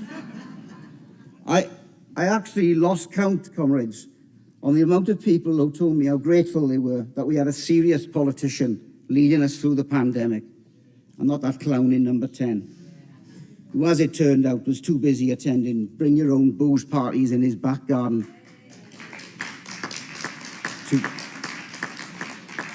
Booze parties in his back garden rather than keeping an eye on the things that really mattered. So the political activists across the trade union movement were out in force during the elections last year. Many of them in this conference today. There were marginal seats with new candidates which needed our support. And when the votes were finally counted, the Welsh public delivered their verdict. And that verdict was very clear. The Welsh Labour was taking them through the most difficult period of their lives, and the public wanted us to continue to do so. That Senedd election result came about following a lot of hard work by many, many people. But please don't ever forget the support, as always, from the trade unions. One other thing that came as a result of that election, and it hasn't been mentioned yet today, so I'm quite pleased that I'm going to mention it. A verdict was also delivered on the extreme right-wing semi-fascist UKIP. They were an absolute poison on the political scene. And to simply say good riddance doesn't do them justice. But let's make sure they do not stain Welsh politics again.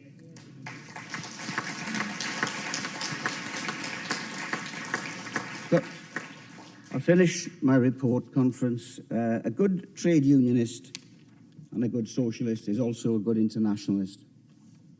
And in these troubled times, international solidarity is needed more than ever. There are trade unionists right now dying side by side in Ukraine. And you can be sure the trade union movement will reach out to them. Our brothers and sisters in Ukraine need to know that they are not forgotten, and that trade unionists around the world will continue to show what international solidarity really means. So, conference, as we come out of the pandemic, there's lots to do. Welsh Labour had an exciting manifesto last year that we in TULO were proud of, and we had an input into it. Working together in partnership is the way forward, conference, to develop the socialist Wales that we are all fighting for. So thank you, Chair, and thank you, conference.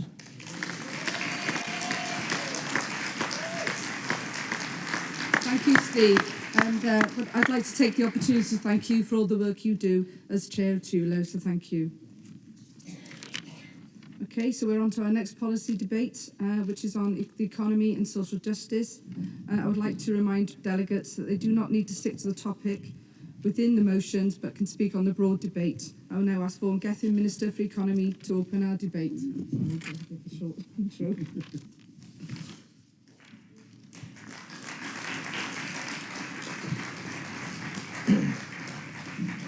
Diolch, Conference and Philippa. I know that we were all hoping for a different result last night, but it wasn't to be. I thought I'd look back at some happier results today, and I stumbled across May the 6th, 2021. The pundits didn't fancy us much, but we won 30-16, equaling our record tally. We won 40% of the vote, and it turns out the losing side wore blue that day. Conference, it is great to have a winning Welsh Labour team back in person. But since we last met, we have been tested in the heat of an emergency that touched every family and caused real trauma for those fighting to keep their business going. None of us took the decisions that were necessary lightly. And during lockdown, I was worried. I was worried about what the virus would do next, worried about the decisions that we would have to take. I'm worried about my mum becoming more isolated, lonely, and afraid. The time that we would normally spend together around her home was suddenly gone. And it's then that you realise how important that time is, and how many of us felt a deep sense of guilt for not being able to do more for the people that we love. Doing the right thing can be hard, but I'm proud of how the people of Wales responded, putting together in the face of a crisis and for so many, personal tragedy. Conference, our actions are proof that when the people place their trust in Welsh Labour, we repay that trust. Our Test, Trace, Protect system delivered better results at half the cost across our border. When I was Health Minister, we didn't have to sack Serco, we never hired them. We chose partnership. We trusted local government on our NHS. People who know their communities reached more contacts, helping them to keep loved ones and neighbours safe. And what were the Tories doing? Rolling out the red carpet to cronies, opening up VIP lanes for inflated PPE contracts, and turning this crisis into a payday for political friends. We took the job seriously. We treated people with respect, and we used public money for public good. The Tories used public money the way most people use a public convenience. The choices taken by your Welsh Labour government freed up hundreds of millions of pounds of extra help for businesses here in Wales. Our approach supported over 180,000 jobs, easing the worries of businesses and their staff faced with enormous uncertainty. A new survey of Welsh businesses shows that 85% of them agreed that our support was as important to them as furlough. That help simply didn't exist in England. Tory ministers were too busy looking after the contacts in their phone books to step up for businesses in need of help. And they tell us to trust them to level up. They don't know which way is up. So conference, when it comes to backing Welsh businesses, I take no lectures from a Welsh Tory party that has one mantra: for Wales, see England. And I take no lectures from a party that looks on as the UK Tories break their manifesto promise to replace every penny of EU funds for Wales. £1 billion is being swiped from Welsh budgets, leaving Wales with less say over less money. Conference, as we've heard already today, competence, trust, and decency have defined our approach under Mark's leadership. And we will go on taking decisions that work for Wales, with our mission to create a stronger, fairer, and greener economy. And just look at what we've already achieved since last May.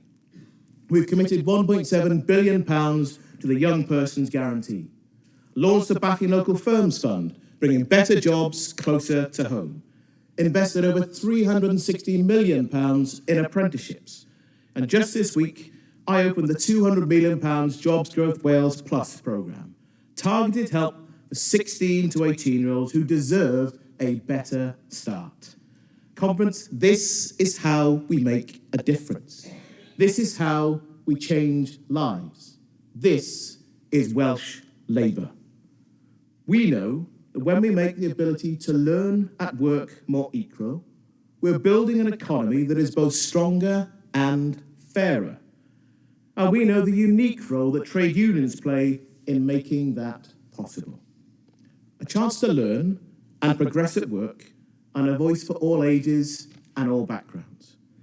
I'm proud to announce today that we will invest £13 million in the Wales Union Learning Fund, opening more opportunities to more working people. And conference, the record is clear. With Welsh Labour, businesses are better protected and workers are better supported. I'm pleased to confirm our support for the motion submitted by Community, USDOR and the GMB. We can win a successful and sustainable steel industry in a just transition across Wales and the UK.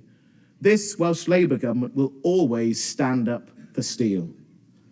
The retail sector, I know, has been rocked by the pandemic, so I will work with USDOR on our plans for a new retail strategy with a focus on fair work. And the GMB motion makes clear that creating a just transition reaches across everything that we do.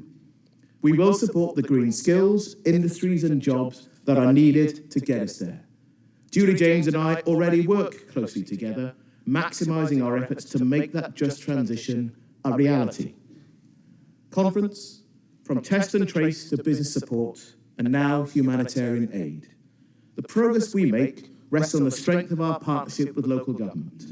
The talent the Welsh Labour has in local government should be the envy of the UK. Without a playbook, a generation of Welsh Labour leaders have shown creativity, skill, and resilience. Ministers and councillors around a virtual table designing responses together. The too difficult became possible, and with real trust, our partnership helped to save lives and livelihoods. That's what you get if you vote Welsh Labour this May. So let's campaign together to win for Wales. Diolch yn fawr, Conference. Thank you very much. Thank you, Vaughan. Thank you. So in this debate, we have three motions. So I will call each of the trade unions moving these motions, and then I'll go to speakers. So if I can ask community to come forward. Sorry, yes, if I can ask community to come forward to move their motion, please.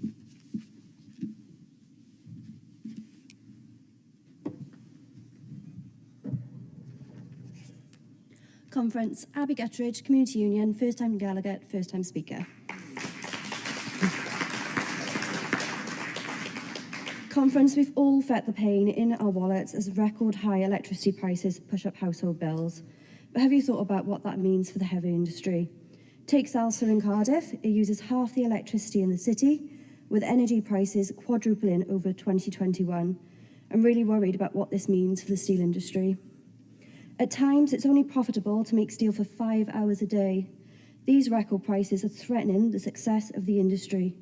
And through threatening profitability, they're also threatening the transition to net zero.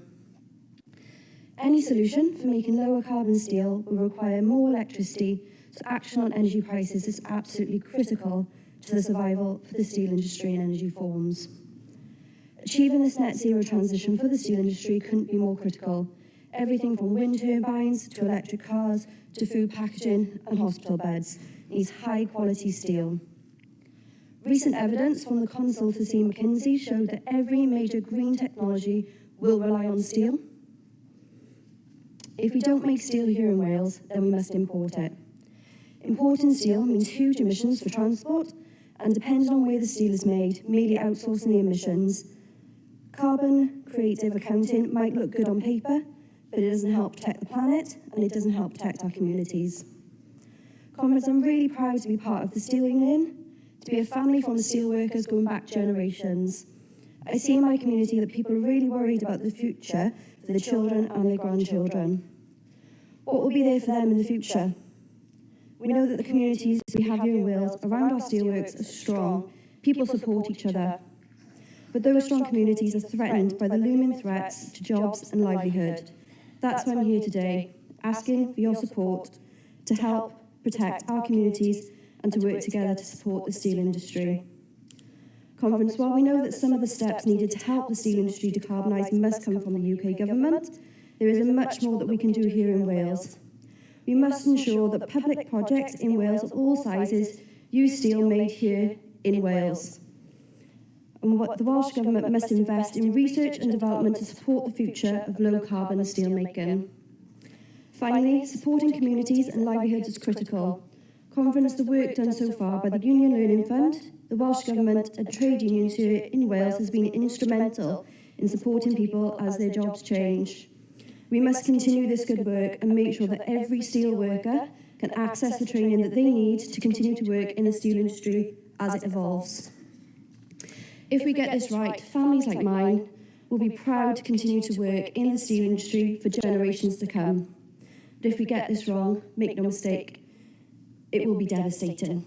Thank you. Thank you, community. I'd like to invite Ysdor now to move motion 4.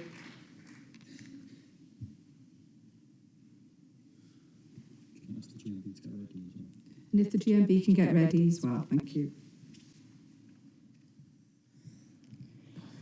Good afternoon, Conference. I'm Beverly Perkins and I'm speaking on behalf of Ysdor in support of our motion for a recovery plan for retail in Wales. Ysdor is a trade union for retail workers. We have just over 360,000 members across the UK. in retail and its associated trades, such as food manufacturing, distribution and warehousing. We have been representing retail workers for over 125 years and fully understand the issues facing the sector and our members. Retail is at the heart of our communities. Not only provides a huge amount of employment, it also serves as a social hub, improving intergenerational and community communication and reducing social isolation. For us, though, retail means employment and financial stability for our members.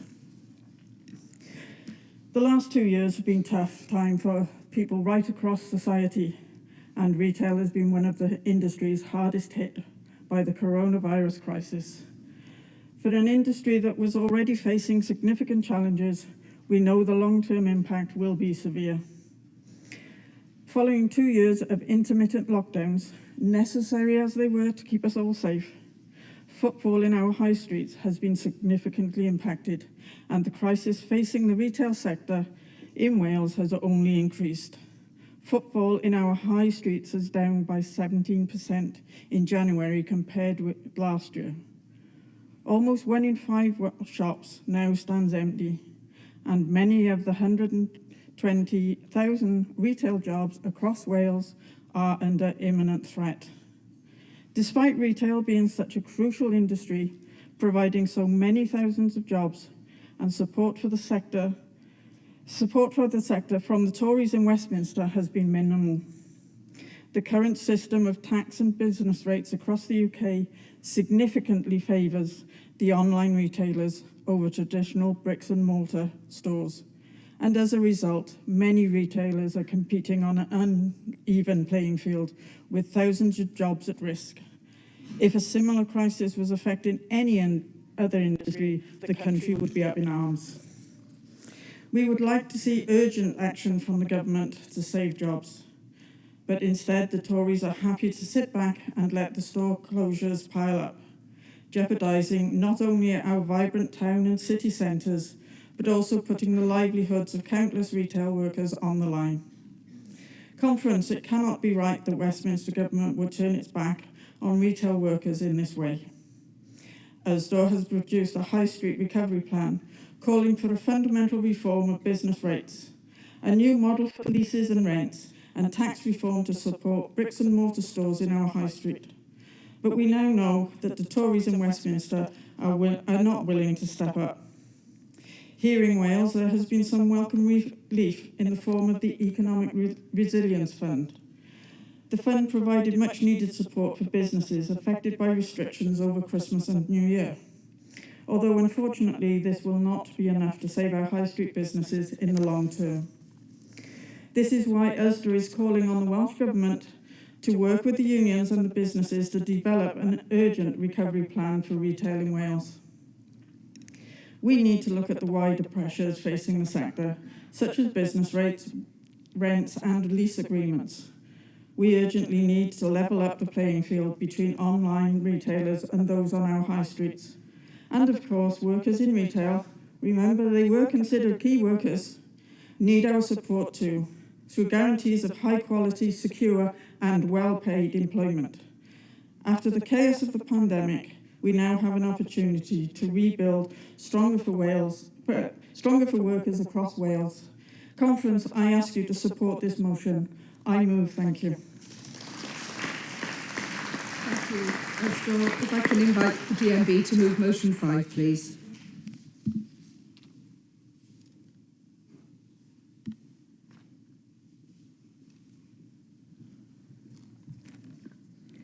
Conference Chair, Maxine Butler, moving motion 5 on behalf of the DMB. Conference, there can't be a more important time to hold this debate. While Putin's illegal and unjustified invasion of Ukraine shone a big light on the need for us to secure our own energy supply.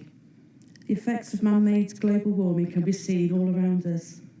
The need to reduce emissions while remaining true to our labour values is the greatest challenge of our times. We must be equal to it. And Conference, union members are making a difference. From the shop floor up, we are securing the future of our industries and reducing emissions. Along with our sister unions across the UK, GMB is a signatory to the Devonport Environmental Sustainability Agreement, to the Offshore Energy Services Agreement, and that our reps are working day and night to secure the option of redeployment at the UK's last coal-fired plant close. Here in Wales too, we negotiate with the Welsh Government through its local government decarbonisation strategy panel. And when we negotiate policies that lower carbon emissions, we know that we are advocating the best solutions for our industries. Because these solutions have been developed by the members, the people who know their jobs better than anyone. The choice before us is not whether we decarbonise, but how. We cannot abandon those decisions on the market, or those who do not have our members' interests at heart. And we must be honest when environmental policies are failing working people. There are more orders for renewable components than ever, but they are being placed offshore to the lowest bidder. They are often produced by sweated labour or even forced labour. And they are shipped to the UK at enormous carbon costs, while our fabrication yards lie empty. The financial costs are loaded onto customers' bills, a regressive policy that hit the poorest the hardest. And according to the UK government's own figures, while subsidies rise each year, the number of green jobs in the UK is actually falling. Conference, this is not an environmentalisation, it's not a workers' agenda, it is unbridled exploitation. We need a different approach. That is why this motion puts forward a Labour movement agenda for decarbonisation. It is an agenda that makes sure that new industries are organised and that we make the components they need right here in the UK. An agenda that sets out an enhanced role for our reps with new legal protections.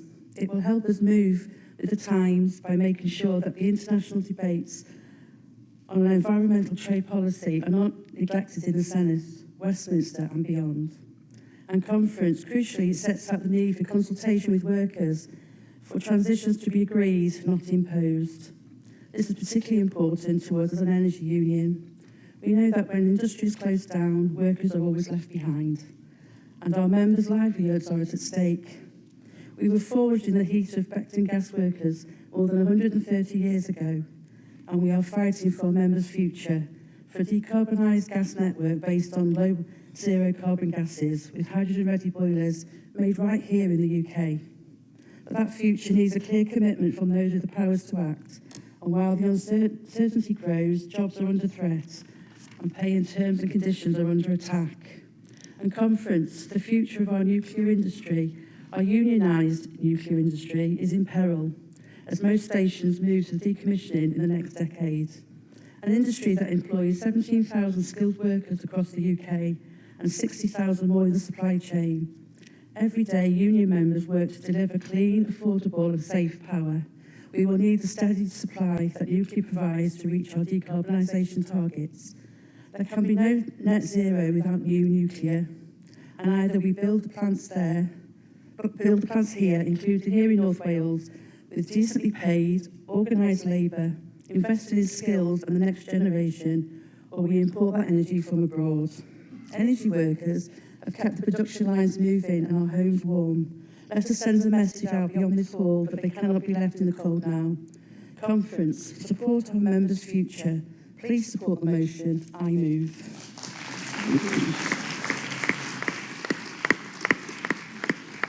Now I'll take speakers in threes, as I've done previously, but can I remind conference that if you're not going to take 3 minutes, we can take more speakers in each debate, so please think ahead, of what you're going to say. So in terms of threes, okay, I have one here, there, and here.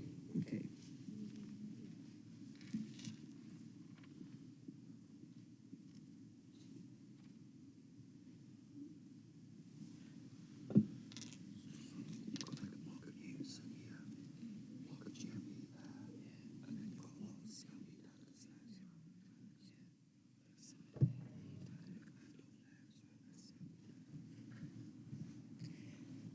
Our conference chair, my name is Tess Morris, and I am speaking in support of Motion 5 by my sister union, GMB. I've actually been working now, this is my 20th year in the energy sector, and in all my days I've had a great time. However, for the last couple of months, I've got to say that it's been the most worrying and troublesome time for myself as an employee. We have faced persistent attacks onto our terms and conditions, redundancies, excessive pay freezes, and the uncertainty of our job and our future within the energy sector as an employee, whilst our employers and the energy industry have enjoyed very large substantial profits and multi-million-pound share bonuses to the executive senior leadership teams.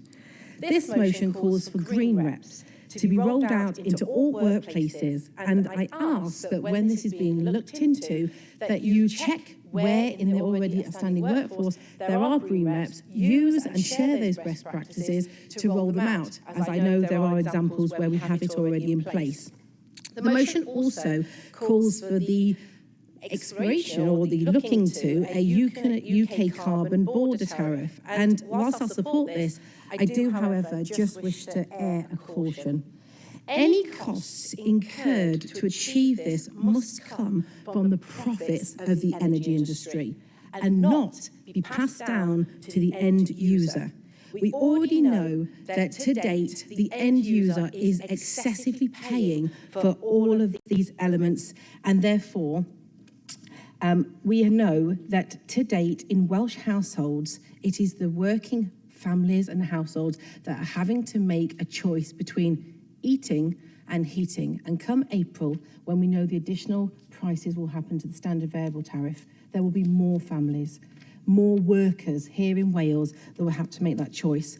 And I will be honest with you, conference, as one of those included people myself that will have to make the choice whether or not I put my central heating on for an extra hour or two, or maybe don't buy that extra loaf of bread. I don't believe here in Wales we can continue with the weight on our shoulders of the cost of living. Please act now. Thank you. Diolch yn fawr. Thank you. Have the next speaker.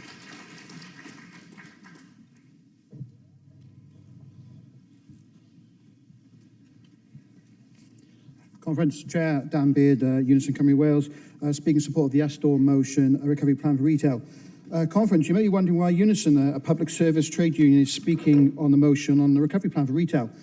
We don't have members in retail, but we recognise the growing crisis in the retail sector, and supporting this motion would be a giant step towards dealing with the crisis. When we in Unison Labour Link read the motion, we couldn't help but notice the comment on Welsh Government's continued support for the Union Learning Fund in contrast to what's happened in the UK Government. And we felt this was a great opportunity to offer heartfelt thanks.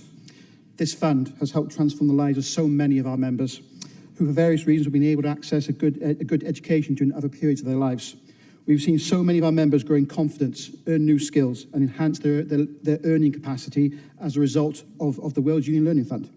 And of course, it's not just public sector trade union members who are benefiting from this tremendous initiative. As the motion states, thousands of retail workers have benefited. As we're in North Wales, it'd be remiss of me not to talk about the Wolf project we have, Brendan and Betsy Cawada, which is been working with Unison members to and other members of staff to have access to the digital world, to work with large work groups of digital skill training afforded them, ensuring they have had facility to access Teams, payslits, book leave, etc., and also enable that to teach to their children. So please support this motion, and the next time you bump into your Labour MS, remember to thank him, her, or them for this tremendous policy. I move. Thank you. Welcome on the next speaker.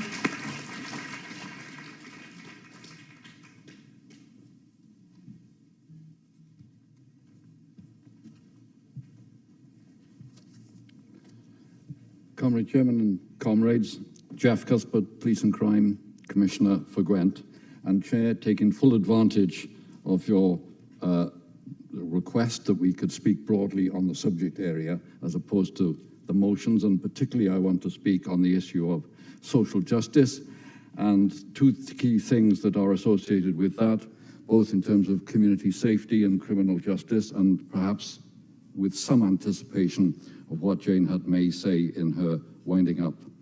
Now, on Friday, I welcomed 10 newly trained community support officers to Gwent Police.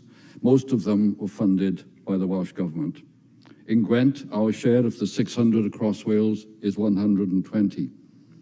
I can assure you that our English PCC colleagues are jealous of the support given to Welsh policing by the Welsh Government, even though policing is not devolved.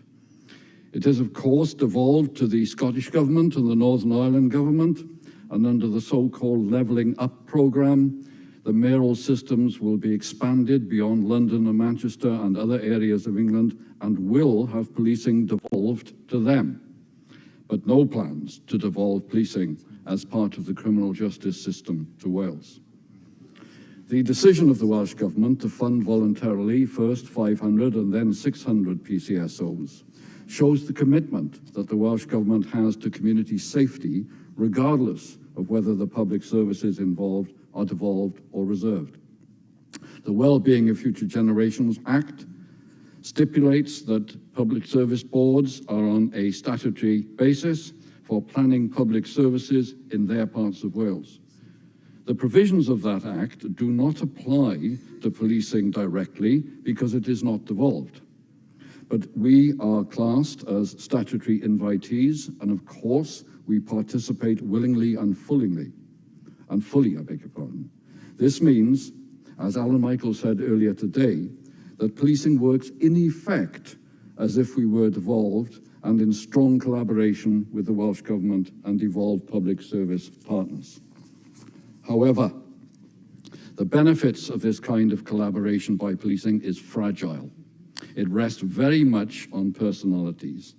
Therefore, if other PCCs in Wales were, if our PCCs in Wales were replaced in the future by those with an anti-devolution approach, then it's very likely that they would withdraw from PSPs and certainly from the close collaboration with the Welsh Government that we enjoy at the moment. The one public service ethos in Wales would end. We know that the Thomas Commission We know that the Thomas Commission concluded that the people of Wales are not well served by the current criminal justice system.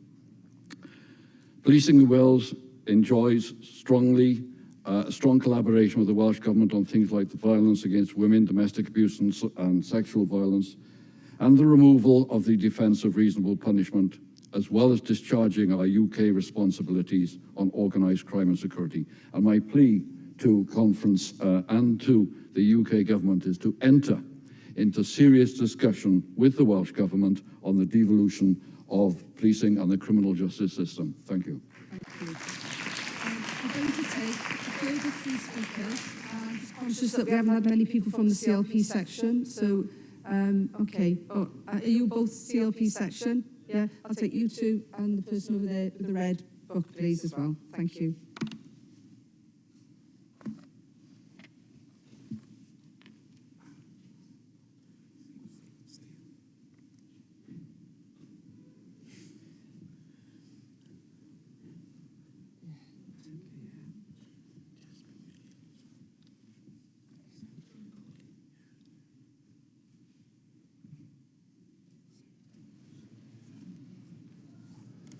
Afternoon Conference, Stephen O'Connor, Carmarthen West and South Pembrokeshire CLP.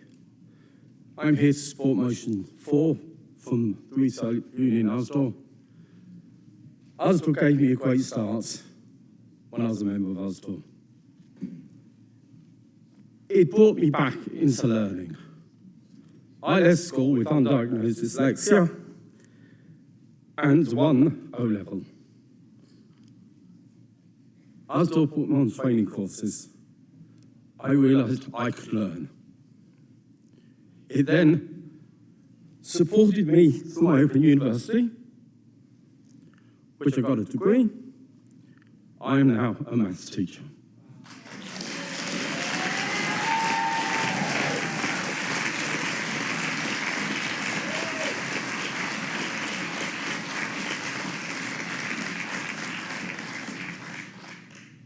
I still got dyslexia, but at least I know I've got dyslexia, and I can cope with it, and I can build strategies to overcome it, and I can pass that on to the pupils I teach, who come into schools thinking they're thick because they can't read.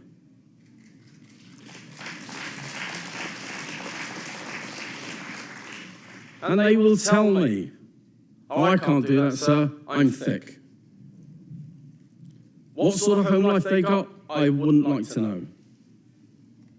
I would not have been able to do that. I would not be here today if it wasn't for Osdor and it wasn't for the learning abilities and the training courses and the confidence they gave me. I will always be a supporter of Osdor and the wider trade union movement. I've always been a trade unionist. Support their motion. Thank you. Thank you ever so much. Thank you. I can have the next speaker, please.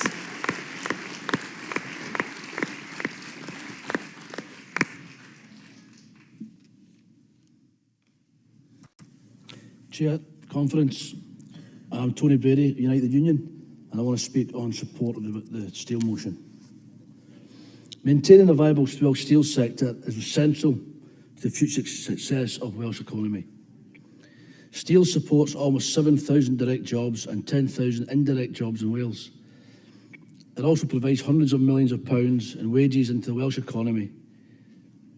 Towns such as Port Talbot have been built upon the steel industry, and in recent years have lived under a dark cloud as crisis after crisis has hit the sector. Things like takeovers, cheap imports, US tariffs, and very high energy costs. Conference, our steel communities need stability. They need government support at both Welsh and UK level, with a clear commitment to building a viable Welsh steel sector that can thrive in the decades to come. Achieving this long-term viability will not be possible without the retention of primary steel making. If we end the production of steel in the UK, imported slab steel would have a much higher carbon footprint, but would be offshored. The blast furnaces at Port Talbot must remain lit. Steel unions such as ourselves are committed to supporting Wales's drive to net zero, alongside our ambition to support and grow the Welsh steel sector. The two goals are not incompatible. The motion sets out a number of areas in which these twin ambitions can be achieved, including investment in R&D and the upskilling of the world-class workforce that we have in Wales. Conference, one area I would like to briefly focus upon is the public procurement. Unite recognises that Welsh Government does rightly encourage the use of Welsh steel in Welsh construction projects. The drive to use Welsh steel through public procurement, however, should not be confined to the Welsh border. Conference, we must broaden the scope around public procurement on all UK infrastructure projects. The biggest project of them all is, of course, HS2. The UK Government has continually said that all parts of the UK, including Wales, would benefit from HS2. Well, what about Welsh steel? Through a number of parliamentary questions asked in recent weeks, it has been revealed that the Department of Transport is failing miserably to use steel produced in Wales and the rest of the UK. HS2 is the largest construction project in Europe, and it will need millions of tonnes of steel to be built. Despite this and the fact that having left the European Union, it is far easier for the government to ensure that British products are used in infrastructure projects. It is failing miserably to do so. Junior Transport Minister Andrew Stevenson confirmed that, I quote, "There is no formal target for the use of UK steel on HS2. That is an incredible indictment of the complacency at the heart of the Boris Johnson's government. Conference, our Welsh Labour government must put pressure on the UK Tory government to immediately develop clear targets on UK steel usage on publicly funded construction projects. In this case of HS2, UK producers should be first in line in producing steel for the project. Conference, support this motion and support our Welsh steelworkers.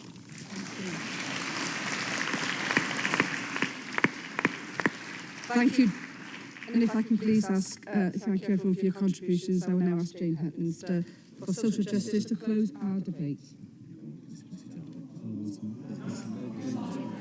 Oh, I'm so sorry, that was my error. Sorry, Jane. Sorry. I didn't see you lurking. That was my error. I couldn't see you stood there. I thought you'd gone. I just want to apologise because I didn't see that you'd moved over. Apologies. Fine, don't worry. The floor is yours. Oh, no pressure then. I will at least keep this mercifully short because I can't read my own handwriting, so my notes are a bit useless. I want to support motion 4. I work in my local council, very proud Unison member. Thank you. So, the ability for people in retail to also experience the joys of being in a union are one that I think should be very much supported. In my local authority, I work in the grants team. This is important because the business discretionary fund is why I didn't get to take any annual leave last year. So I would very much like to support this motion in the sense that retail is the heart of our city centres and it impacts everyone, from people who use city centres as their main form of... it's great to forget words, isn't it? As their main form of socialisation and their ability to speak to other people. And also, during my time in my work, I've seen how much an impact from the COVID pandemic has hit people like taxi drivers and hairdressers. I've seen over 3,000 applications from them, so I can assure you they are suffering, and something like this is exactly what they need to be able to get back on track. And the same goes for almost every small business and self-employed person around the country. So please support this motion. There you go, mercifully short. But there we are. Thank you very much. You get a sticker for that one. You should have the gold star of the day. Thank you ever so much, and I do apologise. If I can ask Jane to return to the lectern. Thank you. Thank you, Chair and Conference. I'd like to begin by reading you a message. My family is safe. I don't know if safe is the right word. I can say they're alive. My sister, she escaped Moldova with her children. She escaped to Moldova with her children, but my father is in Kyiv, hiding in the basement of our garage. We have an 85-year-old grandma who can't move. He has stayed in Kyiv to take care of her, to take her medicine and groceries. We are praying for them every day. This is the message one of my team received from a Ukrainian friend. We've had many messages like that today. It's the story of millions that should never have been told.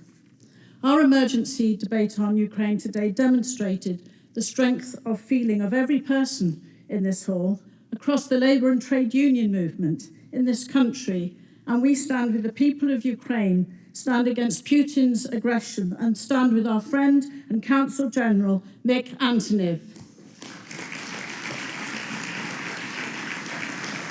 But, Conference, it's in our response here in Wales that I want to speak about as your Minister for Social Justice. I'm proud that within a few days of Putin's invasion, the Welsh Government announced £4 million for the Disaster Emergency Committee, and I'm proud also that thanks to our brilliant NHS, 17 pallets of medical equipment are now on their way to Ukraine. So we are a nation of sanctuary, as the First Minister said this afternoon. We demonstrated this resolutely through the way we welcomed those fleeing Afghanistan last summer. We are a proud nation of sanctuary, and that's why, along with our First Minister and our brilliant Welsh Local Government Association leader, Councillor Andrew Morgan, and his Labour leader colleagues, that we've implored the UK Government to remove their callous barriers for those seeking a visa. This is the greatest humanitarian crisis facing Europe since the Second World War.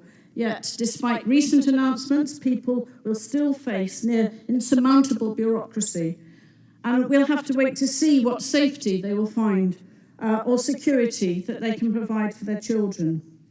And Conference, we've called for a compassionate and fully funded refugee resettlement scheme, and we are ready. We are working across the government to prepare for the welcome that we will give to the Ukrainian refugees. And we will act, as we've done before, in unity with our local authorities, our third sector, our faith communities, to offer that safety. And that welcome is synonymous with our nation, because it is this intrinsic compassion and sense of justice that also is founded in our stark opposition to the Tories' new plan for immigration, the Nationality and Borders Bill.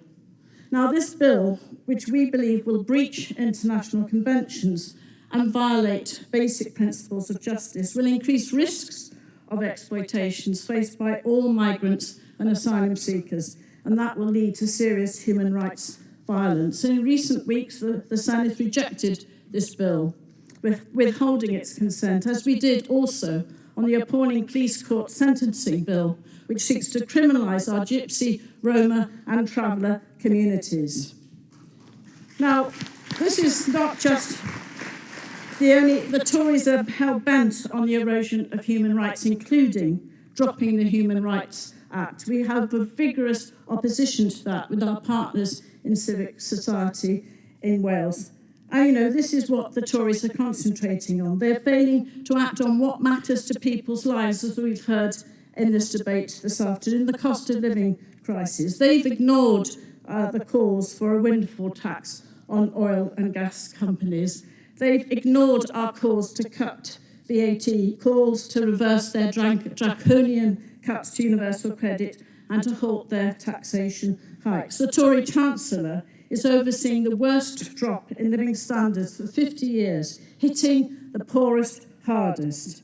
And while the Tories stand by, Welsh Labour has acted, and together with our Minister for Finance and Local Government, Rebecca Evans, we introduced that support package that nearly doubles what is on offer in England, providing over 330 million through our winter fuel support scheme, our council tax reduction scheme, our emergency support fund, our holiday hunger programme and free school meal provision.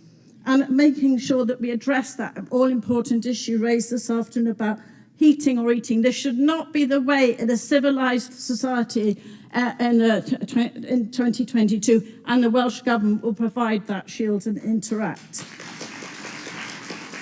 So finally, conference. During COVID, we saw our country, our local authorities, our faith communities, our third sector, our police, our NHS rallying to protect those who they hold so dear. And throughout this last year, we've also delivered on many areas of our manifesto and more. We've kick-started the Disability Rights Task Force. We brought forward a groundbreaking action plan for an anti-racist Wales.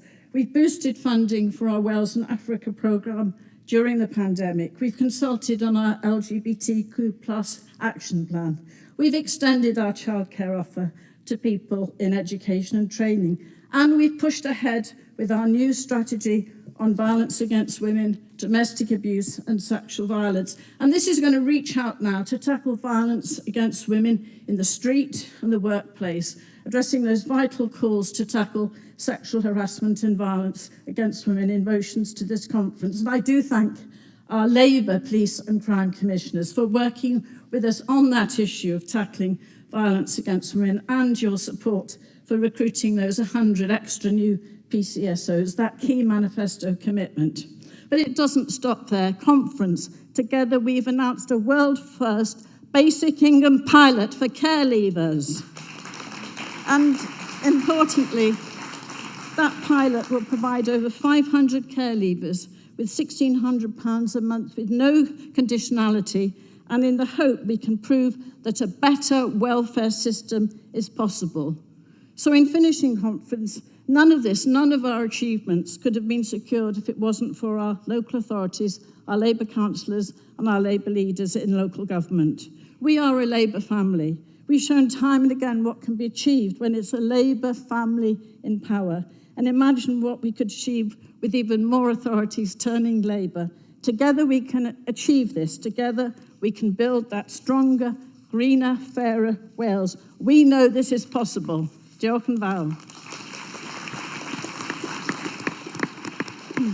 Thank you ever so much, Jane, and sorry for the false start there. Okay, so that concludes the debate for today. So what I would like to do now, if we can go to the votes. The WEC position on motion 3 is to support. So can I take all those in favour? Thank you. All those against? That's carried. Thank you very much, everyone. Okay. So the WEC position on motion 4 is to support. If I can have a show of hands. Thank you. Those against? That's carried. Thank you ever so much. And if we can look, the WEC position on motion 5 is also to support. If I can have a show of hands in favour. Thank you. Those against? That's carried. Thank you. Okay, thank you very much. And now I'd like to invite our new General Secretary, Jo McIntyre, to address conference once she arrives on the platform.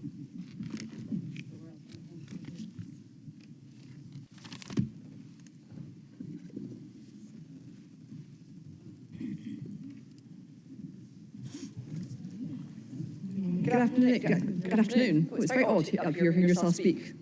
I hope you've all had a great first day at Welsh Labour's 2022 annual conference. And what a real pleasure it is to be addressing you all here in Llandudno in person. I hope you've enjoyed the weekend. After a few years away, I think it's fair to say that Welsh Labour has once again shown it knows how to put on a conference.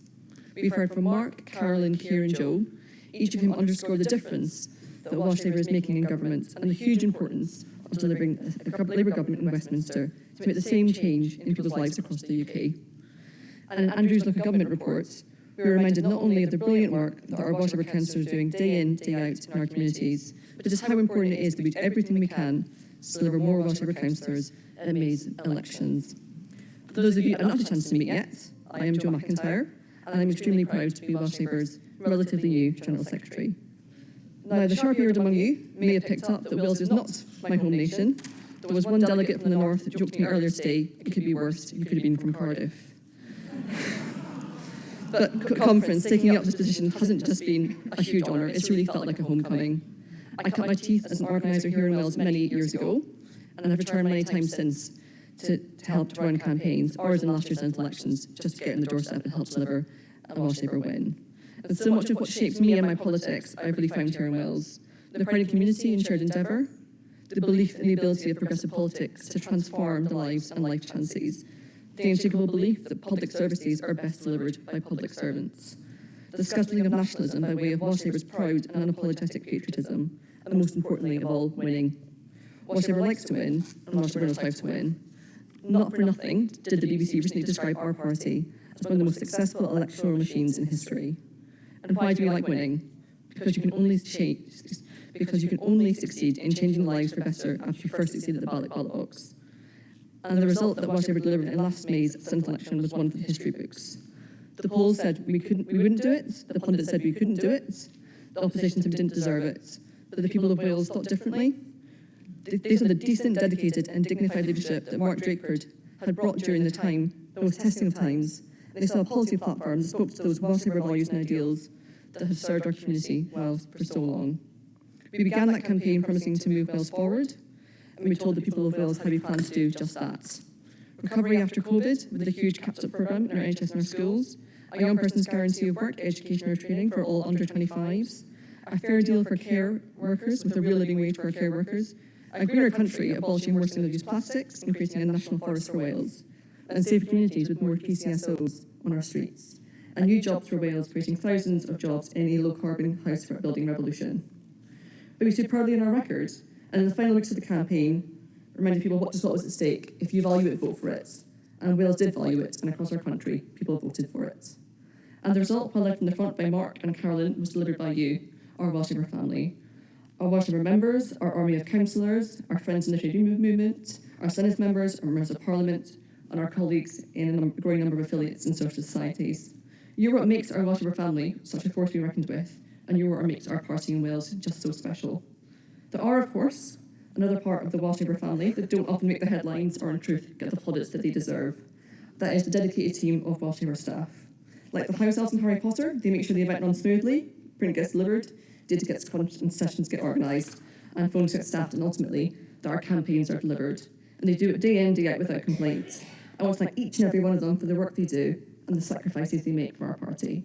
In what should have been one single election year since 2017, they have delivered 2 UK general elections, a mid-pandemic Senedd election, a Welsh Labour leadership election, a Welsh Labour deputy leadership election, a European election campaign that nobody expected, and multiple parliamentary by-elections across the UK.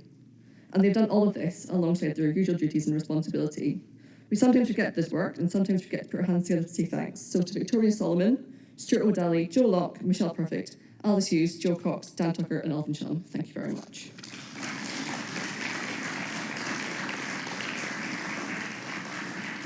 I think it's been commented on many times So far this conference on this platform, there are some names that are missing from that roster of names who've moved on. So Luke Young, Jen Burke-Davis and Maddie Rees, thank you very much and every good wish in your new posts. We also recently said farewell to our deputy and for the last few months acting General Secretary, Dave Costa. Over more than 40 years, Dave's commitment to and love for Welsh Labour is almost as legendary as the version to poor punctuation in newsletters. It is no exaggeration to say that during his time as an organiser, a Welsh Government Special Advisor, 2 stints as Deputy General Secretary and a home run in the hot seat, Dave did as much as anyone else to shape Welsh Labour into the party it is today, and wish him a very long and happy retirement with CAF.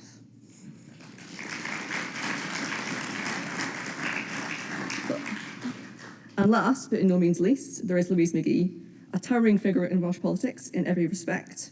Since her appointment as General Secretary, Louise was responsible for reshaping Welsh Labour operation into the shape needed for more modern political campaigns. From digital to governance, communications to campaign organisation, Louise's tenacity and determination in post saw the Welsh Labour team grow in strength and depth, and enabled us to deliver the campaign that outstripped all expectations in May and delivered a Welsh Labour government. A formidable campaigner, Louise was the most generous of mentors and the most loyal of friends, not just expanding the team, but going above and beyond to support the team she cared so much about. And she's extended that same generosity of time and spirit to me as I look to take over the reins. That Louise chose to step away from frontline politics after a decade and a half was a surprise to some. That the break was only a few months in when she agreed to head to Australia as an advisor to the Australian Labour Party on their crucial general election this May was very much on brand. So Louise, thank you for everything you've done for the Welsh Labour and take that election winning magic to Australia in a few weeks' time.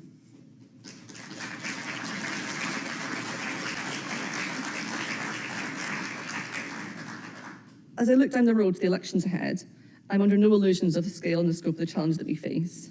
I know how tough it will be for Welsh Labour councillors in May, but I know their record of delivery and their vision for the future will stand them in great stead.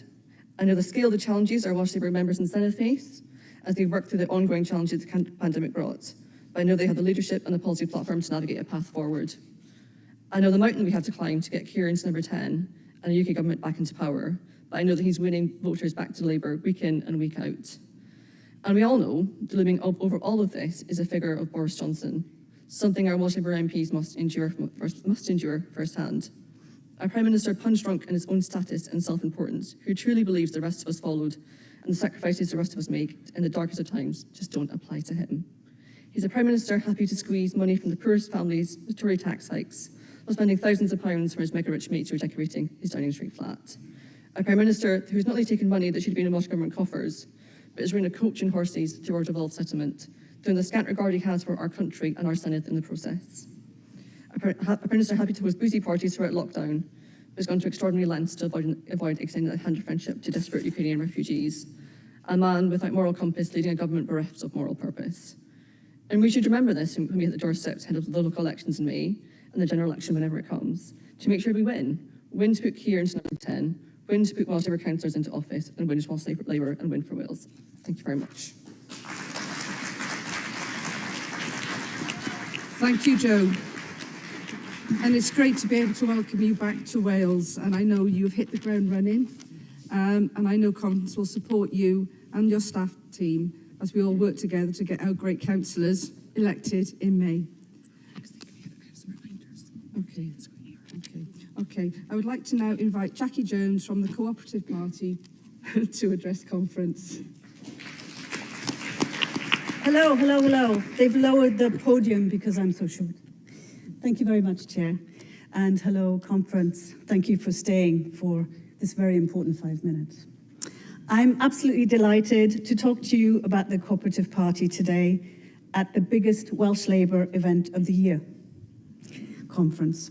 I'm so glad I live in Wales, I can tell you. I'm so glad because we've got a Welsh Labour government that is trying to protect us every single day, and the policies that it has are absolutely fantastic. It's a great pleasure to tell you that we have 16 out of 30 members of the Senedd, 3 out of 4 police and crime commissioners, some Welsh Labour MPs, and many local councillors who are proudly Cooperative Party and Welsh Labour elected representatives. For the upcoming local council elections, we have over 60 candidates so far who have chosen to stand as Cooperative Party and Welsh Labour. We recruited some more on the stall as well today. So the party is growing in membership, No small thanks to the excellent support of a former member of the Senedd, Hugh Lewis, lots of dedicated volunteers, and the national team, and all the corporators out there, in power and in waiting. I am standing as a Cooperative Party and Welsh Labour candidate in Whitchurch and Llangwynlais, in that infamous city called Cardiff that Joe just mentioned. Why am I standing as such? Well, the same reasoning that many others are as well, the policies. For example, for me, working against modern-day slavery is an important policy goal. The Cooperative Party was, in part, founded over 100 years ago to fight against the slave trade. Modern-day slavery has increased in recent times. Wars increase modern-day slavery, and I can tell you from the war zone in Ukraine, we have increased modern-day slavery. But apart from this goal, there are also other major policy initiatives and ways of working together that are important today. Democratic public ownership of the services and utilities we rely on, tackling the housing crisis through community cooperative housing, credit unions, a community bank for Wales, shops owned by their customers that give back to the community, the Preston model and the principles enunciated by Robert Owen. Some of these our Welsh Labour government has committed to and has already implemented, especially from the 2021 Senedd Manifesto. Conference, there's so much more to do. Stronger, fairer, greener. Our Cooperative Party Local Election Manifesto 2022 provides great ideas that can fundamentally and progressively transform our communities, working alongside Welsh Labour government. Food justice, a fairer local economy, unlocking our high streets, fighting against corporate tax avoidance, safer retail workers, and safer communities. A private renters association to give private renters a voice. New cooperative and community-led housing, credit unions, and community transport and not-for-profit bus operators. These are the policies we need now. That is where, if elected, we can make a huge, positive, transformative difference to the lives of everyone in our local communities. Don't take my word for it. Come join us at 5:30 today at the Paddon Room and hear our Welsh Labour and Cooperative Party ministers, Julie James and Vaughan Gethin, tell you directly what cooperators in power do. Together, we can help those struggling with the Tory cost of living catastrophe. We can set up community services that help all of us. Together, we can build a better community. As cooperators in power, we can make it a reality. Come join us on the campaign trail as well. And finally, come join us at the stall in the hall. Thank you very much. Thank you, Jackie. And it's great to have such amazing support, and we look forward to the great work you do as a cooperative party in the future. So thank you. I got two reminders. One to affiliated organisations. The ballot for Welsh Policy Forum closes at 5:30, so that's just a reminder to trot along there. And also, can scrutineers please report to the Aberconwy room at the close of business today. The room is situated on the ground floor, turn left, just past the reception desk. Okay? Okay, everyone? Okay. Sorry about that little interlude. Okay, so now on to the final policy debate of the day for Health and Social Services. I would like to invite Llanudno Morgan, Minister for Health and Social Services, to open the debate. Welcome, Llanudno. Diolch yn fawr. Conference, I'll be saying a part of my speech in Welsh, so for those of you who don't understand the language of heaven, you may need your earphones. This is my first opportunity to address you as Minister for Health and Social Services. So I want to start by thanking you all for all you have done during the pandemic. But also I want to thank Vaughan Gethin for leading us through a really turbulent time as Health Minister. You've all played your part in arresting the course of the virus by following the rules and abiding by that cautious approach set out by Mark Drakeford and genuinely appreciated by the Welsh public. Over 70% of Welsh people say that they support the approach that has been taken, and this, along with one of the best vaccination programs on the entire planet, helped to deliver that incredible result in the Senedd elections last year. Diolch yn fawr, Mark, am yn arwenni mewn ffordd mor ofalus trwy'r pandemic. But the COVID pandemic has tested our health and social care system to the brink. And I'd like to ask you to join me in demonstrating our appreciation for the incredibly hard work and resolve our fantastic health and care staff have done during the pandemic. We thank you all.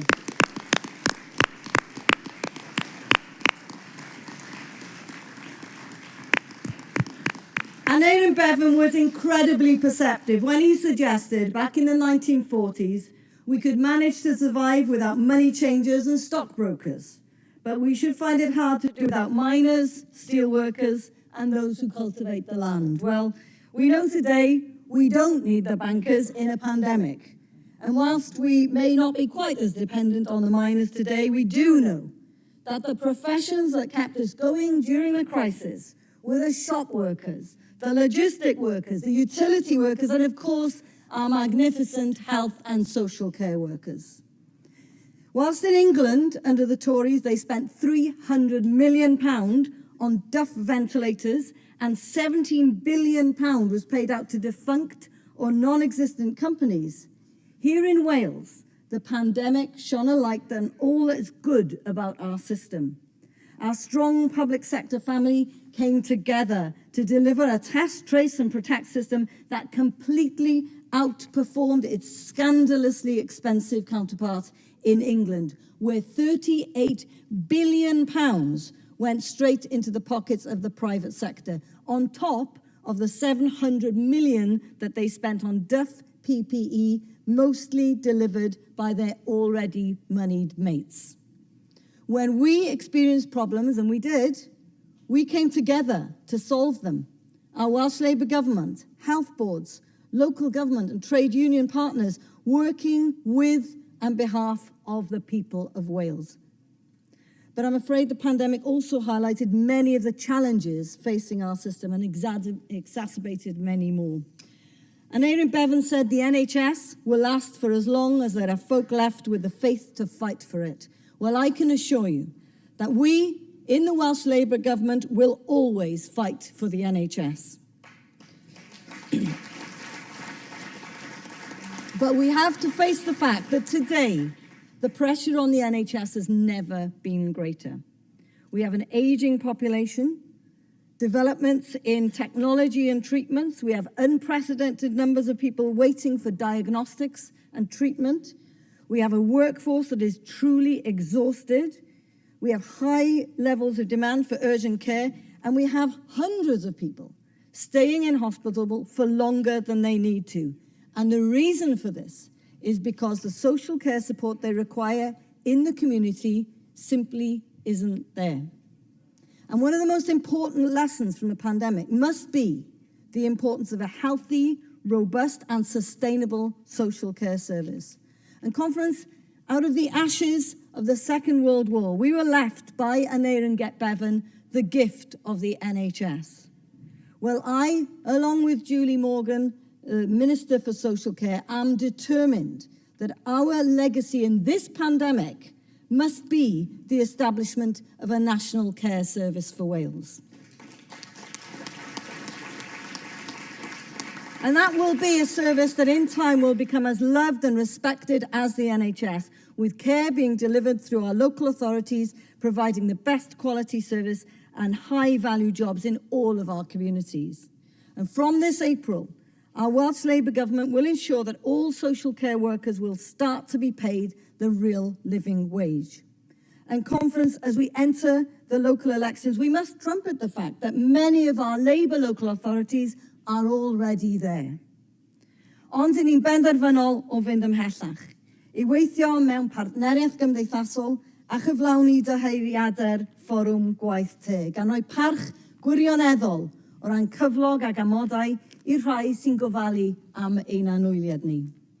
A byddwn ni'n cymryd camau blaengar tuag at greu gwasanaeth gofal cenedlaethol i Gymru, sydd yn rhad ac am ddim pan fod angen arno bobl.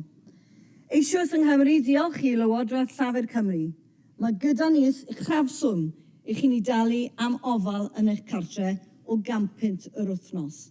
Llawer mwy hael na'r symiau di-derbyn mae angen i bobl dalu yn Lloegr. I ni wedi gofyn i grŵp arbenigol i helpu ddechrau plotio'r ffordd. I ni'n gwybod na fydd arian annisgwyl newydd i'n cefnogi yn dod o gyfeiriad y toriad yn San Steffan. Ac i ni'n gwybod na fydd yr arian ychwanegol o godiad yswiriant gwladol yn ddigon i wneud popeth i ni eisiau wneud. Felly, fe fydd hwn yn siwrne yn hytrach nag un naid anferth. A mae werth i fi chrybyddio chi y bydd dewisiad y caled o'n blaenau ni.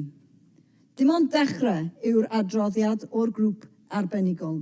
Cyn i unrhyw gynllun gael ei weithredu, fyddwn ni eisiau clywed wrth bawb sydd â diddordeb mewn rhoi siap ar ein siwrne, gan gynnwys ein teulu undebol, y mudiad cydweithredol, ein ffrindiau yn llywodraeth leol, ac wrth gwrs y rheini fydd yn defnyddio'r gwasanaeth. Ffrindiau, the two heroes of the pandemic are our NHS and our care workers. But we're not going to waste this crisis. We will use and we will build new radical ways to transform our services, and we'll seek to continue to deliver the very best care we can for the people of Wales. Diolch yn fawr. Diolch, Senedd. And thank you for all the work you're doing now on our health and social services. We now move on to motion 6, and I would like to invite Unison to move this motion.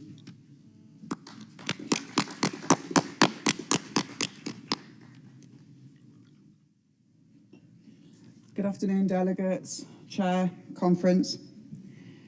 Jane Gebby, Unison Cymru Wales. Unison welcomes Welsh Government's commitment to the development of a national care service and the appointment of the expert group. At the heart of any debate for a national care service should be how and who it should help and what outcomes it should achieve. These questions pose serious challenges, but once answers have been obtained, then important decisions about the range of services and the composition of the workforce must be made. And then how funding these aims is going to be achieved. It is a common complaint that the existing system penalises those who have saved for their old age. So we must ensure that the preferences of those individuals receiving care have given testimonials to the expert group. Expectations from those receiving services have changed significantly over the years, as has social work practice. The old adage of doing to has changed to how can we assist. But there is evidence to suggest that there are significant needs unmet. These indications are not just because of the pandemic, but were evident in the years preceding this. Limited budgets have been targeted at the highest level of need, quite rightly so, but those with lower care needs have not been met. The availability and quality of staff are key factors in achieving a sustainable model of care. And the pandemic has highlighted the crisis in recruitment for these posts, with agencies taking the proverbial and unable to appoint to posts under National Joint Committee terms and conditions. I'm a very proud trade union made politician, and I have an ethical viewpoint of no market supplement and lobby in Westminster as a member of staff side for decent pay for local government staff. The inequalities between colleagues in health and local government are now a deep rift. How can an integrated team manager for health and social care employed by local government be on thousands of pounds less per year than some of those staff that she manages who are employed under health conditions? As a member of Cabinet whose council has just agreed market supplements for social care staff to try and recruit to some of the teams that are running at less than 50% capacity due to our inability to appoint, conference, it's a dangerous and precarious situation that leaves safeguarding in. I'm at odds with myself. Welsh Government have pledged a fair wage nation, and Unison welcomes the objectives of our National Care Service. Our model of funding social care has changed little since the inception of the welfare state, established at the end of the Second World War. We are desperately in need of a system overhaul. And as that recently appointed Cabinet Member for Social Services, the perception of the role is somewhat different to that of reality. Anyone elected to the role would substantiate that comment. With responsibility for procurement of social care, whilst ensuring compliance to Welsh Government's ethical procurement strategy and the Wellbeing and Future Generations Act as examples, how can we justify adding to the wealth of private companies when we can challenge inequalities by showing due regard for our socio-economic duty? Unison were also pleased to note that another objective and aspiration of the expert group was to increase social care by publicly delivered care provision. Our care provision was tendered out across local authorities as a means of cost savings, nothing else. And perhaps I'm cynical, conference, but I fail to see how private companies could save us money, all whilst earning a profit, possibly at the cost of terms and conditions of staff. Those staff who were unable to be furloughed, who couldn't work from home, who didn't have the appropriate PPE, and who put themselves at risk. Our Welsh Government has protected them somewhat, particularly when you look at the English system. But unless our national care system is going to pay more than a supermarket and actually value for the work they undertake, it's going to fail before we begin. Conference, somebody wrote me a note just before this. We're asking for our unsung heroes, those people that went out during pandemic to protect our most vulnerable people. Actually, we're asking for £10 an hour for them. Do we really think that's fair?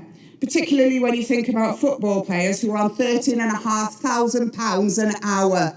That is an absolute disgrace. Who is protecting who, and who is worth that? Conference, our health and social care system in Wales is broken, and we need to fix it before it costs us dearly. I move. Once again, and as a final reminder, speakers are not limited to just the motions but can speak on the topic of the debate. A final reminder also for those who weren't paying attention last time, I will call you up in groups of 3 and you have to give your details to the side of the stage. Okay, and again, you are limited to 3 minutes, but please, if you don't need to take that, make more space for other speakers, please. Okay, if I can have speakers then. Okay, one on the left, right over the white. Book in your hand. Okay, gentleman here. Yeah, and the lady with the mask, blue mask on there. Yeah. Taking that next time.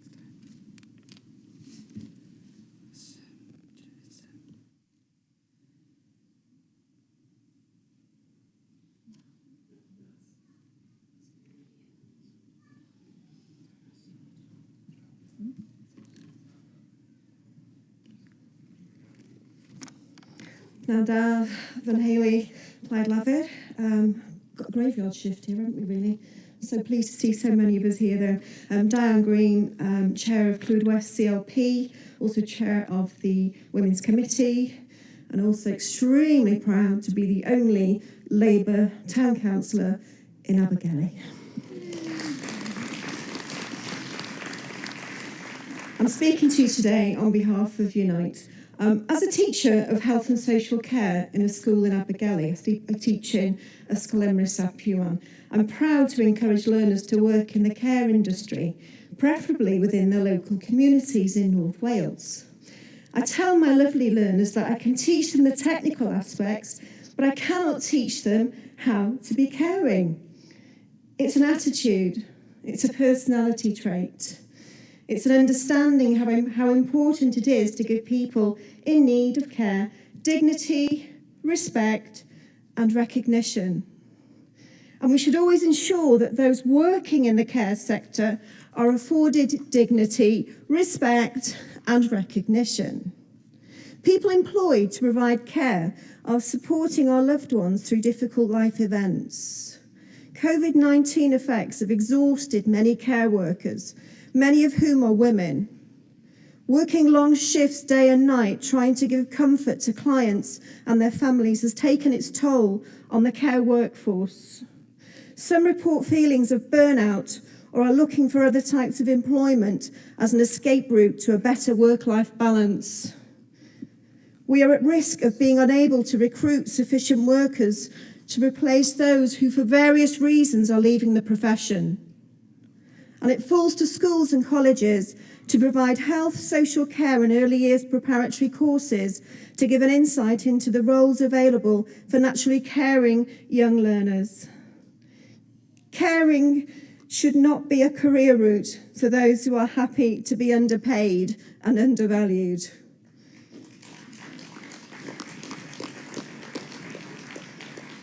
These carers are looking after vulnerable individuals, and they are deserving of understanding, supportive and empathetic managers and care provider owners who should put clients and carers at the heart of all decision making. Thank you. I like a lone clap. I do like that. I'm one of those people that lone claps, so thank you. The idea of a national care service, first mooted by Andy Burnham many years ago, simply has to be the way forward for future care provision in Wales. It will provide a framework for training, codes of practice, recruitment, care standards, and greater links with the statutory provision of care. I'm proud to teach health and social care and early years courses to the learners in North Wales and look forward to the time when I can say, honestly, hand on heart, that there is no other job that will give as much emotional satisfaction, and the employees will be proud to tell people of the choices they could have made, yet they have chosen to go into the caring profession, and they will be valued, respected, supported, and recognised for the high-level skills they employ every minute of every hour of every shift. So let's make the National Care Service for Wales a reality. Thank you. Thank you.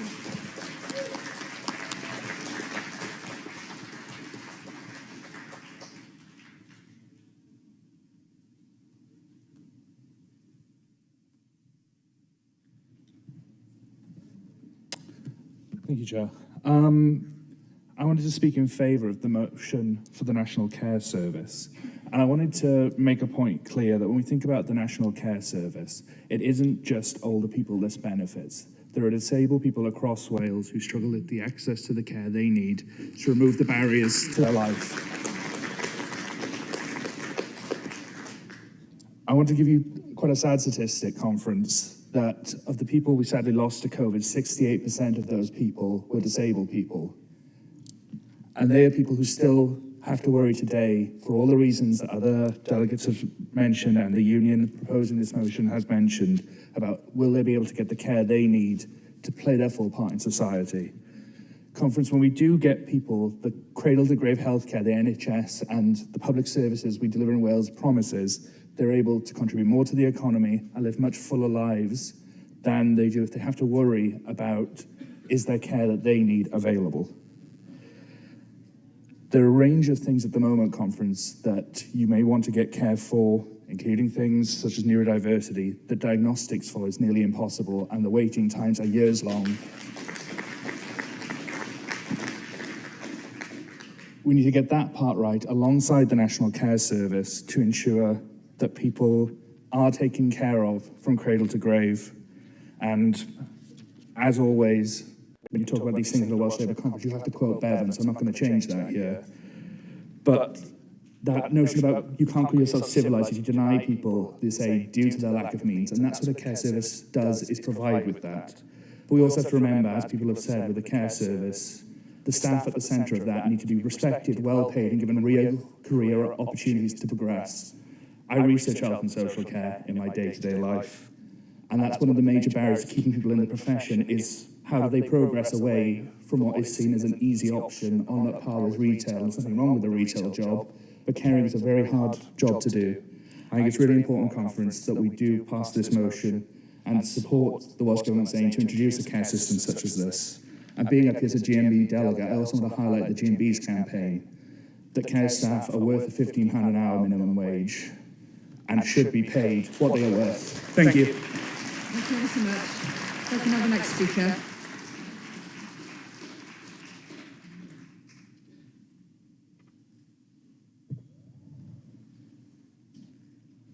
Hello, I'm Mary Island. No relation, as far as I'm aware, to the chair this morning, but you never know. I'm representing Dwyford Milionnau CLP. I'm also a nurse. I work with younger people living with dementia and their families.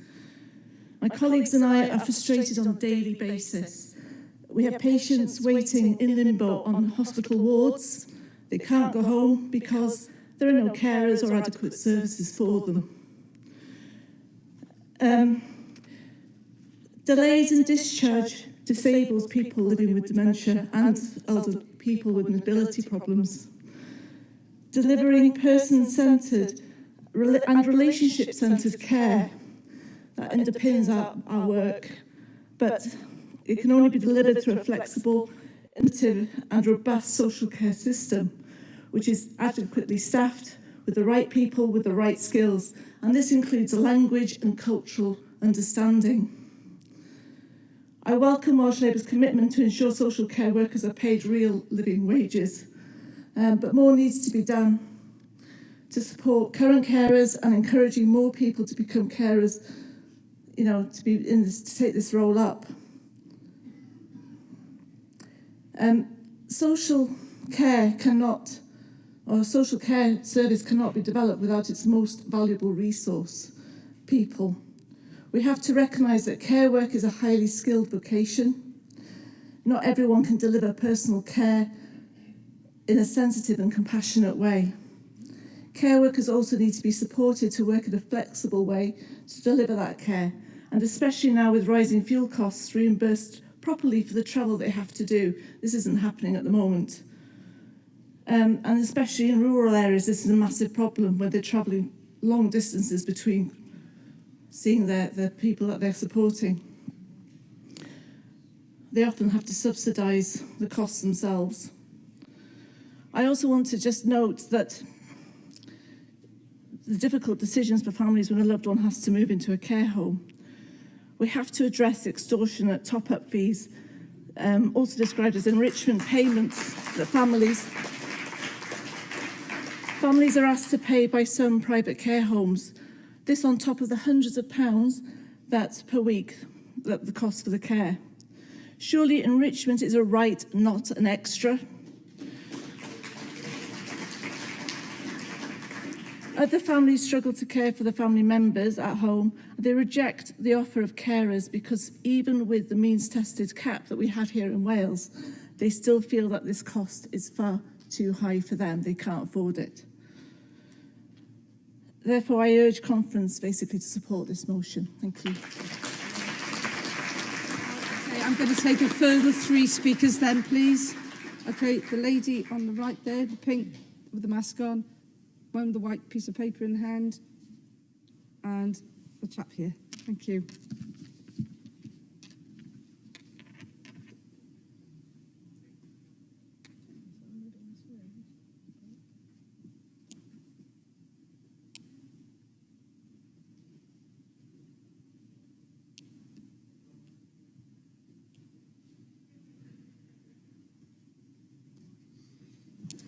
Conference. Kate Dewardon, CLP Secretary for Montgomeryshire.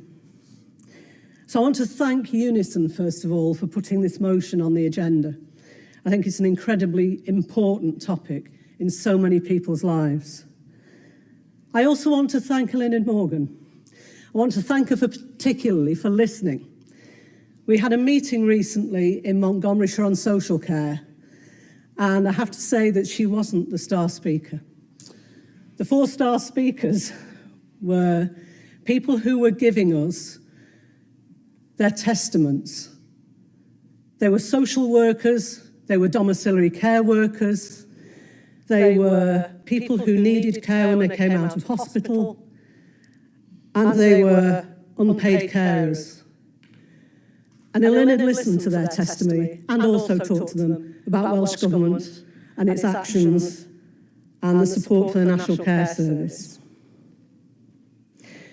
You could not have listened to Olivia, who's an unpaid carer, without your heart being moved. She has 5 children, she's a single parent, she holds down a full-time job, she drives 100 miles a day to provide 3 care visits to her father. She can't get any priority in social housing. because the social housing rules do not seem, at least in Paris, to prioritise anyone who's an unpaid carer. But we could do something about that. We talked to social workers who can't find enough carers to deliver the care that they need for people who are coming out of hospital. And we talked to domiciliary carers. And a number of them provided evidence to my branch of Unite, the sort of things that were happening in private domiciliary care companies. Things like not getting paid for 3 months. And when you raise this with your employer, you're told you'll be on a 0 hours contract and you won't have any hours. Non-payment of wages, changing shifts. So in 8-hour shifts, you have to have a lunch break in it. But if they give you 2 4-hour shifts, you can just put a minute between them. The treatment of domiciliary care workers is appalling. And it means that people leave the industry. And that doesn't help the social workers, that doesn't help people who need care, and it puts additional burdens as well on unpaid carers. I support the National Care Service, but I sincerely ask that experts by experience and their testimony is taken into account when any new service is designed. Diolch yn fawr.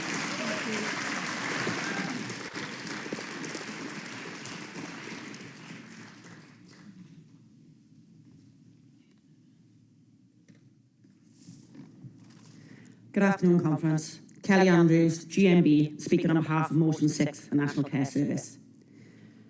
Conference, do you remember when we stood on our doorsteps applauding for care workers? Well, this cannot be forgotten.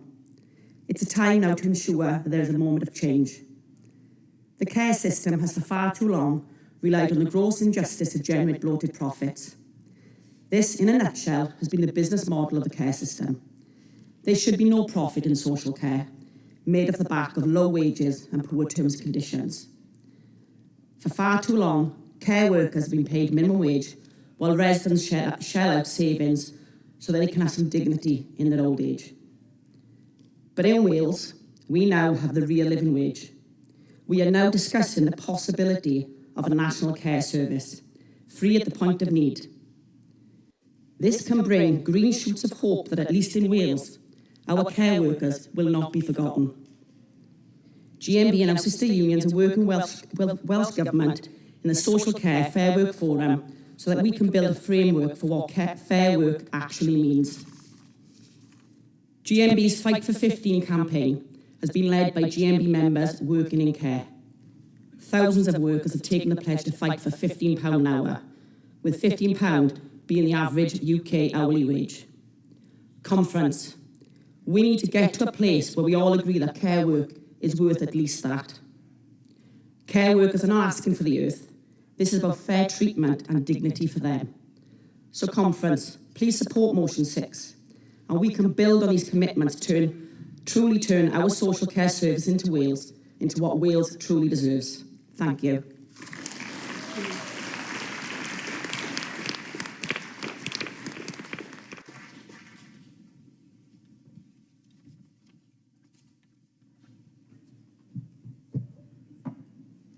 Good afternoon, Conference. I'm Charlie Evans, Youth Delegate for Ynys Môn. First time at Conference and first time speaker, and hopefully not the last time. Firstly, I'd like to thank and welcome the Welsh Government's commitment in ensuring that social care workers should be paid the foundation living wage. Welsh Labour has shown over this pandemic their solidarity with social care workers who have been sidelined and left behind by the private sector. And if there's one thing we have learned over this pandemic, it's that the social care sector should not be left to the private sector, who have disregarded workers over this pandemic. The private sector have been raking in money over the past few years, as almost a third of social care workers are on insecure 0-hour contracts, which do not give workers a sufficient work-life balance nor guaranteed hours. First-hand, as a former young carer for my late father, I've seen with my very own eyes the need for nationalisation of social care. I saw often exhausted social care workers turning up to work sick because the terms of their contract simply do not allow them sufficient sick pay. And it does not help neither that the rotten Conservative government refuses to shift on statutory sick pay, with SSP in the UK being one of the lowest in Western Europe. I also welcome the Welsh Government's offer of a £1,000 one-off payment to underappreciated social care workers for their hard work over the pandemic. And to close, I would like to state why I support this motion. It's because as I sat with my father in his final moments, a man who was let down by the decaying and greedy private social care sector, I promised him and myself that I would fight for better. Conference, I therefore urge you to support this motion. Thank you.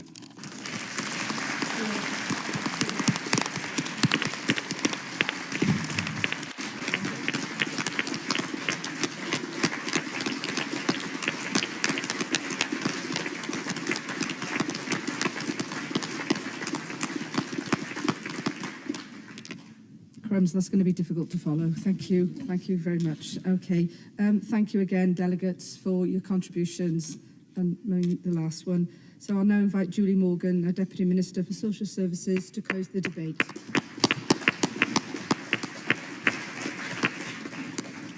Diolch, Chair, and prynawn da conference. It's so good to be here in person after such a long time, and I'm really pleased to be able to respond to this debate.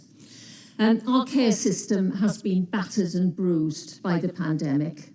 Just like the NHS, it has highlighted the incredible courage and dedication of the huge and the diverse workforce. The demands on our care services are unrelenting, and we've heard about that today.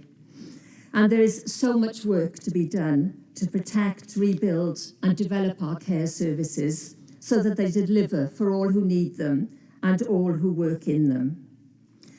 Conference, the motion, I'm pleased to say we are very pleased to support it, discusses our route to the development of a national care service for Wales. And we've heard today how important that this journey will be for those that rely on these services, for those that work in them, and for our wider health and care system. At the last Senedd election a year ago in May, we stood on Welsh Labour commitments to invest in our social care workforce, improve the quality of our provision, and over time rebalance our services towards local authority and social enterprise providers. Conference, on rebalancing, we've made good progress in making clear to the children's residential home sector that we will eliminate profit from this service.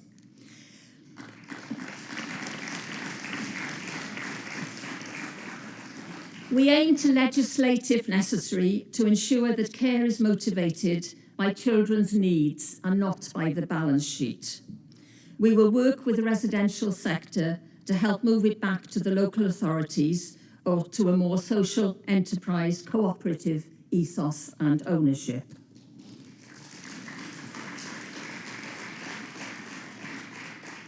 Our work to deliver a national care service is moving forward. We're in the process of designing and introducing a national framework for care and support. The framework will set standards for commissioning, set out codes of practice, reduce complexity, and rebalance commissioning to focus on quality and outcomes.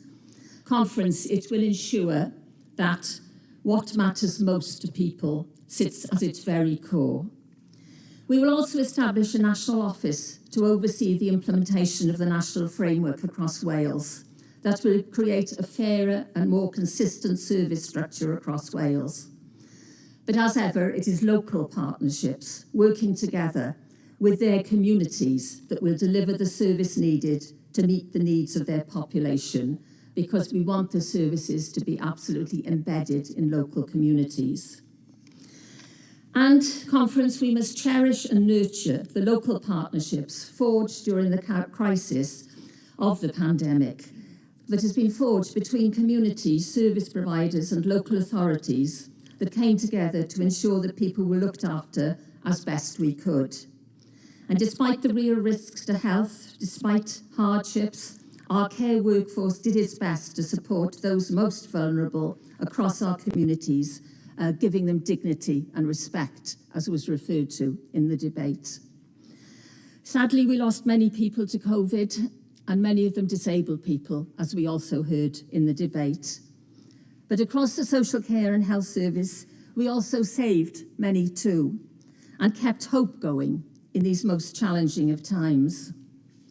The sacrifice and commitment to local people, to families and to communities by our social care and health workforce will always stand as a testament to their special character and quality.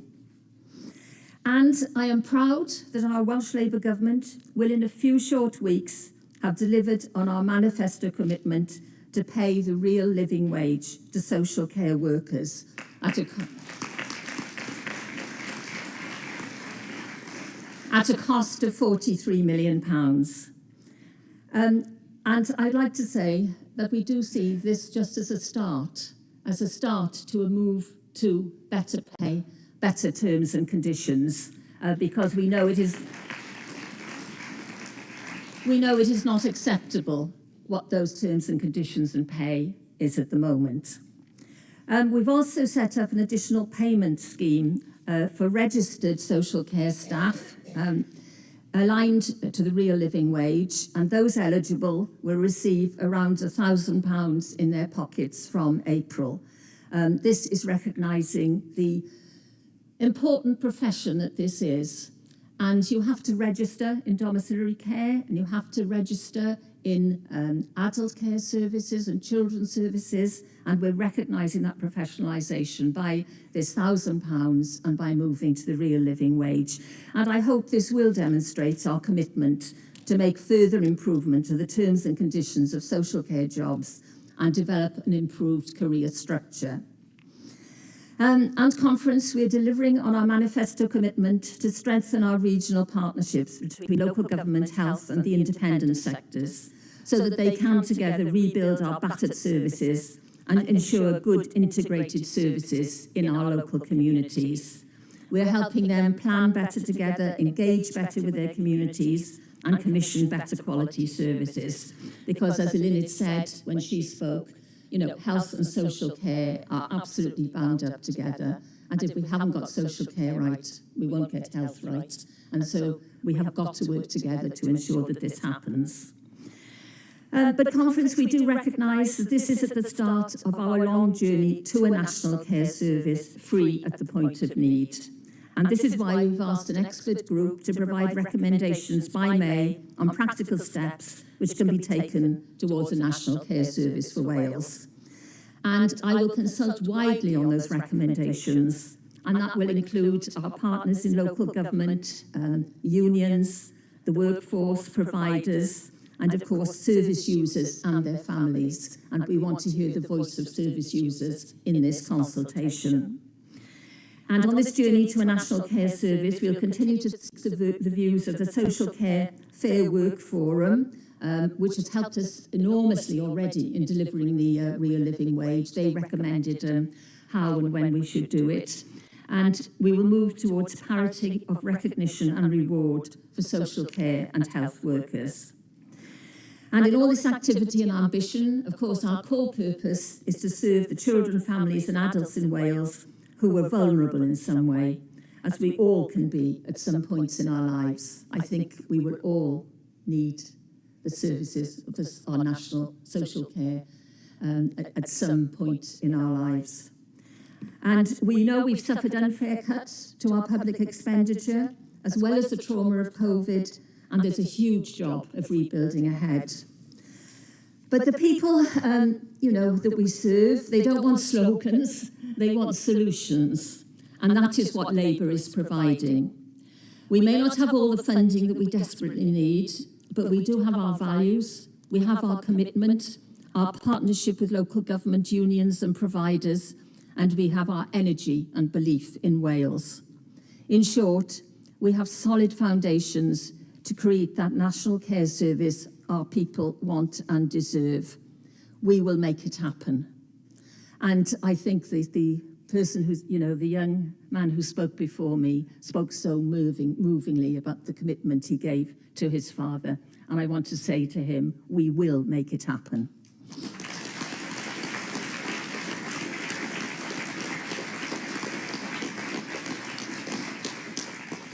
So finally, I look forward to returning next year and reporting on the progress that we've made in the development of our implementation plan. But I want to end by saying that this is something that I want all of you to be involved in. We will get recommendations from the expert group, but after that, I want to make sure that everybody who wants to be involved, who wants to give us their views, are able to do so. And then I hope conference next year, we will have made a real step forward to a national care service in Wales. Diolch yn fawr.